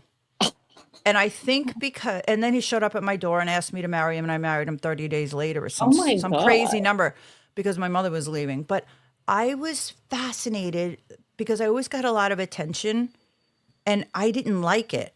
So when this person, and I really thought I knew him from somewhere, when he says, I don't think so, I was like, that's it. I'm going to marry him. Like I knew it. It was weird because he didn't give me attention. That's weird. So I went opposite. But Huh. then I was married by 18. Isn't that interesting? And that's why a lot of times people be like, oh, women love it when guys treat them like dirt or whatever. It's the opposite. And it's almost because you were not wanting the attention because of what had happened to you when you were Right. younger. It's like you were comfortable with that. You'd feel more comfortable with someone not oogling you and giving you that kind of attention and being a little more, right, standoffish. Yeah, I think that exactly. makes sense. And that's why I got married even the second time because I was too young the first time and I had my kids, and that's a blessing, obviously. And then I started my daycare when my son was a year old. I had him at 19. So I was married at 18, had my son at 19, started my daycare at 20. Dang. And I bought my first house at 24, 25. Had my second son right around that time. And I lived there for like 7 years and I was doing so well, really well. But I wasn't happy in the marriage because Right. I really didn't know this person. And he worked and I just was just absorbed myself with the kids and I moved back to my old neighborhood. So I knew all the neighbors and it was really great. And then I met my ex-husband, the abusive one. And yeah, so I went from like being unhappy to thinking this is it. And boy, Yeah. was I sadly mistaken. I think because we need to give ourselves time to heal and grow and, Of figure course. it all out in between. Of course. You were attracted to toxic and you didn't know it, Yes. right? We attract it and we don't know it until we start healing work or whatever. And if we don't do the work and if we don't work on ourselves and we don't figure out why was I with that first one? I didn't even know because of my mother, because of this, because of that. And Yeah. then you got to go through all the old traumas. There's, So now you're uh-huh. making me curious even about that one because we've never focused on that as much as. So your first husband, you would say he's not abusive. You guys were just total like strangers, and you never opened up and got closer. You were just going through the motions of like we're married, like Yeah, it was more like we're married and, love you, I'm going to turn into, Susie Homemaker. And that's what right? I did. And he played the part just the same as you did. Like I'm the husband, and I'm coming, I'm home, Yeah, honey. he was I am Italian. home. He came from like a really nice, sweet Italian family. He had two sisters and a brother, and I was close with his sisters. And he had four nieces, and I loved the girls. So I just surrounded myself with family and all the kids. And I don't know. I don't know what I was doing. I was too young. How do you know what you're doing at 18 years old? I know, and I feel like family, you spend so much time with too much family, too much time, it really will cover over so much confusion and Yeah. like inexperience and just heartache and sadness and depression. It can cover up so much and you don't even realize it because you're like, yeah, family's everything, right? We're spending the time, Yeah. the holidays together, and you just keep going and going until Well, you wake up my one day. we were very close to my mother's family. My mother's mother and father, my great grandmother, my grandfather had all his aunts and uncles from Italy, and so we were a very close family. And we everyone was very happy, but we just didn't talk about the bad stuff. So Mm-hmm. everything was wonderful. And my grandparents lived in this beautiful home in this beautiful area. And there was always things to do. And I learned so much. I used to hang out with my grandfather a lot, and he had a business, and he taught me a lot about the business. And so, yeah, I had really good stuff. And then, the traumatic things that I never dealt with, that were never dealt with. And I Yeah, think the that's what worst. brought me to this last relationship. Mm-hmm. If Yeah. somehow I could have worked through that, or someone knew what to do when I was a child, or I knew what to do when I became an adult, then I would have spared myself a lot of years. I truly believe that. Of course. It But almost I, seems like it gets more volume and like more amplified and worse the more it goes on without being addressed. Like the crescendo, it's like Mhm. there's a symphony, and it's like, and it gets louder, and then all of a Yeah, sudden, okay, we can't bear it anymore. yeah. Like this has gone on this long And you have a without, couple intermissions in the middle there where you're yeah, like, oh, okay, I could breathe. yeah, Yeah, exactly. sure. So wild. I'm just in this whole time, like with your mom or like your family or anyone, like they're not like checking, right? They're not like, hey, how's everything? And you're like, oh, I'm not happy. Like you're just like, oh, it's cool. No, see, I was the one, because I grew up being the mom of the house, that I was the one that always made everything okay. Yep. So I just continued that. So everything I did was really good. I put 100% into everything I did because I always wanted everything to be wonderful and happy. And it was I made it that way for a long time. We all did. but we just didn't talk about the things that happened. Right. Like it's in the past and you're trying to move on. You Yeah. just Oh, my family, when I was with my ex, oh, they knew. They all knew. That's when people would say, something's not right, or I don't like the way he talks to you, or these kind of things. And in the beginning, I guess because I was getting divorced and getting remarried right away. So that did raise flags. But then it was kind of like I was so independent that no one told me what to do. Right. This is what I'm doing, and this is going to be great, and I'm going to make it great, and watch me. Mm-hmm. And it didn't work because I never dealt with all the old traumas. Sure. And because you're so amazing and you cover all these horrible things and you keep going and surviving, we totally believe that you can make this awesome and just keep going because Yeah. you've Well, had to do it your whole life. I think the key was if I was around, so like when I left the house, right, and I got married, and my mother left, and this abusive person was gone, I started to thrive. Mm-hmm. That's when I was working, my daycare, my house. I had rentals. I had a bagel store. Dang.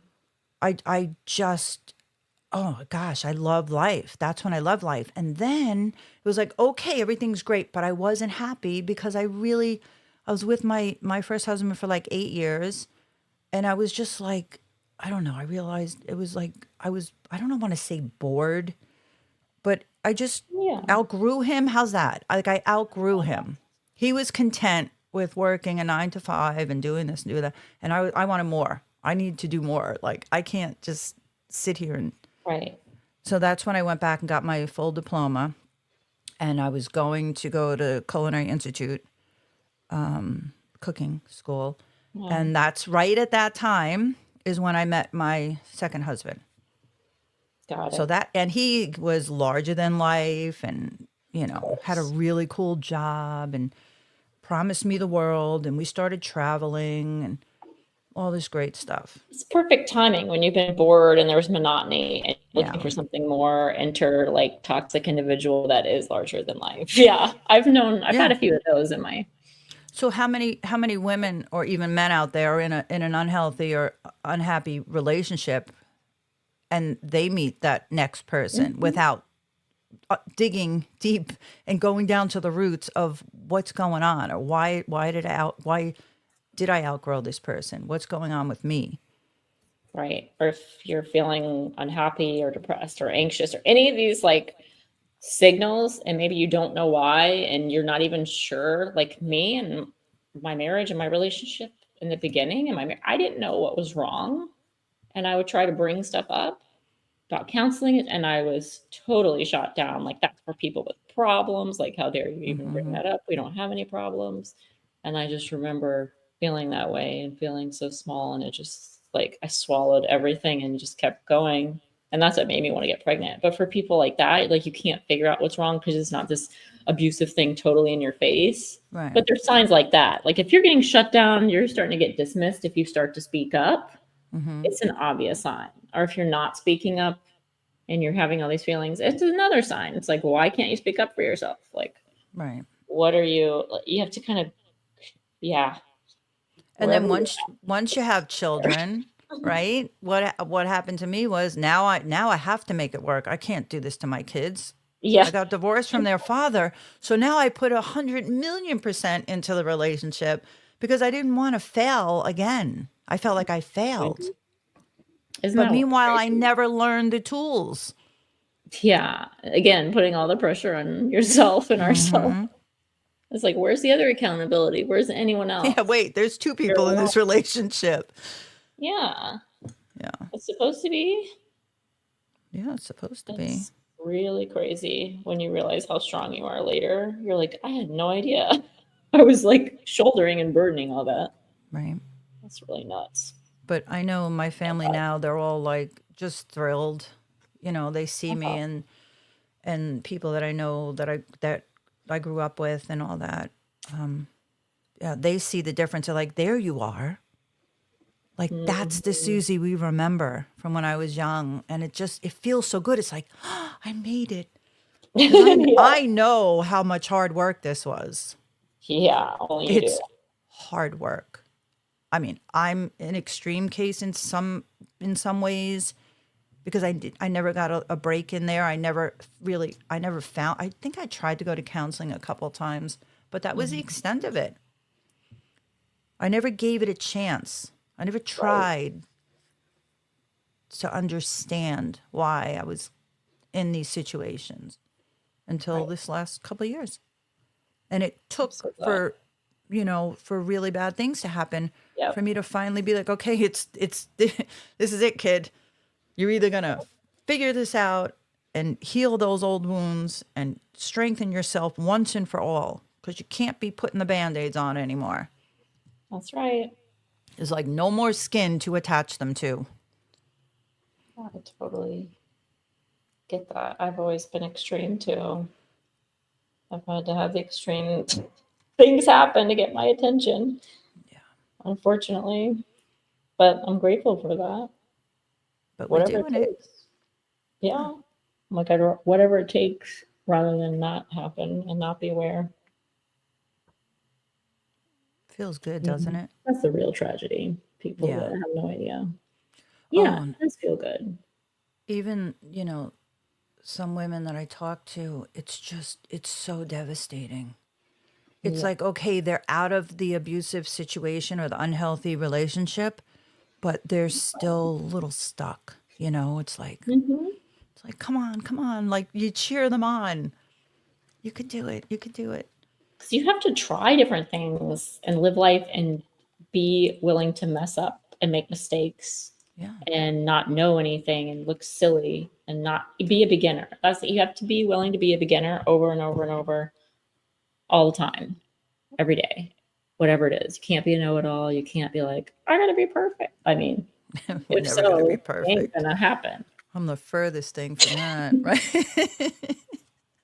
It's like, but it's true. Whatever we try to do, whether it's like you with cooking, but you just probably have a natural knack for it and it runs in your genes, or if it's something like me with the acting.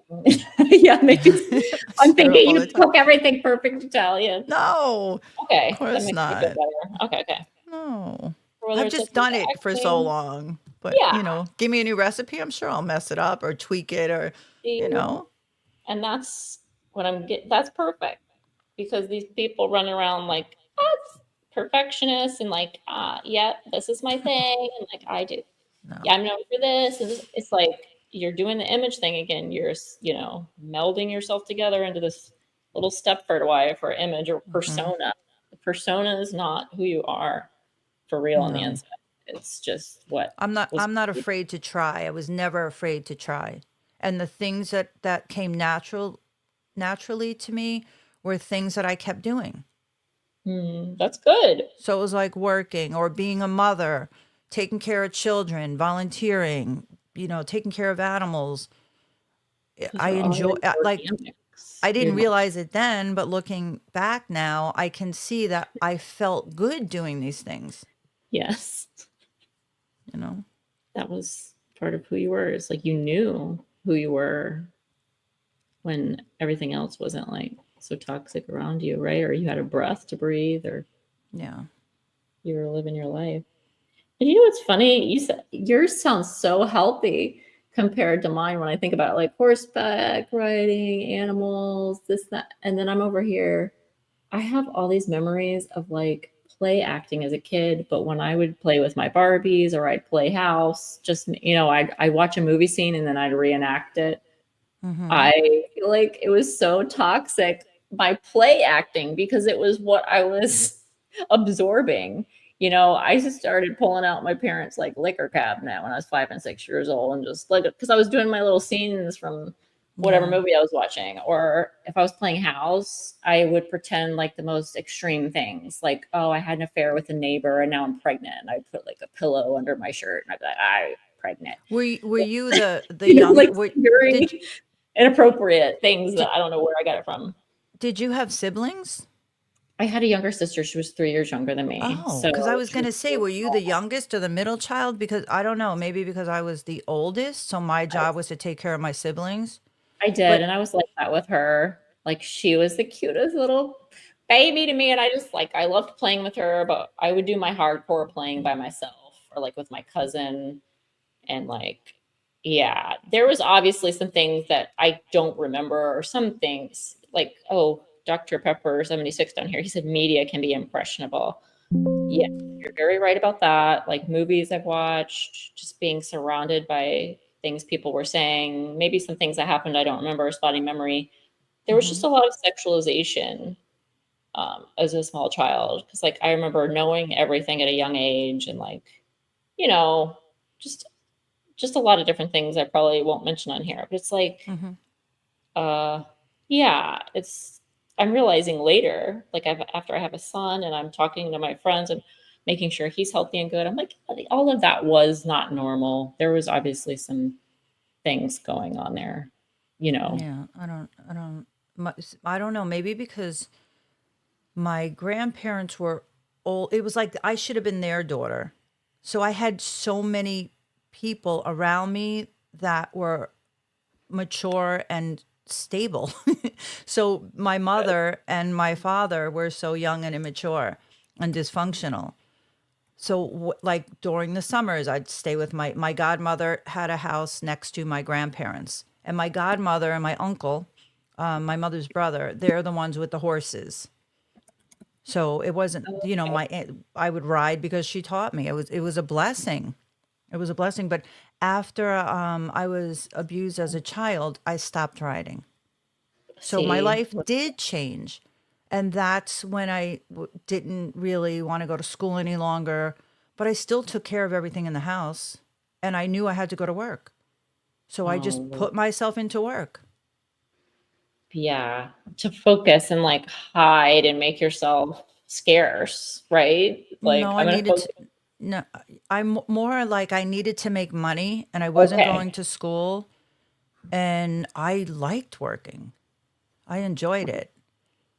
yeah, you made money. Yeah. And Makes then sense. I would take my sister, my younger sister, and all the kids in the neighborhood because I bought my house back. Well, I lived there with my mother, and then I bought the house back years later. And a lot of them were still there. They bought their parents' houses. So I would take all the kids. My younger sister was 11 years younger than me, 11, almost 12. And I would take all the kids like to Adventureland or, to the ice cream shop, whatever, because I Mm. was young. What was I going to do with all this money? I bought clothes.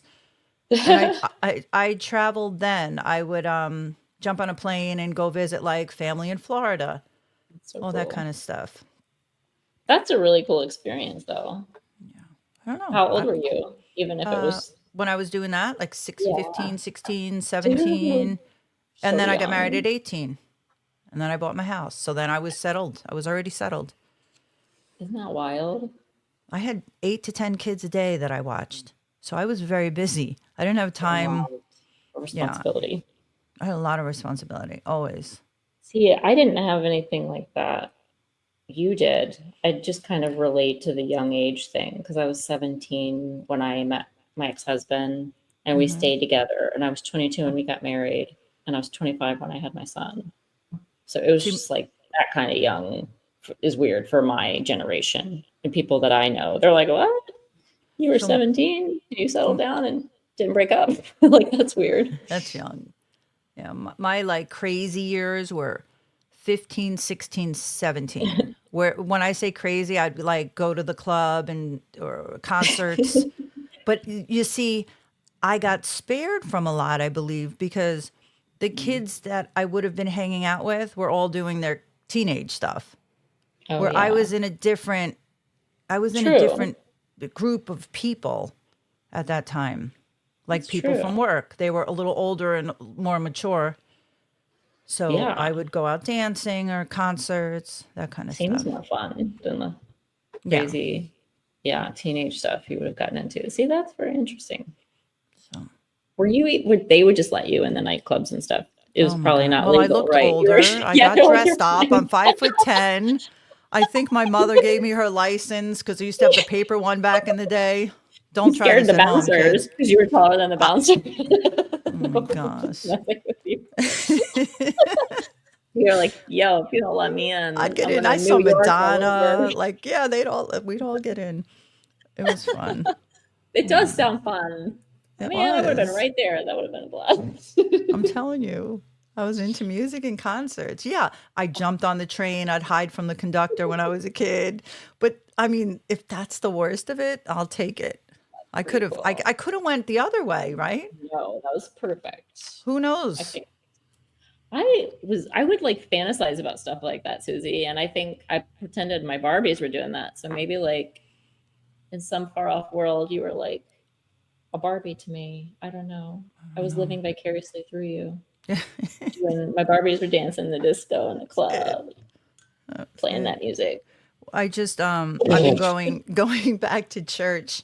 So I actually talk about coming full circle. The woman who used to take me to Sunday school when I was a little girl, I used to be best friends with her daughter, and she knew my mother and my family since she was a teenager. So now that I'm reconnected with all of them, I've reconnected with my girlfriends, her daughter and her younger daughter was the older daughter I was close with, and the younger one is like, we remember you used to live upstairs at your mom's house, and your mom gave you the room off the apartment because I'd work. I had to Oh get up yeah. early for work, so she let me stay upstairs, and then she rented the rest of it out. But yeah, I had no idea how they perceived me because I was the one that left school. I was the one that went to work. And it was kind of cute. I was like, wow, I never knew you all like looked up to me in that way. So it was pretty Yeah, neat. you would never know. That's cool that they I shared didn't that. know. So, and now we're all back together, and here I am at church and going to be helping women in the shelters through the church. So it's such a Wow. blessing. That is really amazing. It's Well, they're blessed to have you. it's a cool story. Because, there's a lot of people, they give up their time. I'm not trying to be a hater, but I've seen them out in the church and the neighborhoods and families and friends. I tell you what, they're like so dedicated giving their time, but it's all about their image. That's why they do it, so they can keep up with the Joneses, and it's like you can tell over Yeah. time This who is doing this that. this family, It's great. this woman, she's just the most sincere, kindest I love person. that. I know what you mean. I totally Really. know what you mean, and I've Not you, experienced that really. before. Yeah. And that's why I didn't go to church and I Mhm. didn't practice my faith for a long time, especially because Mhm. I was living with someone that was like this as he was Right. abusing me. So it really messed me up. Exactly. I stopped praying, I stopped reading my Bible, I stopped like having faith because I couldn't understand what in the world I was living in. Yeah, exactly. If you're like, this is what they're doing, then I don't want to do that Right. because that's not, yeah. So this is like my home church. I'm comfortable. This is someone I used to go to Sunday school with that's still going, that has a wonderful life and is focused on family and grandchildren. And I think she became like ordained, or I don't know what you call it. We're Christian, but so she helps other people and she does women's Bible study. And I don't know everyone in my new church yet. So from So what cool. all the people I've met and the people that I've reconnected with, I love it. I feel really good there. That's perfect. You're right where you need to be. Yeah. Understand that. I'm with you on that because I stopped going to church years ago. Like I was brought up like you have to go every Sunday. The only time you don't go is if you're like vomiting violently. Like even if you're sick, you have to go unless you're like just throwing up. It was like that, and it was just not non-negotiable. And so eventually, I think I kept going until like I was married and I was making my ex-husband go because it was just so brainwashed into me. Like, and then I finally was like, you know what, I'm gonna stop going, and I didn't go for like years, except for Christmas, or something like that. And then I would take my son here and there, like not too much, because I just wanted him to have it, but it was more in the home that I feel like we would do prayers and we would do faith. It was like more there, and I explained to him how I didn't want him to have it crammed down his throat. Right. but I didn't Yeah, want him that's not to too have it much. either. So it was like maybe I didn't do it perfectly, but I did it how I felt like I needed to at the time. I don't know. Everybody's different. See, my family wasn't religious. They didn't go to, they got married in a church for the most part, most of them. And when a baby was born, the baby would be christened. I believe my family was like Lutheran. Lutheran. So we never went to church. I never went to church with my family. Never. Never once. It was this woman who lived down the road that used to take me to Sunday school. So I don't have that experience. That is Yeah. interesting. It Not really one- was Not one about person. the family traditions then, because I feel like some people who are Catholic or like my ex-husband's family, part of them are Greek and they were like Greek Orthodox, but then they didn't continue going to, they would just do it when the baby would get baptized or whatever. They do the baby baptism instead of the christening, Yeah. which is totally interesting. But I just like Greek Easter and this and that was it. So it's like more of the familial traditions, I feel like, instead of actual faith for a lot of people. Quite interesting, Yeah. actually. Man, we went into a whole story Oh, time. we went off into. We were not planning on that. See, this is improv. There you go. Tell me about it. I That's was going to what talk I about the was Lakers. like. Talk about the Lakers and talk about my Oh my weekend and God. talk about Florida and you and They Susie got getting serious. together. They got I serious. started crying over here. And Stop it. You did not. I'm not even a mother, and now I'm eating my cashews and goodness. almonds because I can't control my emotions. So I'm Gave you going a to cry. chance to eat. You're like, perfect. He got some work done. Kind of. It's like, thanks, girls. I needed a Okay. break. Actually, that is true. My first We time knew that. eating. Somatically, subconsciously, we were. I was just asking Susie to say a few things that she pulled up. And you must have pulled up We a lot because unpacked the whole car. a lot came out of Crystal. I see, Susie. Yeah. I don't know. It's just something going on there between us. Yeah, there is. There's something with you people That's it. acting like your family and stuff. That's it. Well, you need someone that you feel safe with. Yeah. That's what it is. And it feels so weird at first, right? You're like, what? That feels different. Remember when Susie first came on, Crystal? Oh my Yeah. gosh. Had everybody crying? Yes, I do. But It's I like loved how open she was. She was ready. She was like, the floodgates are open and I am here to share. I don't even know how I got there. I could see that look on her face too. She was like, this is happening. I'm sharing this. I was So there probably was- terrified. I don't even remember. Yeah, I you do. you were terrified. But like in the best way. but you leaned into your non-acting skills. And no, I'm just kidding. Thank you. So there was this podcaster. He's still around. Who asked me? He has a show, and he says, "Hey, you got any guests that you want?" And for a moment, I was gonna say, "Yeah, I was gonna send Susie to him." And I said, "No, I better not, because he's not compassionate enough." Oh my God. And I'm so glad I didn't send you over there, because he would have been like, "Oh, that's too bad." Okay, so the next thing. They're like, wait a minute. You would have messed. I would have been still stuck Oh, over there. Thank you would you. have been, for 20 years going backwards, you would have went. Yeah. And yeah, Crystal, that was something, huh? That was something. Love it. Yeah, that was, man, you were like, That was a I'm mess. going to tell you what happened, but I can't even really get it out at the same time. It's like, I want don't to tell even you, but I can't remember. really, there's so much I can't get it all out. There's stuff still oozing out of you. Stuff still sure. oozing out of you that happened to you. Got to break the dam somehow. She broke it. But I have good Yeah, that's stuff it. now too. So there's hope. Hey, so let me tell you, Susie, about Crystal when she first came on. I got it here somewhere. I didn't do it today. I thought about it, editing when she first came on. She was laughing, she was happy, then she was crying, and then she was angry, and then I was getting all of the series of grief coming out of her. It's just, she was getting all of them in one show, and I was just writing and going, that's interesting. That's really cool. And all I could see, Susie, was who you're dealing with right now. Yeah. The person was you're talking to underneath. right now is all I could see. That's awesome. Through all of those layers of things happening, and each one since 2021 till now, because I think this was 2021 she came on. From 2021 till now, it's been what, 3 years? It's been over 3 years, so. actually. She has, she's gone through, I'm cutting my hair, I'm letting it grow. I don't like my hair, but it's growing Shaving back. it off. It hurts. I'm shaving I'm it. keeping it this way, and from I don't want to get out of bed. Okay, I'll get out of bed, talk to you. All right, I got to go, Paxton. It's just so many different things. It is amazing how we're talking about this right now, but there's somebody somewhere going through the same thing, and they don't have an NATV or Crystal T's or SZTV network. They have no one to go through these phases, or they're being told you need to just get over it, which is bad. Very bad. Keeps Very you bad. stuck. Very, very bad. Very, very, very bad. To tell I somebody, always credit. just get over it. I credit it to the acting classes. I tell you what, Susie, if you ever.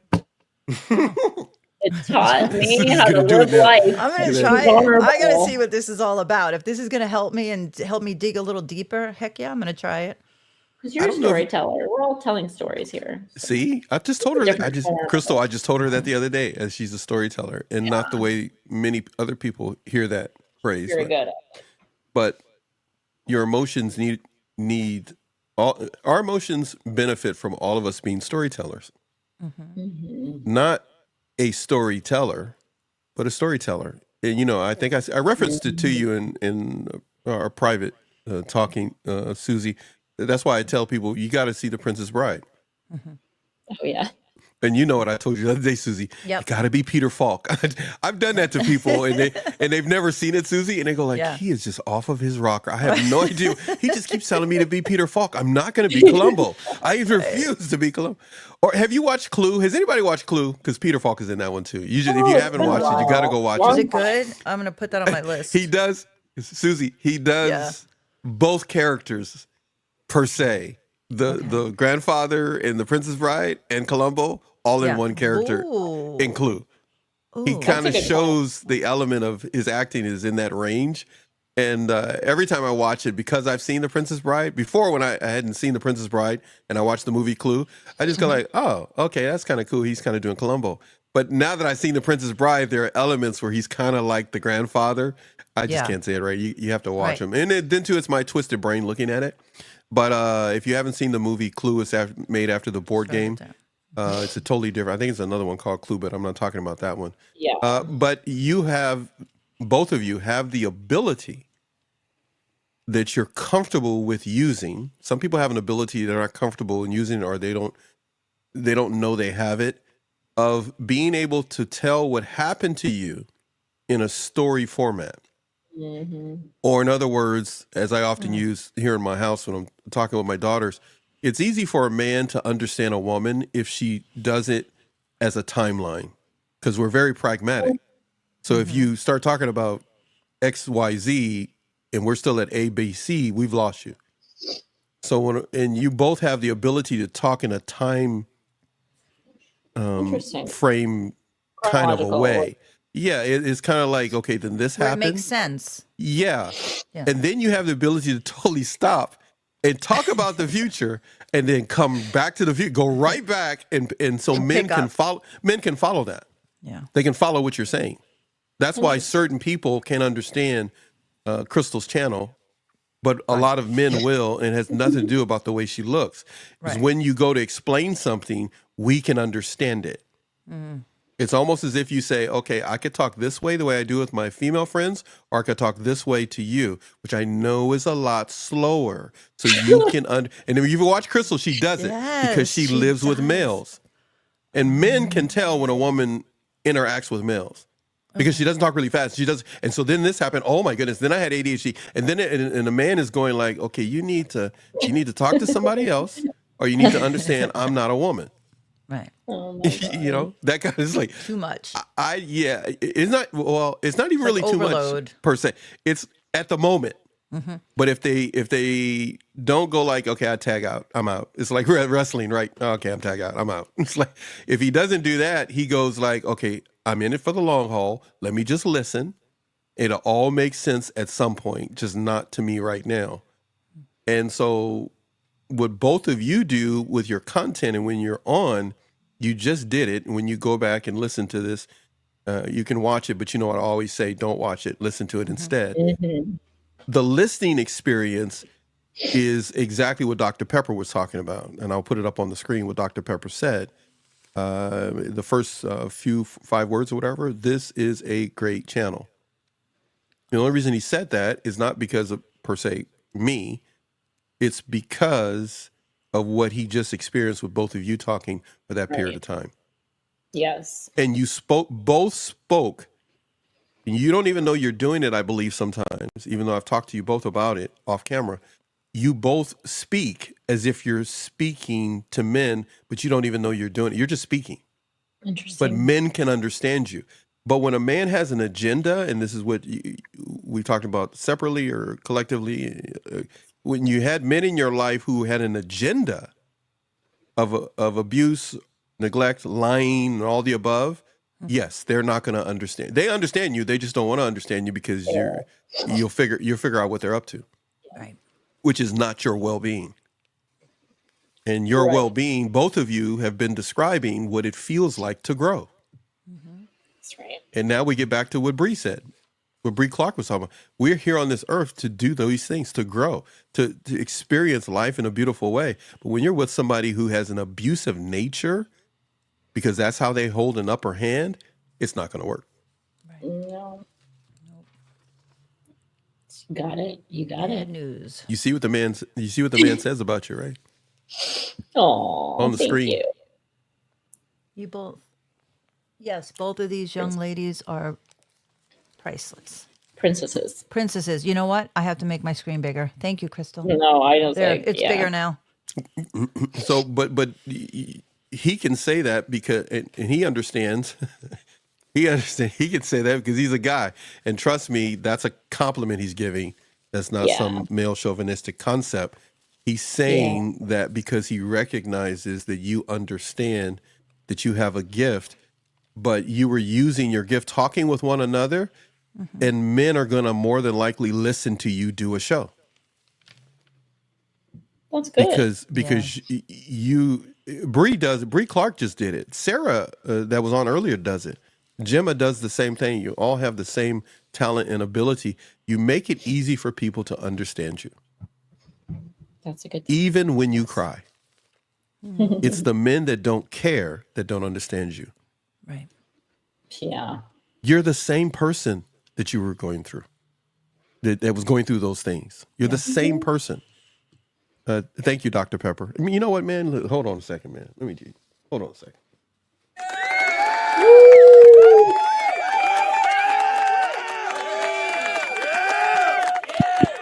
Dr. Pepper says, I appreciate this channel. Trust me. We trust you on that. We really do. Because there's a lot of information Susie has prepared and Crystal is going to talk about. We need to get... Crystal, thank you for putting that up there. If everybody looks on the screen there, Crystal, thank you for working the chat today. Crystal says, thank you. We appreciate that. And we appreciate you too, as well, for being here. And everybody needs to understand who may be passing through for the first time. The regular audience knows this. We will be doing this even if nobody was here. We're just so grateful that all of you are here. We are working for you. There is nothing you could give us that will make us happy except one thing. You come and tell us that your recovery is building momentum. We want to know that you're picking up speed and momentum and leaving the narcissist, the troublemaker, the toxic person, the haughty person, whichever label you feel comfortable using, that you can tell us that you're moving forward. And thank you back at you, Dr. Pepper 76, in his reply to Crystal. So we want you to experience what is waiting for you, which is different than what's waiting for me or Susie or Crystal. But you're going to hear conversations just like this on their individual channels. You don't have to always come to NATV. But when you show up, when you come here, when you find something, we ask you to watch it or a combination of things for only 10 minutes. If you want to watch it longer than that, we appreciate it. But we're looking for 10 people to watch 10 minutes of everything we put on so we can be encouraging. You'll find 10 minutes of something in what we put on to be encouraging to you. Don't tell me, as one person wrote me and go like, I'm watching 10 minutes of shorts. YouTube shorts. I said, dude, if you want to do that, I wouldn't do it. But if you want to do it, I know what I post. But if you want to watch that and that helps you, something short, fine. The 3-minute ones, if you want to do that, fine. Watch 3 of them. Whatever you do, we need you to get outside. We need you to put the social media down and get outside and start living. I'm going to ask Crystal to share some information on the other side as we step into our next segment. We appreciated Gemma. Gemma, of course, it's nighttime where she is. She had her scheduled segment. Everybody's going to be back at some point next year. We start streaming again. Always go to our channel. Look at the first thing. It's going to tell you the upcoming shows. Many of you have requested that, so we haven't posted everything, but we have upcoming shows scheduled all the way into the summer of 2026. So we will be posting all of that so you know what dates that we're going to be coming on. But we have other shows in between. But we need you to support Crystal and Susie at their individual channels. Crystal sent me a bunch of links that I have, right? I think you just updated links and stuff. Crystal I just wanted to make sent sure me you some had stuff. them. Yeah. So everybody, I'm going to make it a point, probably over the weekend or definitely by Monday, to make sure all of those links are in there. And also the same thing for Susie. There are things you can do for Crystal and Susie. They will be dropping different digital products. Susie has her merch store and stuff like that. There are different things that can be done. We're going to address a lot of that after the year is up. But a lot of stuff will be in the links. I want to get to a lot of the information that you both have. We're going to start with Crystal, and then if both of you are still up for staying around, I want to get to Crystal's information, Susie, that she has. I don't know whether you sent a copy to her or not. I'm doing this in front of everybody right now, but so Crystal, I I don't know have if you. other information too. I have like 5 different Yeah, tabs. I know. Are you Hey, let me looking tell at my computer? How did you know? Listen, I told you I know you. I told you that from the day one, 3 Man, years you may ago. not want to I see know you. everything. I know you. Hey, put that. Hey. So let me get this here, Dr. Pepper. Thank you. But Susie, you sent me some stuff too. I don't know if it can be done. I know it can be done, but I don't know if it can be done. Depends on both of these ladies. No, I'm not going to say it because I don't want to say it in front of everybody. I got to ask Susie first. But Susie sent me a couple of things yesterday, and I was like, oh man, I wish I could sneak that in. So some things that I had planned, everybody, is not going to happen. I'd rather share this information on the way out at the end of this year. That some things Susie sent me, but Susie, I just want you to touch on it because we're saving it for some other stuff. You know what I mean? Yeah. So we just want to whet everybody's appetite with some things Susie has. But Crystal, I know you sent me some information, and please correct me if I say it wrong, but here we go. Mhm. Is it on resiliency or no? I could be wrong. I Guess don't what? forget. What I have open, I was going to talk Or just about. tell me. You just tell me, yeah. It's it's about how trauma forces a shift in the brain, and then I was There it going to is. piggyback on the letting go. There we go. See, Just some you stuff. guys don't rely on me. Rely on them because I got too much in my small little brain. I knew it was one of those, but we're going to It's talk like about. breaking free or something, which it all goes Is it? together. Breaking Okay. free as well. Okay, so we're going to have a breaking free segment after a little commercial break. And then Susie, we're going to piggyback, or you can toss in. We'll just have an open discussion between all of us, which will probably, most of us will either be on camera or not. But everybody can come back for that. Improving, as I said, if you're just getting here, we're improving all day, the last show of 2024 here on NATV Network. My daughters and myself truly appreciate all of you being here, supporting us for the past 5 years. It has truly been a pleasure, but we got some more work to do on the other side of this break. We've gone 5 hours and 53 minutes and 11 seconds. We truly appreciate you being here. Just in case you're wondering, and just in case you missed it, I'm going to say a few things, but right now I'm going to take Susie and Crystal, we're going to take them off stage, take their mics off, and you guys do whatever you need to do, and I will be back in a little bit. See you guys in a little bit. See you soon. All right, you're stuck with me now. But let's get this stuff off the screen here. And let me find something else we got here. We can put the mouth up. Here we go. I'm going to come over here. So there were a number of things that I had planned to do with you, each and every one of you, to entertain you and also to share some things. Not going to happen now. We'll save it for next year. We're going to let Susie and Crystal kind of carry us out the rest of the show and a few other little video things that I got going on that I will do with you as well. I'm going to hit a button here. We are going to be right back in just a moment. Give them a time or two to gather what they need to and do what they need to, refresh their voices. Live streaming on NATV Network. Well. Channel like no other, but we're not the first ones to do it. You are unique in who you are. So we need to up our game and keep up to pace with you. You're doing the best you can. See you in just a little bit.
It has been an honor and a pleasure to spend 2024 with all of you.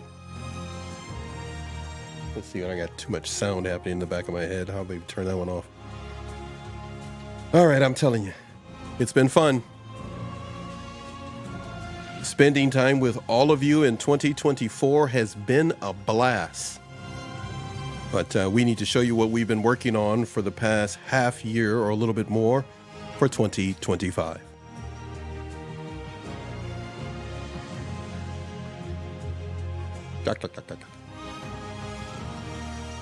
All right, we're going to be handing the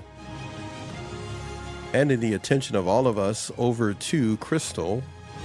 Susie's going to join after that, and then we're all going to talk to you for a bit before we say goodbye for our last stream of 2024.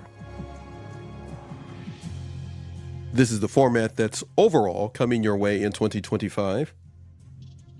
And a number of other things we, of course, need to leave as a surprise for you.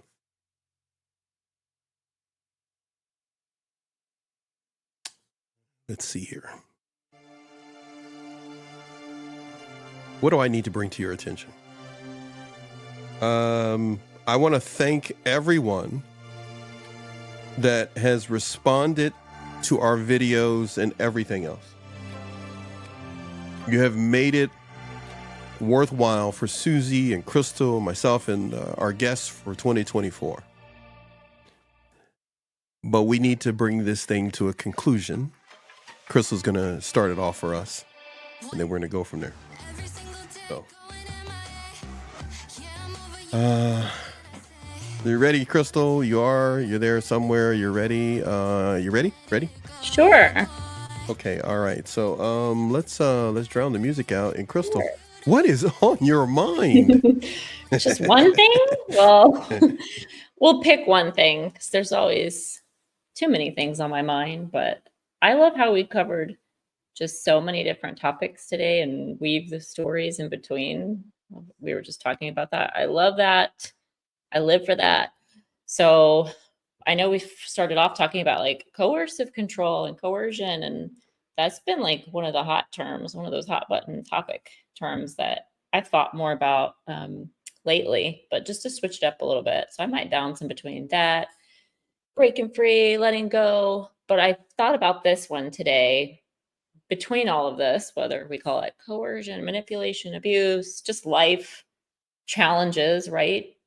Toxicity, what have you. Things just trying to get in the way of us living our own best life, just to put it bluntly to the point. I thought about this, of course, from one of my favorite books I keep referring to and telling you guys about, The Body Keeps the Score, The Brain, Mind, and Body in the Healing of Trauma by Bessel van der Kolk, MD. But there's this section called Trauma Forces a Shift in the Brain.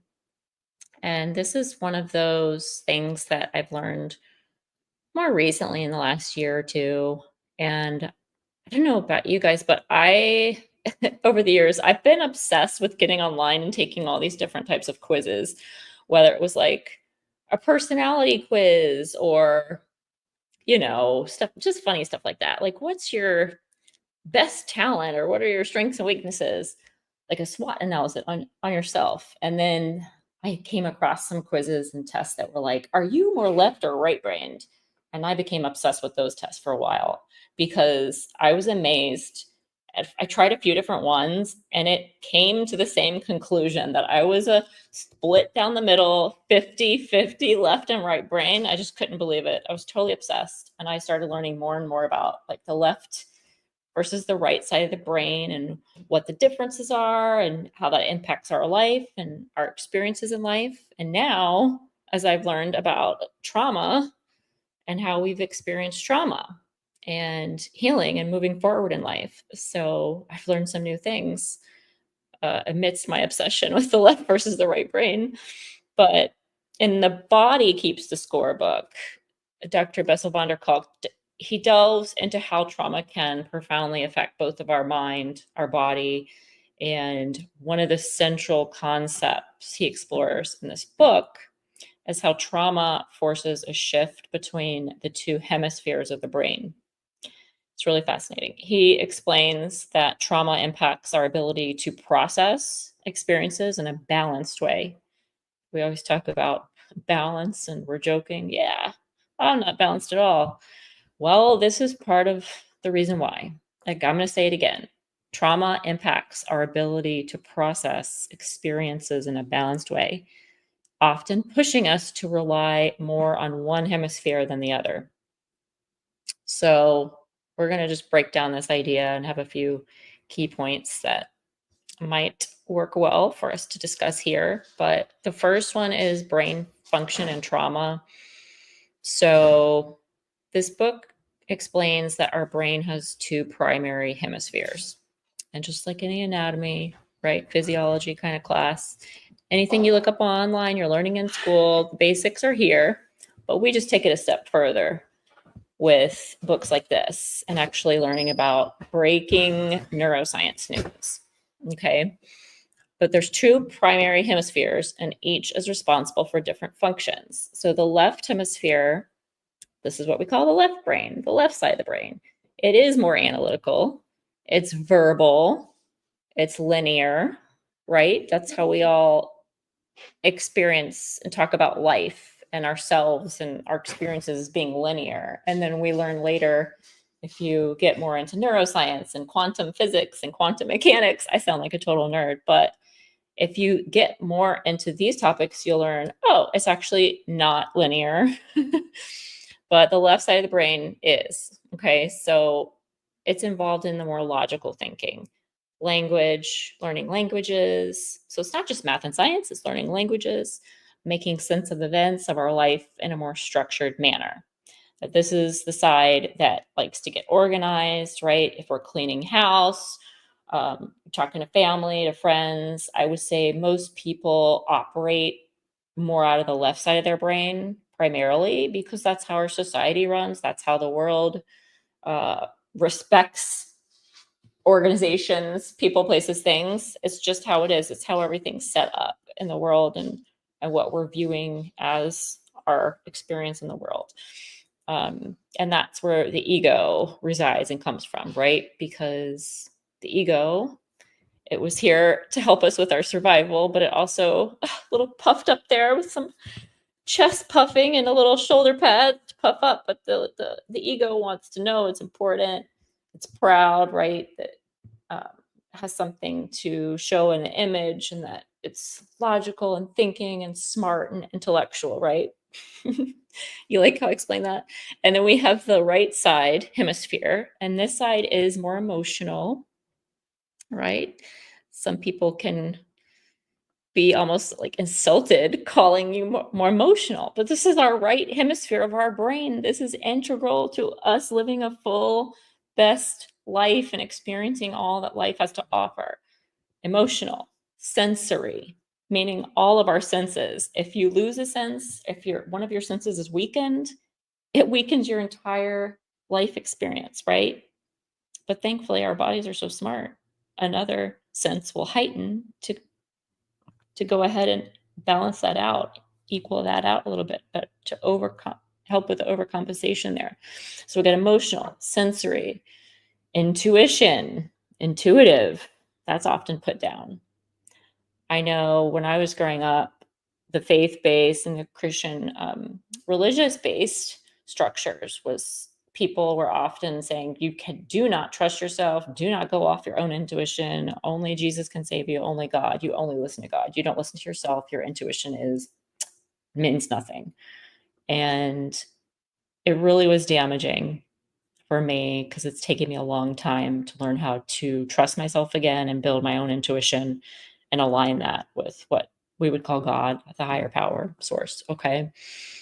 So still on the right hemisphere, it's crucial for processing nonverbal information, which so many people, the way we're brought up, it's like, what? What do you mean nonverbal information?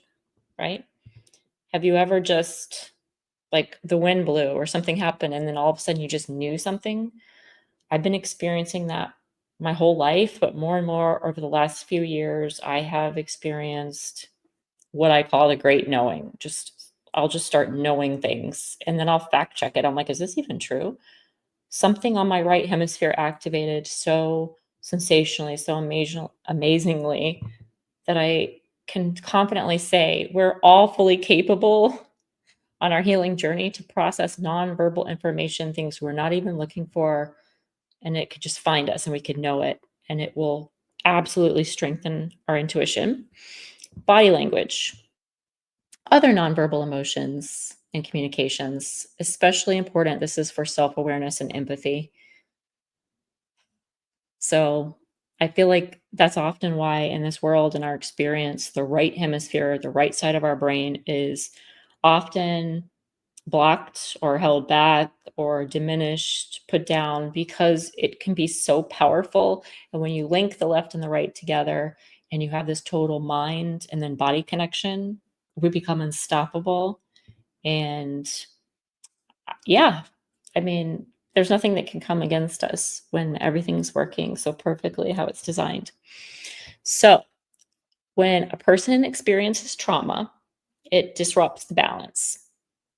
And traumatic events can often overwhelm the mind's ability to process experiences in a rational or verbal way, right? And this can cause the brain to become stuck in that survival mode that we talk about, just heavily engaging on the right hemisphere, the emotional, the sensory, while the left hemisphere, the logical and the verbal, becomes less accessible. It's a lot. It's a lot to take in when we're learning about it now, too. So, this brings me to my second point, the shift from the left to the right hemisphere. So, survival mode and the right brain dominance. So, in moments of extreme trauma or stress, the brain goes into survival mode, often shutting down the left hemisphere and over relying on the right hemisphere. So, this can result in emotional dysregulation, flashbacks, a sense of being disconnected from reality. The right hemisphere reacts to trauma by triggering emotional responses that are often not fully processed or understood in a logical sense. And that's where I know we were talking earlier about trying to figure it out with our left brain and make sense and get the information, and we need to figure out what happened and why. But really, our right side is just simply reacting to the trauma. It gets the brunt of it. It triggers the emotional responses. It triggers the survival mode. It triggers our intuition, our animal-like instincts, right?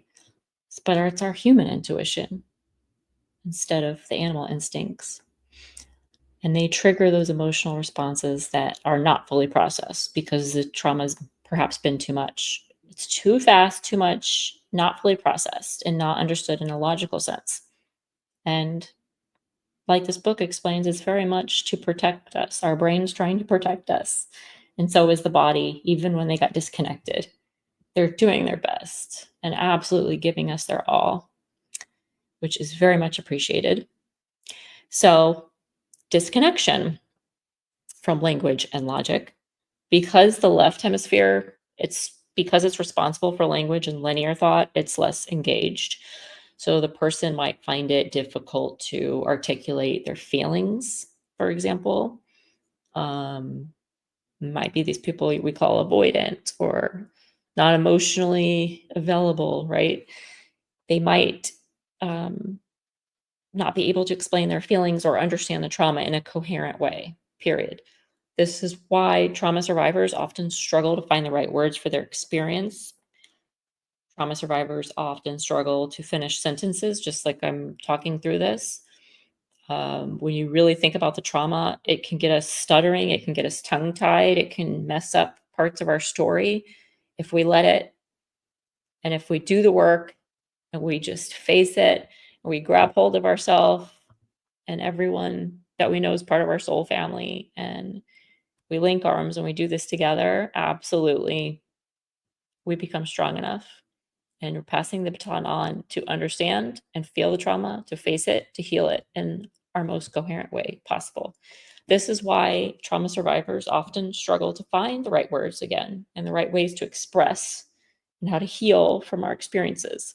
So it's not that They don't know how to feel. We don't know how to feel. It's just that the brain has shifted away from the areas that would allow to express those emotions clearly, if that makes sense. So this brings me to my third point, the impact on money perception. There's trauma and fragmented memories. So one key aspect of this brain shift is how trauma affects memory. The right hemisphere, the right side, is responsible for storing emotional and sensory memories. So it can lead to fragmented or incomplete recollections of traumatic events.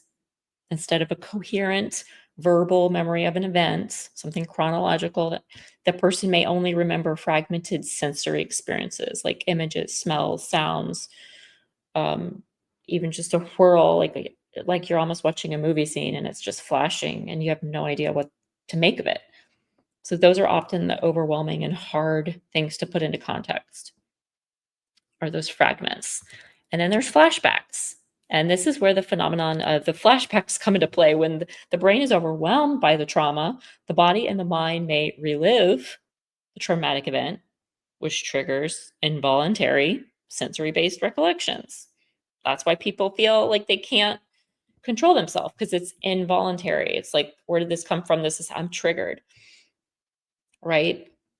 And these experiences are often vivid, emotional. They're disconnected from the logical understanding of the event completely, which is why it can feel so overpowering, disorienting, and why other people can distance themselves from you and say, I don't know, you're crazy. What's going on with you? Like, why you're overacting? Why are you acting like that? Instead of saying, wow, well, I've never heard or seen you react that way. What can I do to help? Like, you're obviously hurting. I'm so sorry that something hurt you, right? That's somebody who's loving, and empathy would come out and reach out to grab hold and help you, right? That's what that sounds like. So, number 4, the challenge of healing and rebalancing the brain.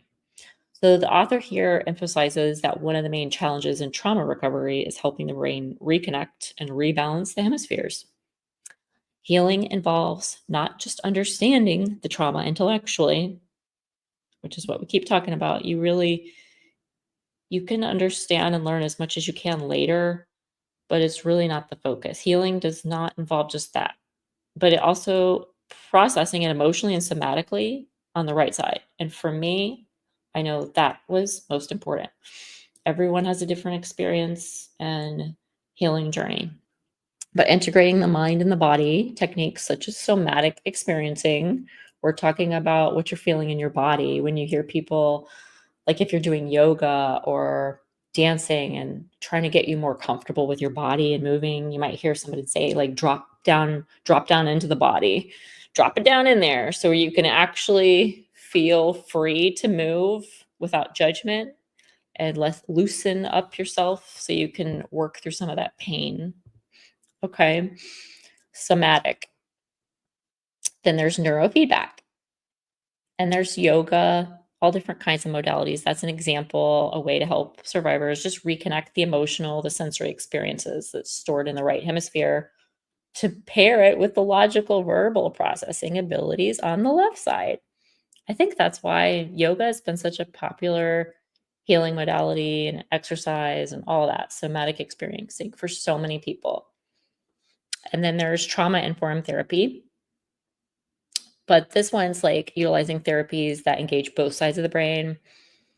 Like, have you ever heard of EMDR? It's like this I'm going to say it wrong, eye motors desensitization, blah, blah, blah. I'll read it to you later once I'm looking at the, the actual thing. But it's when your eyes are doing a certain movement and they get you to say certain things or talk about the trauma. And it's almost like you're doing a trauma therapy with the way your eyes are moving along with what you're sharing to your therapist about the trauma or whatever you can remember from it. There's also sensory motor psychotherapy. So individuals can work together toward integrating these fragmented aspects of their experience, gradually regaining access to both the emotional and the intellectual components of the memories.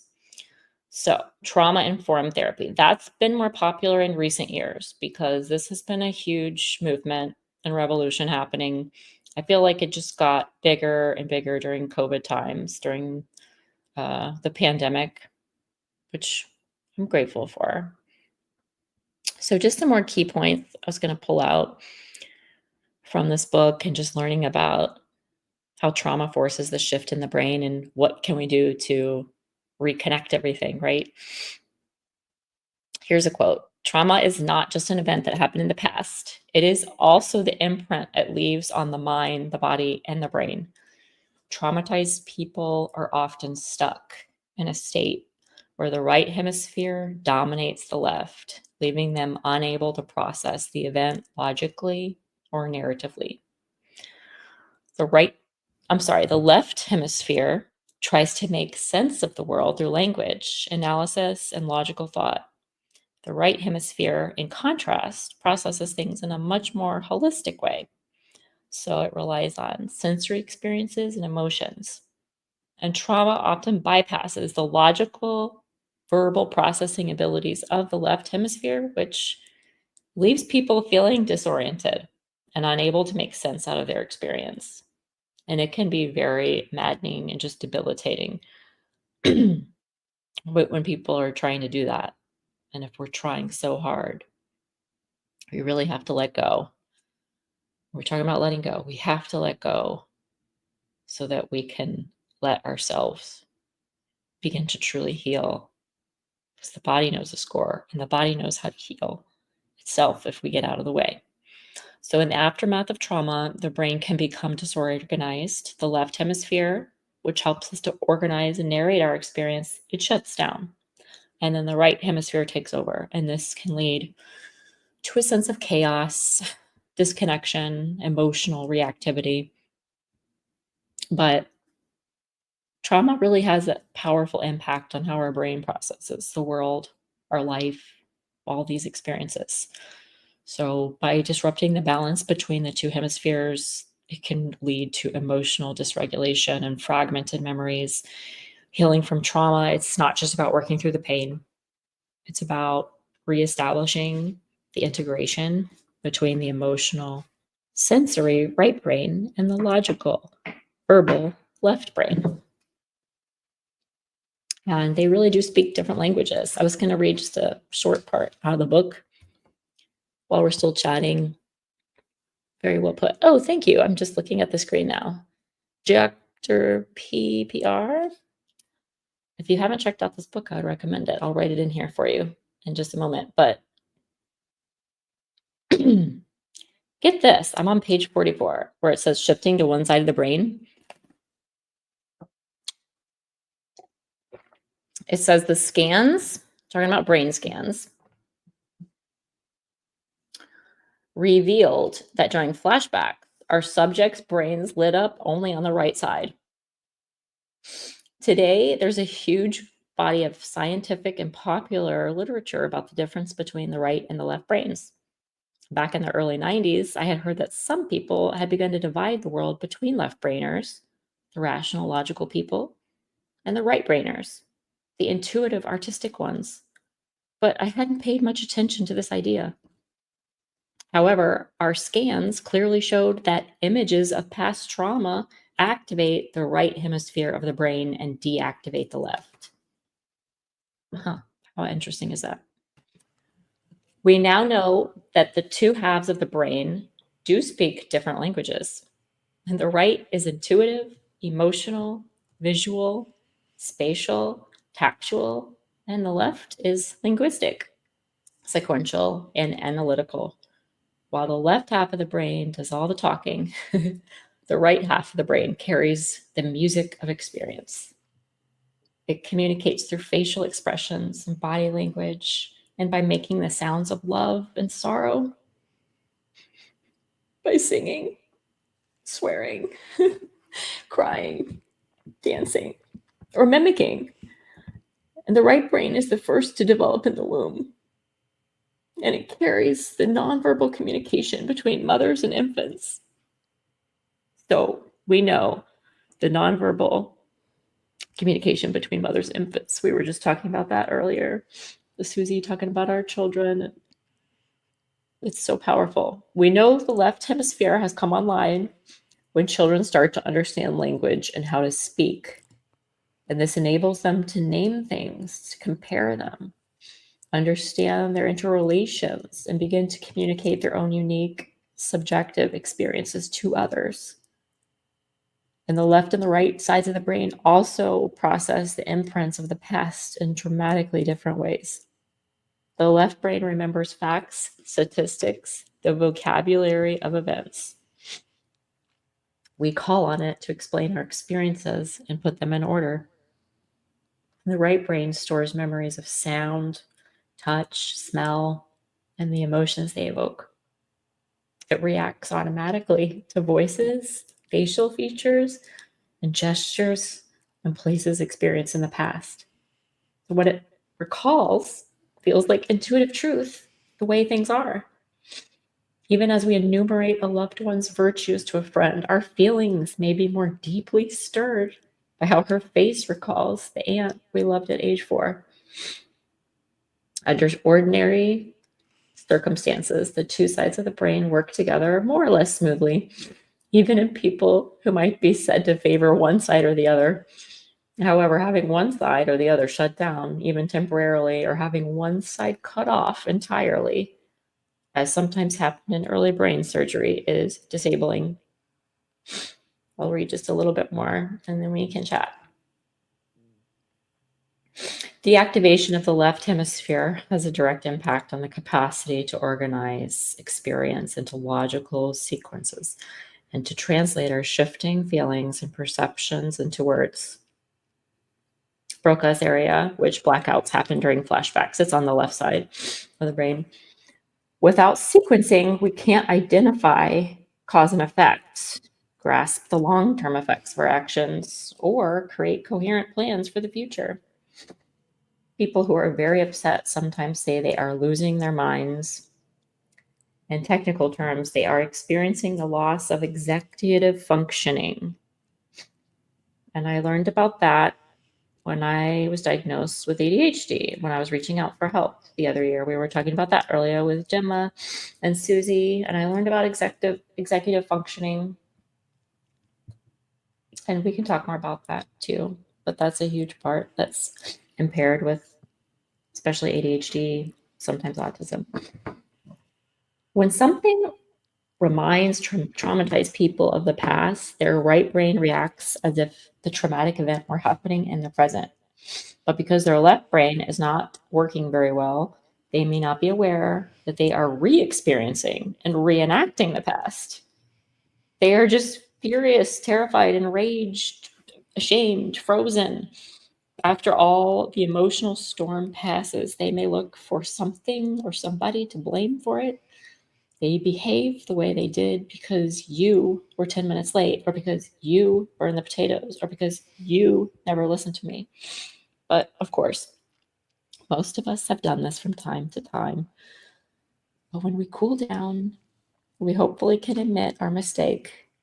Trauma interferes with this kind of awareness, and over time, our research demonstrated why.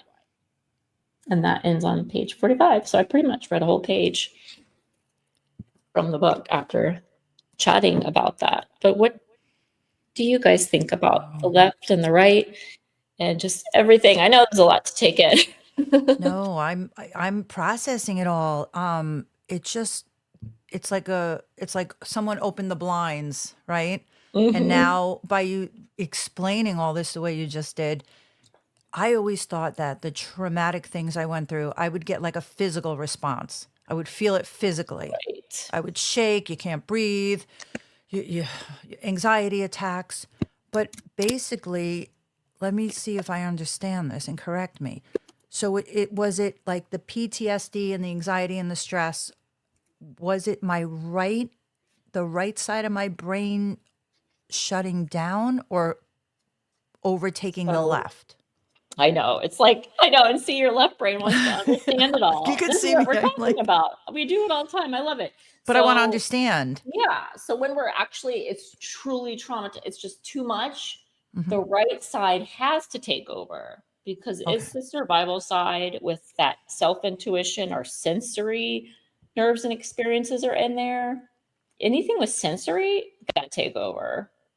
There's emotions, there's sensory, there's survival, there's tactual, like you're feeling, you can spatially kind of figure out where you are, maybe where you need to get to a safe place, Right. Stuff like that. And the left side is the one that shuts down, because the left side's the Okay. one trying to figure out exactly what we're Logic. doing. It's going, wait, what happened? Where am I? Who did that? Rationally, that's- chronologically in order. When did that happen? I don't know. It's trying to figure it out. So it's shut down because the right side had to take over. They couldn't like hold hands and get through it together equally. Somebody had to take the reins. And the one with the So- sensory and the intuition, it's our animal instincts as humans. Our intuition is our instinct. So the physical responses that we go through with the panic attacks, you can't breathe, can't think, like right now, okay, I'm thinking about trauma and my brain literally just stops. It shuts Yeah. off. So that's the left side happens. just shutting down, because the right side, even though it's not happening now, the right side remembers it and is still Yep. reacting to it. Yeah, it kept you safe and it helps you survive. So it's a little flutter letting you know. And now, because you're not, even if we allow ourselves to keep reliving it and putting ourselves in the same situations and feel we're going to keep reliving it, and sometimes it just gets worse and it can become debilitating, right? Right. But when we do what we're doing, we keep picking ourselves back and putting ourselves in a healthier situation and moving on the healing journey. We might try to figure it out along the way, but the more we connect the mind and the body, and we do some of those healing modalities we're talking about, Yeah. whether it's trauma-informed therapy, yoga, journaling, being out in nature, dancing, there's just so many somatic movement. I keep saying dancing and somatic because just those simple free-form movements can help break up the trauma that is stored in the body. It's not stored in the brain because the left side and all that in the mind had to take a break. It got stored in the body. And that's when we have those panic attacks and like we get stressed and tense muscles and we have all these problems. But little things like that can help break it up. And then I feel like when it got so bad, when it was one episode or one memory after another, or something kept triggering me, or new things were happening that remind me of the old things, and everything is just in there, what would happen was I completely shut down. And I would did you ever like just go like full on zombie, like just stare, Yeah. like disassociate? I don't know if anyone can relate, but it's like you can't even process your thoughts. It's like such an overload. So that's what's happening. Yeah. And The that brain is happens. splits. The brain literally like splits. Yep. Wow. To protect us. So it's pretty protect us. cool. And then doing all these things, yoga, and you said dancing, what does it start to like rewire, like sends a little spark and we're like, okay, we're safe. Yeah, And- it starts to get the connection back. And a lot of times, depending on how intense, extreme it was, you can feel something moving, like the energy flowing through the body in different ways. Like they call it the chi, right? The chi centers, the energy centers of the bodies, the chakras. Like you're going to feel, there's 7 major ones in the body. And then there's a couple right outside the body. So sometimes people say there's 9, whatever, 12, like it just depends on what you're reading or who you're talking to. But there's 7 within the body. And, acupuncture is another thing that helps with that. And holistic side, they'll totally talk to you about chis and energy centers. Yeah, even like chiropractic care Yeah. helps because it kind of loosens and opens everything up and gets everything flowing. Yeah, I always just disclaim, just hopefully do your research and find the right practitioner and make sure you talk with them and let them know, like, hey, I'm trying to I'm connecting my mind and my body again post trauma, or I'm trying to do some somatic healing with the traditional medicine therapy. If that's what I did. Everybody's different. I wanted to do both, so I did a little bit of everything. But one without the other, just like the left without the right, the left right without the left, it's still not connected. So we need to give it all a chance and really see what works for you, so you can fully connect the brain and then the mind and the body back together. Yeah, like we were Great. talking about acting earlier, and you're like, oh, that's another interesting modality and technique. Yes. It's not about to get famous or like be a working actor for everybody, right? It's It's about also, expressing myself because I yes, couldn't. How many years if you're, if you're stuck in a traumatic experience or memories of it, you don't express yourself. Is exactly. that now that's because the left side shuts down or doesn't work as It well? had to. Yeah. So just like when we were kids, this is part of the modalities on my list right after like dance and movement therapy Mm-hmm. and breath work. Right after that, drama, role playing. They don't even call it acting. We don't even call it that. We're talking about healing, drama, role playing, just like when we were kids. Like, yeah, So Barbies. Mm. therapeutic drama. It like here, I'm just reading it from my notes too. Using role play, improvisation, structured drama exercises can help trauma survivors explore their emotions in a safe and controlled way.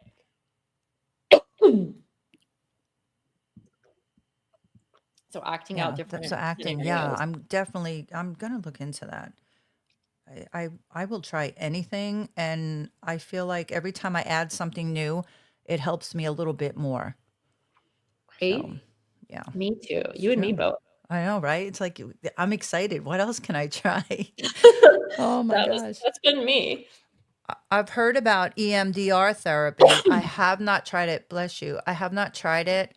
Um, but yeah, something with rapid eye movements, and Yeah. I think Let's you think of a thought, and then pull they, it up. So we both said it a little off, yeah, right? I'm not quite sure. EDMR. I keep thinking wait, EDMR, EMDR. They have it wrong on EMDR. this internet. Let me look at hold on. Which one? Maybe they're telling me different things. Okay. EMDR. EMDR. Activation. So okay. Eye movement desensitization and reprocessing. Eye EMDR. movement sensors. All right. So it involves the steps where the therapist is to help the client recall and focus on a traumatic memory, just whatever you remember from it. And then Mhm. the client makes eye movements or some other type of bilateral stimulation, like tapping, humming. Mhm. Um, I feel like I've done this to myself. This is so weird. I was I've done supposed to do tapping. this. Have you? Yeah, I've done tapping, but I've never done the eye movement with the tapping. Okay. Because I was supposed to do this with the therapist, and then that was the Mhm. last time I talked to the therapist because I had to Oh, move and do all this. so you're gonna try it, right? You're I planning on trying it? was. Oh, I can't wait to I've hear done about it it. with myself, but yeah, I should probably go back and now that I know more, go back and do it. But you do the tapping or the humming with the eye movements while you're focusing on the memory. So what exactly are the eye movements? Is it blinking? Is it, I thought Yeah. you needed like a light machine or something. It's something you could do by It could yourself. be, yeah, it's like some therapists use like a little light or like Mhm. they'll do like pointing with their finger or like use a little light. Like you don't need anything crazy, but they kind of just guide you Okay. to process the memory through the eye movements and the bilateral stimulation, just allowing the brain to integrate the experience and reduce the emotional impact. So you're So, replacing it with something different, like tapping. yeah, Like, it's something the right side of the brain and just the body in general. Tapping and humming is a mhm. natural therapeutic Soothing. Yeah, soothing soothing. thing. It just is. Or like rocking. It's not I on was my gonna list, say but rocking. rocking. Do you know I used to rock myself to sleep? The Girl, whole time I was with this person, especially at the end, I used to have to like rock myself to sleep like a baby. did And you? I don't do it any longer. See, isn't that amazing? Yeah. Well, I also didn't sleep, so now I'm sleeping. But Oh it's God. amazing how once you heal and then you realize you're not doing old behaviors or don't need to do certain things to survive and kind of feel safe because I never really felt safe. Right. Um, But that's amazing that you did that. Like yes, your body knew or just you felt open to like to do that. self-soothe. Yeah. That's really cool. Oh my gosh. Pretty wild. So I then know. the R is the reprocessing. So you're supposed to keep processing the memory while you're Mm-hmm. furthering the eye movements and and allowing the brain to integrate the experience and then reduce its emotional impact. It's supposed to be like you're reprocessing, so it's a little bit less on you. It's not quite as intense and extreme, like because your body's starting to calm down a little bit and be soothed through it, just like what Right. you did by rocking yourself, just little bits at a time, little bits, because it's And so then extreme. You can't get it all at once. You have to go at it a little bits at a time. I wonder who thought of this. Did they? I Well, we wonder. can look that up too, but Yeah, no, I'm just serious. It's so interesting, right? Like who would think even tapping yeah. how they could bring back a certain situation or memory or experience, and then you could retrain your brain to not react the same way. You're not in survival mode because I guess you're also you're understanding that you're not in danger any longer. Mm-hmm. Because I'm sure you couldn't do this while you're in it, No, right? not I like would in the think you'd middle of have it. to, yeah, you'd have to, if Or you're be in it right trying to. now, and yeah, that would be, I wouldn't even be able to like comprehend it. And then you were talking about trauma with like the speaking. That is so me, so me. Mhm. Trauma brain. Someone said that I had or I was experiencing, and it totally made sense. Yeah, like a lot of times, remember when you have a baby and people say, "Oh, mom brain, mommy brain." Oh yeah, Well, because that's a trauma that happened inside your body, and the baby came out and you created a miracle of life, but it's a trauma inside your body. right. And And then most you're not mothers and people don't think of it sleeping and that you're way. worried about the baby, and yeah, it's a different kind of Mm-hmm. adjustment. Yeah. It's a different Huh. kind of little internal trauma, but there's brain Mhm. injuries, there's trauma, there's all sorts of things. And we look at our behavioral or like whatever conditions we want to call it. And we were talking about ADHD earlier, and if you do Yeah. have hyperactivity, how you so eloquently described like why and how that could happen, it could be tapping. Like you see people with extra energy bouncing parts of their body, like Yep. their leg, arm. Sometimes I would fidget with my fingers. You're twirling your hair, you're bouncing, you're tapping. Some people do the humming automatically. They call it stemming, like you're stimulating yourself. So Mhm. lingo is stemming for like autistic people, ADHD people on the Oh. spectrum. Some people stem more than others. That's why they started creating these things like fidget spinners and Yes. this and that while you're humming or you're always singing or it's like you're soothing yourself. Your body is so smart, it's self-soothing itself to stimulate and to stim, quote unquote, to get Mhm. through the next moment and the next moment, whatever you need to keep flowing through your day, through your Yeah. life. No, that makes sense. I've used the spinners before when the kids had them. And Really. I didn't know. Yeah, I really liked it. Or the poppy things where you Yeah. pop the things. I've done Yeah. that many times. I was like, give me that thing from the kids. Oh my Did you gosh. know Like like how I hiding was their helping toys. you? You were No, I didn't know. I was like, you're now like, I understand why it worked.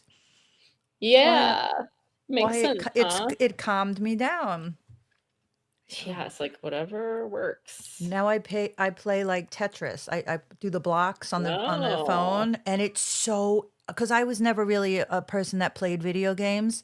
So by doing it, it's just like if I wake up in the middle of the night and I can't go back to sleep, I'll play for like 20 minutes and I go back to sleep.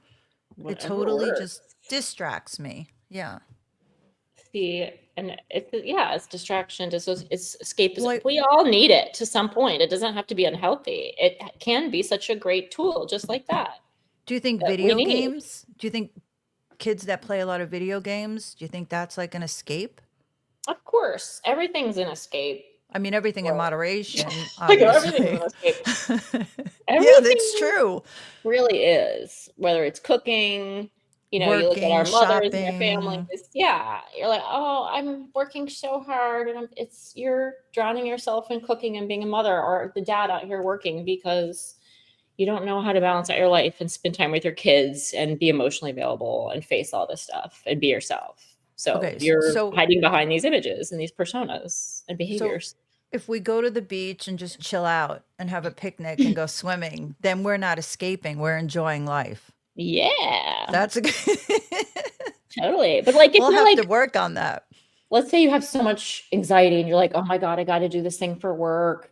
And for whatever reason, it's causing so much anxiety. But it's like, you don't hate your job. Let's say you're in a fine job. You're not in an unhealthy atmosphere, but you're like, you have internal issues, maybe some kind of trauma, maybe some kind of something related to something, and you haven't been facing it or dealing with it.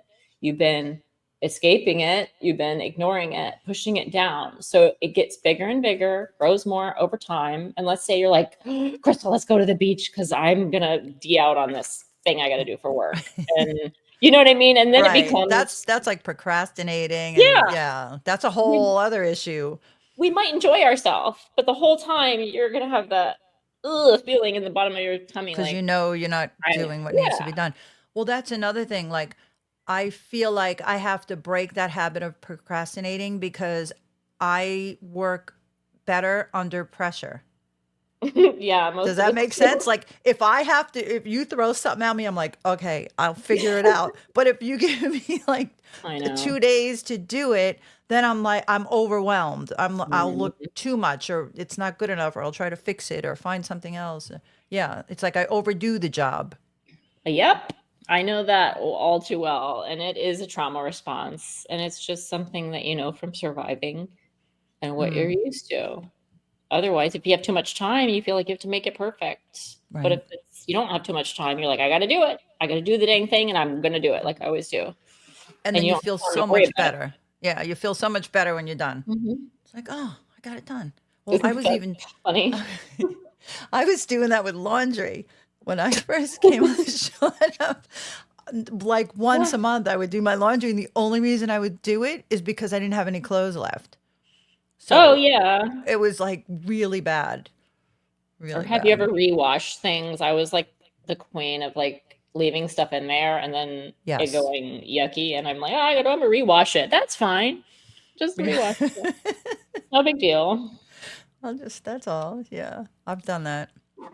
Yeah. So many weird things like that. Or I would wash them and dry them and then just leave them in the baskets and like travel them from the bed to the chair, back in the bed, like moving them around.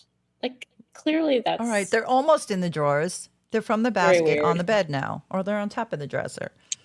Yeah, I've done that. Behaviors like that and clutter in general are just different things. They're all been linked to signs of trauma and just not dealing with certain traumas that might have been hidden or just not dealt with.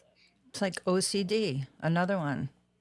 Oh man. It's like if you can control how neat the towels are or all the cans are turned a certain way, it's a way I was like that for a long time when my kids were young. Really? Yeah. What were you OCD about? The towel? Like the bathroom towels, stuff? yes. The lines, like if you have like a stripe on your towel, and I'd like fold them. This is, back in the late 80s, early 90s. So I would put them behind the toilet, and if the lines were off a little bit, I would have to fix them. I'd have to take them off, refold them, and line them up perfectly. That's amazing. I was pretty bad with it. My house Yeah, was your like, your son gave me your youngest son gave me a call. He wanted me to talk to you about that. He's having a problem driving down the street with the lines. He's traumatized with lines at this point. He's like, Mom, what'd you do? I can't even get to work on time. I got to back up and go again. He can't use lined paper anymore. He's just a little. It just messes with his What brain. did you do to that poor boy? This poor boy. He's just. My poor kids. He's afraid of lines, so he will never become a coke user. He will never. No, thank He'll God. never have a drug issue. There you go. Just fine. That's a plus. It's one thing. Well, hold on a second. Oh my God.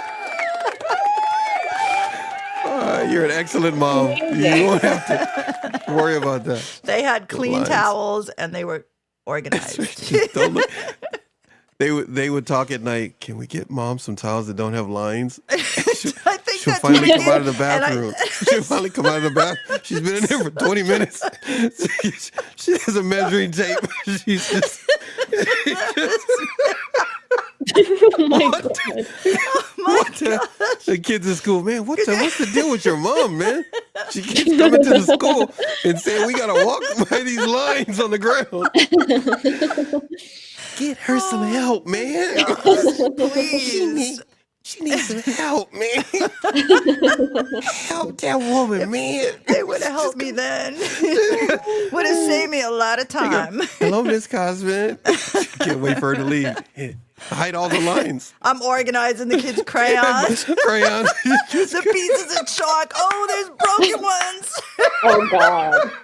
You go in the classroom, grabbing the chalk from the teacher. You're like, what are you doing? No, I'll take care of this. You got a line problem here. I'll take care of your line problem. Yeah, bring the box and make me try this piece. You start breaking them so they're all even. That's a good idea.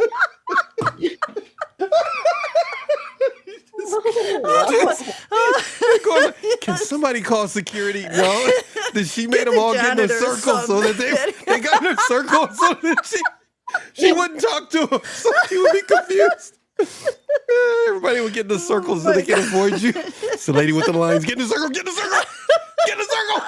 Circle. They call early dismissal. She's here. Early dismissal. You get an extra recess today. Just go. No, they just. All your kids are passing with flying colors. No, you get an A. But I didn't do the work. Get an A. Don't tell your mom. No, she doesn't come to PTA. No PTA first. Just here's an A. Go. Leave. The line boys. You're just the line children.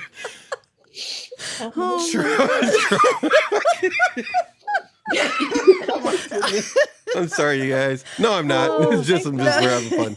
I have no idea what I'm saying. Look, you talked about trauma, how it affects the body. I've been waiting a long time for Crystal to share that book. It's a long time, Crystal. You didn't have that book. I think we tried it maybe once another time. Page out of that I book. know. Oh my God. Dang. No, you love how- that book. There's a lot out of that book. I know. I didn't think you were heard going her to do it mention that today because I know you had other stuff that you were going to talk about, but I'm glad No. you've been waiting a long time to share that. like You've to shared it you on your guys channel a know. few times, I think. I have, just not that part exactly. Oh, my goodness.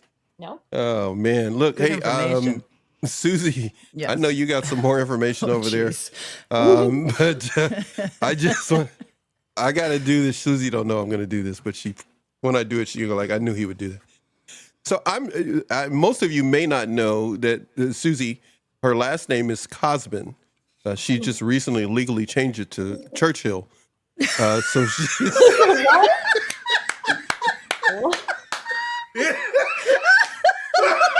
Thank God you didn't have me on camera. Oh, I know. I was going to, but I changed my mind. my God. Just so nobody can see Don't you. do that to Because I me. can see what you're doing. I know Crystal you can't can. see. But I had to do it to you. I just would wasn't going to spit put you on my camera to do teeth it. So. I was trying to say it as serious as I could possibly do it. Oh, Nobody's watching this unless Dr. Mac is watching or anybody you told probably what you is. told me. he's keeping tabs on me. He's right. He would watch this and go like, finally somebody agrees with me. Why did you change your last name? She didn't change her last name, but why did you change your last name to Churchill? What did your best psychological friend, your doctor that you visit once a week on Wednesday? What? I'm wheezing already. You got me good. All right, the lines got me. I'm never going to let that down. You're never leaving that. I am going to make you always remember that. It's all because Crystal read from that book. It led to this conversation. So, Crystal, you started this. Amazing. So, That's it. It's all your fault. why did tell the people. Just tell the people. So I was in a session with Dr. Mack on Wednesday, and we were talking, and I was telling him about a date that I went on and what happened, and I tried. So I said, are you done with the dating thing? So you're going to leave me alone? So he agreed. So we switched topics, and he said, you know, Susie, you take everything and you can make something positive out of it, even if it's something a little stressful at this point anyway. So he said, you remind me of Winston Churchill. And he said, you just kind of take over something and you're destined to do great things. And I was like, now I didn't go to school. I don't know much about history. So I'm like, Dr. Mack, who's Winston Churchill? So he gave me homework. And so I been watching him on Netflix. He has a series on Netflix about him and the things he's done in the war, and he's an interesting person. I was like honored. I'm like, wow. You go like, now I wish I met him. That's it. Now I wish I would have learned about him. So But yeah. and Crystal, don't think you're getting away. I got some questions for you too. What? So what is there about Winston Churchill that compares, or you see what Dr. Mack was talking about, compares to Susie Cosman? I'm literally wheezing like that little toy that wheezes. She's coming, everybody. She's getting a sip of something. She's getting her groove on. So She's got to think. She's like, what are you talking about? What is this question? she's got a cup that doesn't have You any could lines say- on it. So what's up with the Winston Churchill comparison? What do you got that he's got, and vice Do you versa? see anything? I don't get it. I got stuff, but we don't have time to delve into it right now. We'll do it in 2025. Okay. So I just want to keep I calling wanna you hear that. Winston for some That's reason or another. it. So- Susie Churchill, you were calling me. Susie Churchill, I was that's what I was calling you. She's like, why does he keep doing that in these messages? I just like saying it's Susie Churchill. Just you need a line of shirt. That's your AKA. Okay. It's like your gangster name. I'm That's Susie it. Gangsta. Gangsta. She gets some pictures Susie of you all gangstered Susie out with CH. glasses, big old chains around your neck. Oh my God. Crystal Nicole Black, always trying to find a way to share with people what their emotions are trying to tell them. Yeah. Everybody want to life. understand who Crystal is? That's Crystal. She wants everyone to understand what their emotions are trying to tell them. So, Crystal, what are your emotions? What have your emotions been trying to tell you? Oh man, just move on. Let's get on with the dang thing. Move on with life. Let it go. Faux show. Keep dancing, keep singing, keep letting more of me come out of me, and less reaction to toxic people, places, things, experiences, dynamics. How about that? Sounds good. So, which one of you would be in a class like this dancing? Ooh, honey child. Crystal. Yeah. Oh, come on. I'd be like, Susie, come here. I'd be in there. I'd be. I would doing just, my I would get best. you warmed Susie- up. Susie I'd be would like, do let's it. warm up. I'll try it. Susie I'd would do do it. Susie Just would give me do some it. I'm that loud girl music. I'll right do there. anything. I was just saying, give us some Post Malone for her. That's it. You're, Eminem, Post Malone. there, I'm see, good. there she goes. Good to go. You know what? You just a gangster. You I just know. you I just a, am. you just a New York gangster. There you go. That's what you are. So Aw, dancing adorable. releases. How does dancing help? Or I know tapping and rocking, a number of other things. But what are the benefits of these types of movements again for the audience? Yeah, the somatic movement. I mean, you got dancing. What I do sometimes is just improvisational movements, which sometimes looks like dancing. Other times it looks like I'm doing some kind of cracked out yoga, whatever. Just whether I got music on or I'm humming myself or I have no sound or music. Sometimes I just do it and like close my eyes and I'm almost like watching a movie or a music video or I'm just feeling things inside myself. I know that's a very feely, like granola tree hugging way to say it, but it's true. I've learned how to do that. You just have to listen to your body. Like, is there pain? Is there something that's like stored up in there? Whether it's trauma, whether it's physical trauma, emotional. You know, some people have had an accident, a physical accident, and you have pain there and you need to break it up and start moving and just stretching and do some of those yoga stretches. They are really good for the body. And you can even end up in a dance-like state after doing yoga. I love floor dancing. I know people are like, what? You dance on the floor? I know there's a lot of sexy dances that go that way, but also it doesn't have to be. It could be very like what we call lyrical floor dancing. TMI, right? You guys didn't know you were gonna hear all No, that. I'm visualizing it. Hey, can show you. we not those mean people or abusive people or No. whatever I that can be show giving you a you. hard time. We're not criticizing nothing you're saying. You're all good. You're all good in the neighborhood. I'm like, I know you can picture different things, but yeah. Not me. I only picture what you tell me. My brain don't Same. work that way. No, I'm just kidding. So what you're saying, what you're sharing with us are different ways we can move our body that will help us process everything. Well, you actually got me this time. I'm literally wheezing. This is worse than any other time we've ever laughed. You got me good. So a question. Here we go. Question here. How about this? Can either one of you see yourself doing what I'm about to put up on the screen? Uh-oh. Yeah. Totes. That? I've done that. That looks the same as the one you just showed us. This is what we Yeah. call improvisational movements. All right, you so know? I'm gonna have to do this in acting class. No. Is that what you're telling me? I'm She's not second telling you Yeah, that. Crystal, better don't tell prepare her. She's mentally. second guessing it already. She's already processed it and going like, let me overthink this one. All right. Over Yeah, like- processing it. No. If I taught an No, acting you're not class, going to have to do I that would at be all. doing No. that. Okay. Yeah, right there. That lady, that's so me. Okay. Oh, Like- I could do that. I But haven't would you in be a willing to do it million outside? years, but Would you be willing to do it outside? would I what? Would you be willing to do it outside if you thought someone was out there? Or might see At the beach? I would do it at the beach. I wouldn't do it on the front lawn. I wouldn't Why? do it People in the doing street. that. People doing that in New York right now on the streets. What are you talking Oh, about? I'm sure they are. Well, that's You could just different. join When you're in. in New York, you can do anything. You can do anything. Yeah. You Right. can. You can. No comment. I'm not going to touch that one. So they just gonna. It's New York. I'm in California. Oh, Oh, it's fun. in California, you got to pay somebody to watch to do that. And it's probably overpriced. So getting into body movement, you mentioned different type of stretches. Just call me Wheezy toward the end of this show. Wheezy.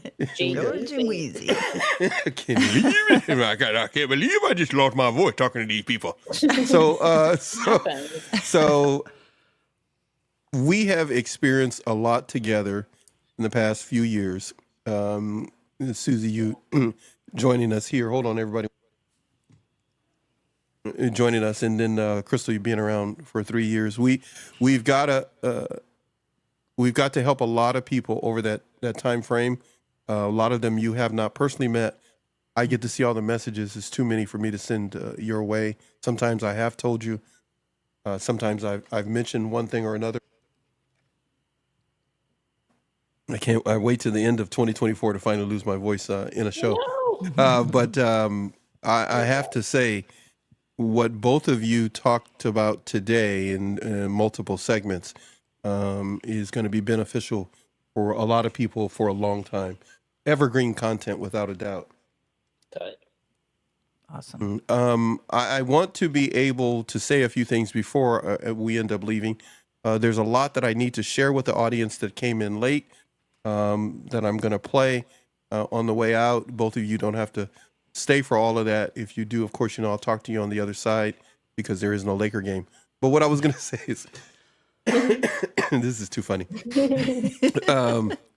And if you're watching the screen right now, you're going like, why is the dancing up? Anyhow, so I thought this was going to be about coercive control. This is how you release the tension that comes from coercive control. Now, you're going to go other places, and they're going to mention a number of beneficial things that we may or may not talk about here, and they're going to do it in a much better way. That's not our role. That's not our monkey. We stay within our lane, and our lane is one lane only. That's to help you connect with your emotions to restore and transform your life to what it needs to be, or get back and go beyond where you started before you were dealing with a narcissistic, toxic, again, you're going to hear me say this a lot, whatever label that is the popular one to use at the time. If you're wondering about my voice, Susie did this, but Crystal started it. Oh my God. So I want everyone to reach out to Crystal's YouTube channel, Susie's YouTube channel, for one fundamental reason. Because they're going to say something within a half hour, an hour, whatever it may be, that's going to be beneficial to you. You don't stay for the whole period of time. That's totally up to you. The three of us are not trying to go viral or become subscriber kings and queens and all the above. We want to be the king and queens of your heart. You will remember us because we touched your heart, even though my voice is going. Amen. We want to be the people that you remember that cared enough for a few moments to make you laugh, to make you smile, and to hear me lose my voice. On the last show, I wasn't planning this at all. I had a lot to say, by the way. Almost that when I was thinking about it, it was making me cry. We really love everybody that comes through our platforms. We really love you guys. We really, really do. There is nothing you could give us that will make us any better than what I said before, than for you to tell us that you're recovering and you're smiling. Focus more on yourself and connecting with your body, correct, Crystal? You got it. Making sure that you understand how this affects your children, coercive control, and other things, correct, Susie? Yes, absolutely. And knowing that what you are going through, you're not the first, but you are unique. There's only one you. So you need certain things other people don't. And we hope you will reach out to us and tell us what you need, and we will put it on for you. If we can't do it, we will find somebody and bring them in as a guest. I've never had this before. Literally in my entire life, talking in front of a microphone. This is It was never all happened. that laughing. I know. I'm being quiet Sorry, because I I still don't got want to. lines. I don't want to make it I'm worse. stuck with I know. lines. I'm going to tell Bree to make you a shirt that has something to do with lines. That would be so funny. She's gonna, yeah. Look, everybody.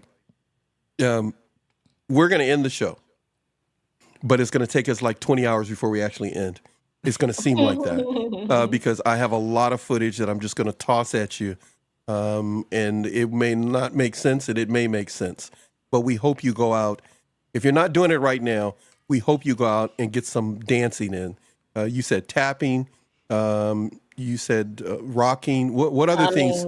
Humming, rocking, tapping, just those sounds. Make your body and your mouth making sounds, and you're making your own music. Try your best not to be. It's gonna be a challenge, and it's gonna happen. But try your best not to stay in a constant state of silence because of the pain.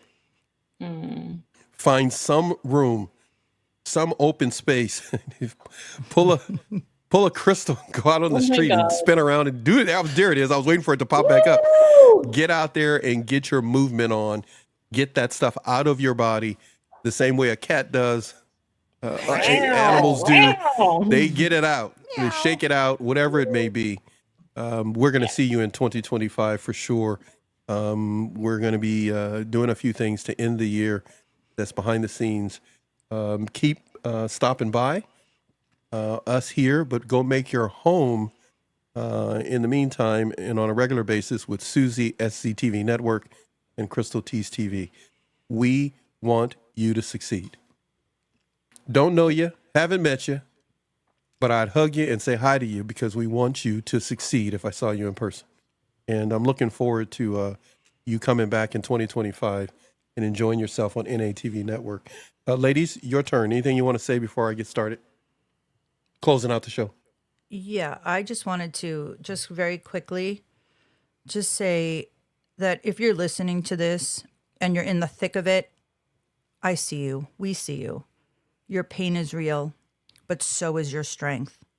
Take that first step today, no matter how small it feels. And I'll leave you with this. You deserve a life that feels like your own. You are not what someone did to you. You are what you do with your story. Until next time, everyone take care of yourselves. And remember, you are never alone in this journey. That's right. Thank you. I love that. Because you are not alone. Paxton knows I love that song. Yep. I wasn't going to interrupt you either. I was going to know when she sings that. You did that. Oh my God. I think that was I can't remember. Was it the first time you were on? And there, does she have like a record deal? I had people ask me all kind of weird questions the first time you did that. And I was like, this is too weird. It's like she should be a singer.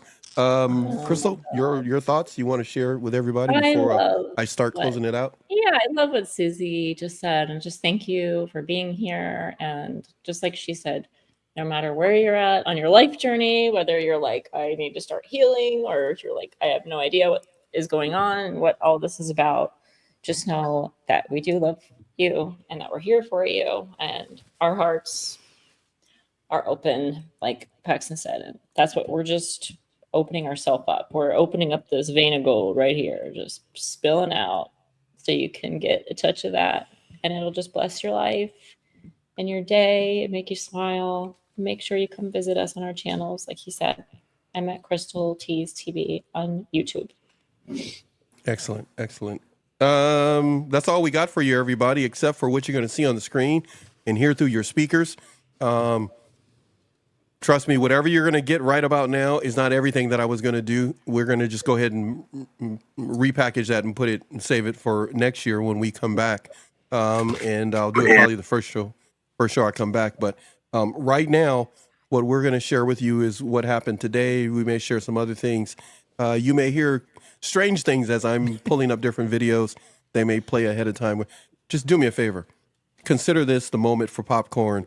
And I see you smiling, Susie. So she's kind of like, no telling what Fax is going to do. I know what I told you, you ladies. I'm just going to give everybody some of the stuff that we got.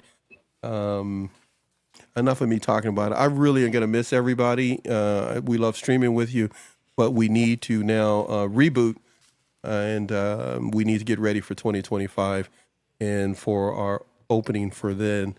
I love you guys. They may still be streaming, watch their videos and other things. Crystal's going to be on next Monday at what time?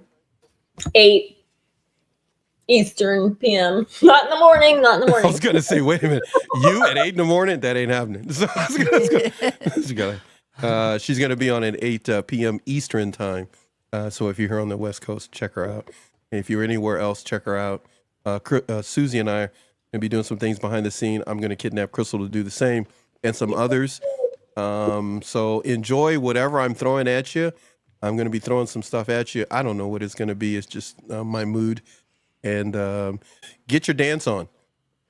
Yeah, right. Tell them, Crystal. Get your movement on, everybody. So if you're wondering, that's what we love for people to do, because that's the most inexpensive way for you to get that the toxic residue that others try to put in you, on you, out of you, and off of you. All right. You guys can say a little bit while I'm doing this. At some point, I'm turning your mics on. Let me do it. I'm buying myself some time as I grab some stuff here, and I do that and I do that. Okay, we're gonna do that. I love this. You want us to talk? What would you say? You talked out yet, Crystal? No. No, right? We're just getting started. I know both of you are just. I'm like, and I'm wake going it like up. you guys are just telling. You guys want to keep talking. Do you hear what they say? Anyone? Okay, let's do this. Anybody got anything they want to share real quick? Anything that you know that you have that you're saving for your channel, just give us a little bit of it, and I'll hold off for just a moment or two. Who wants to go first? Let's go. Crystal, let Susie, Crystal, you'll end the show. Susie, you got something you want to share a little bit for everybody? And as you're doing that, I want to remind everybody this. I'm going to put this up while you're doing that. Just let me know when you're ready. Yeah, I will. Give me a second. Everybody, please make sure you check out the series Letting Go to be a part of SCTV Network. She's going like, no, I never agreed to that, Paxton. What are you talking about? So anyhow, so just check her out on her YouTube channel. She's going to have a series of shows dealing with letting go. If you're at that stage of recovery, it will work for you. If you're not ready for that, don't hate on it. Work on a different stage that you're working on. But if you're at that letting go stage and ready to move forward and not look back, she has some things for you when it comes to that. Also, the other thing to keep in mind is that I'm going to do this here. Make sure. Hold on one second. I have Just hold on, everybody. You still got your camera on there? Okay, so I'll put this one up. Everybody, please make sure to support Crystal Nicole Black. I just mentioned that to you. Are you about ready, Susie? Okay, Susie, all yours. Okay. Untitled. Just want to throw this out there. When you've spent so long pretending that everything is okay, hiding your true needs and emotions, it can feel incredibly isolating. When no one is around, you seem to understand the depth of what you've been through. You might feel like you're starting from scratch, and the path to healing and rebuilding your life feels daunting.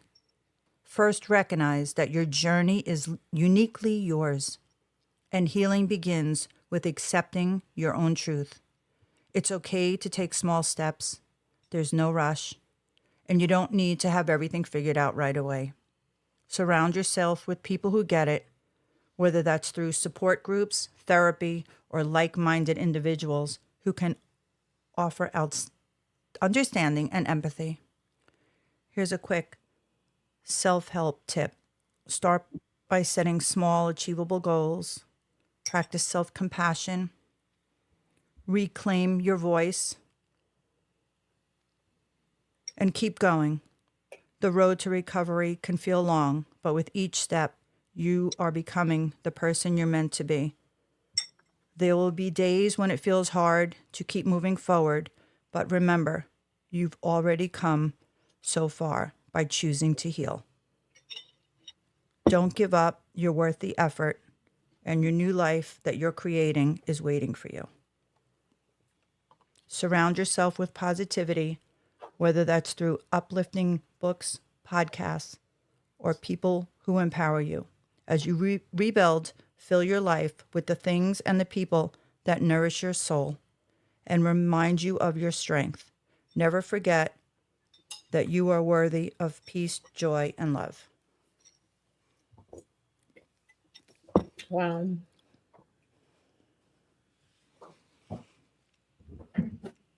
I can tell when Crystal's eating. Oh my God, you can't. Oh yeah. Oh yeah. Totally can always tell. What do you think I'm eating? That was awesome. Soup. Ooh, close. Her soup. That girl ain't eating no soup. I did earlier. Oh, that you was can close. see her. She All said, right, no, that's I not know. fair. I can't see her. I can't see her. No, Oh, I you really can't? can't. Remember, she got her camera off. Oh. I can't right. see her. I am eating Sounded cereal. like She, but I tell you this much, she ain't I'm eating hungry. no soup. She eating no. She eating no soup. Okay, Crystal. Under 35 words. What do you got for everybody? I am going to share more about my acting training and like techniques on my YouTube channel, Crystal T's TV, coming up here in the new year. I think I've been thinking about that for a while, and I just want to put it into like a series of like share some of it on there and then make some of it something that they could purchase. You know, like a teaser on there, and then like you could be like a member for the rest of it, because it's really good exercises and techniques that changed my life. And I did some acting, sure, but guess what? I'm not doing it right now, and I'm enjoying doing this work with you all, and it's changed a lot of other people I've known their lives, and they were business people, they all over different industries, different backgrounds. So it's really impacted their life positively, and I want to share more about that with everybody and how it might be able to help your life too. Awesome. There it is. There it is, everybody. We appreciate each and every one of you. Can connect with Crystal so that you can expand your emotional base, and you can, treat your emotions like a muscle. Make sure to continue to keep them working so that they stay strong and are ready for you whenever you call them and you need them to go into action for you. We appreciate all of this, but it's time for us to say goodbye to you now for 2024. You guys did get some on the screen. I don't know if you guys, I just want to give, Crystal, you already did. Good, you beat me to it. Dr. Pepper said a few things to us, everybody. Anybody want to read that? And then we got Crystal's words. Thank you, bud, and you'll have a nice holiday season. You too, Dr. Pepper. Oh man, Crystal, thank you. You did a great job with the chat there, Crystal, today. Sarah was unbelievable. Bree was dynamic like usual. Gemma was a true jewel. You guys are sleeping on it if you don't go follow Gemma. Okay. Yeah. You have no idea how much she is passionate about how you feel and getting better. You're welcome, Dr. Pepper, by the way. Last one for the year.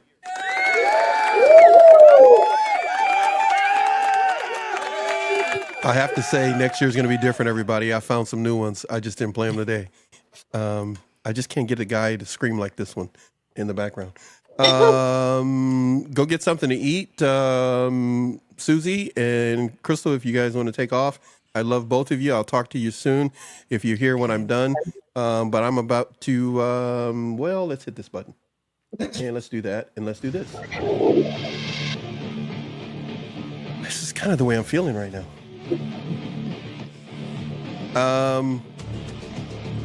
Had some great people on this year.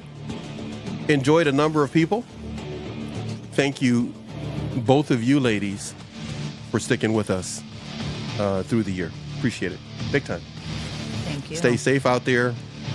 Yes, your mics are still hot, if you're wondering. Stay safe out there. Look forward to one day getting you out to California.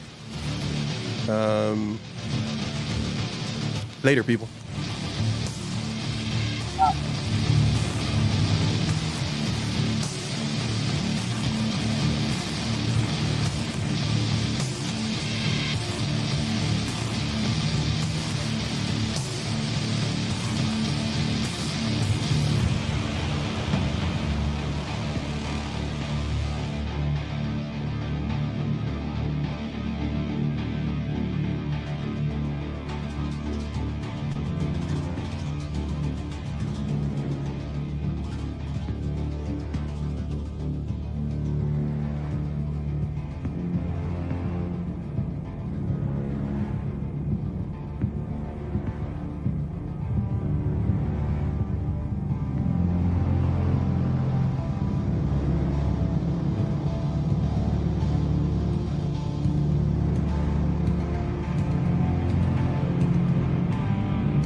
We have enjoyed ourselves. We have truly enjoyed ourselves. We are going to go, make sure I do that. We're going to do that. Okay, good. Low budget show, high caliber guests. A little bit of my voice came back. Low budget show, high caliber guests. We are going to hit the road. But before we go, I just need to say, for editing purposes in the future, we want to show some love and thank you to our guests. Sarah being here today, make sure you check out her music. Look in the description below. Check the chat for the links. We're going to be promoting her the rest of our days. Excellent for her being here. Truly appreciate it. And to the wonderful Bree Clark and Bree Clark TV. Make sure you show some love for her as well. Show some love for all of our guests that have been on in 2024 and before that. We thank you all for being here. Time for us to say we love you very much. Again, to remind you, make it a good one. Stay safe. Next year is just around the corner.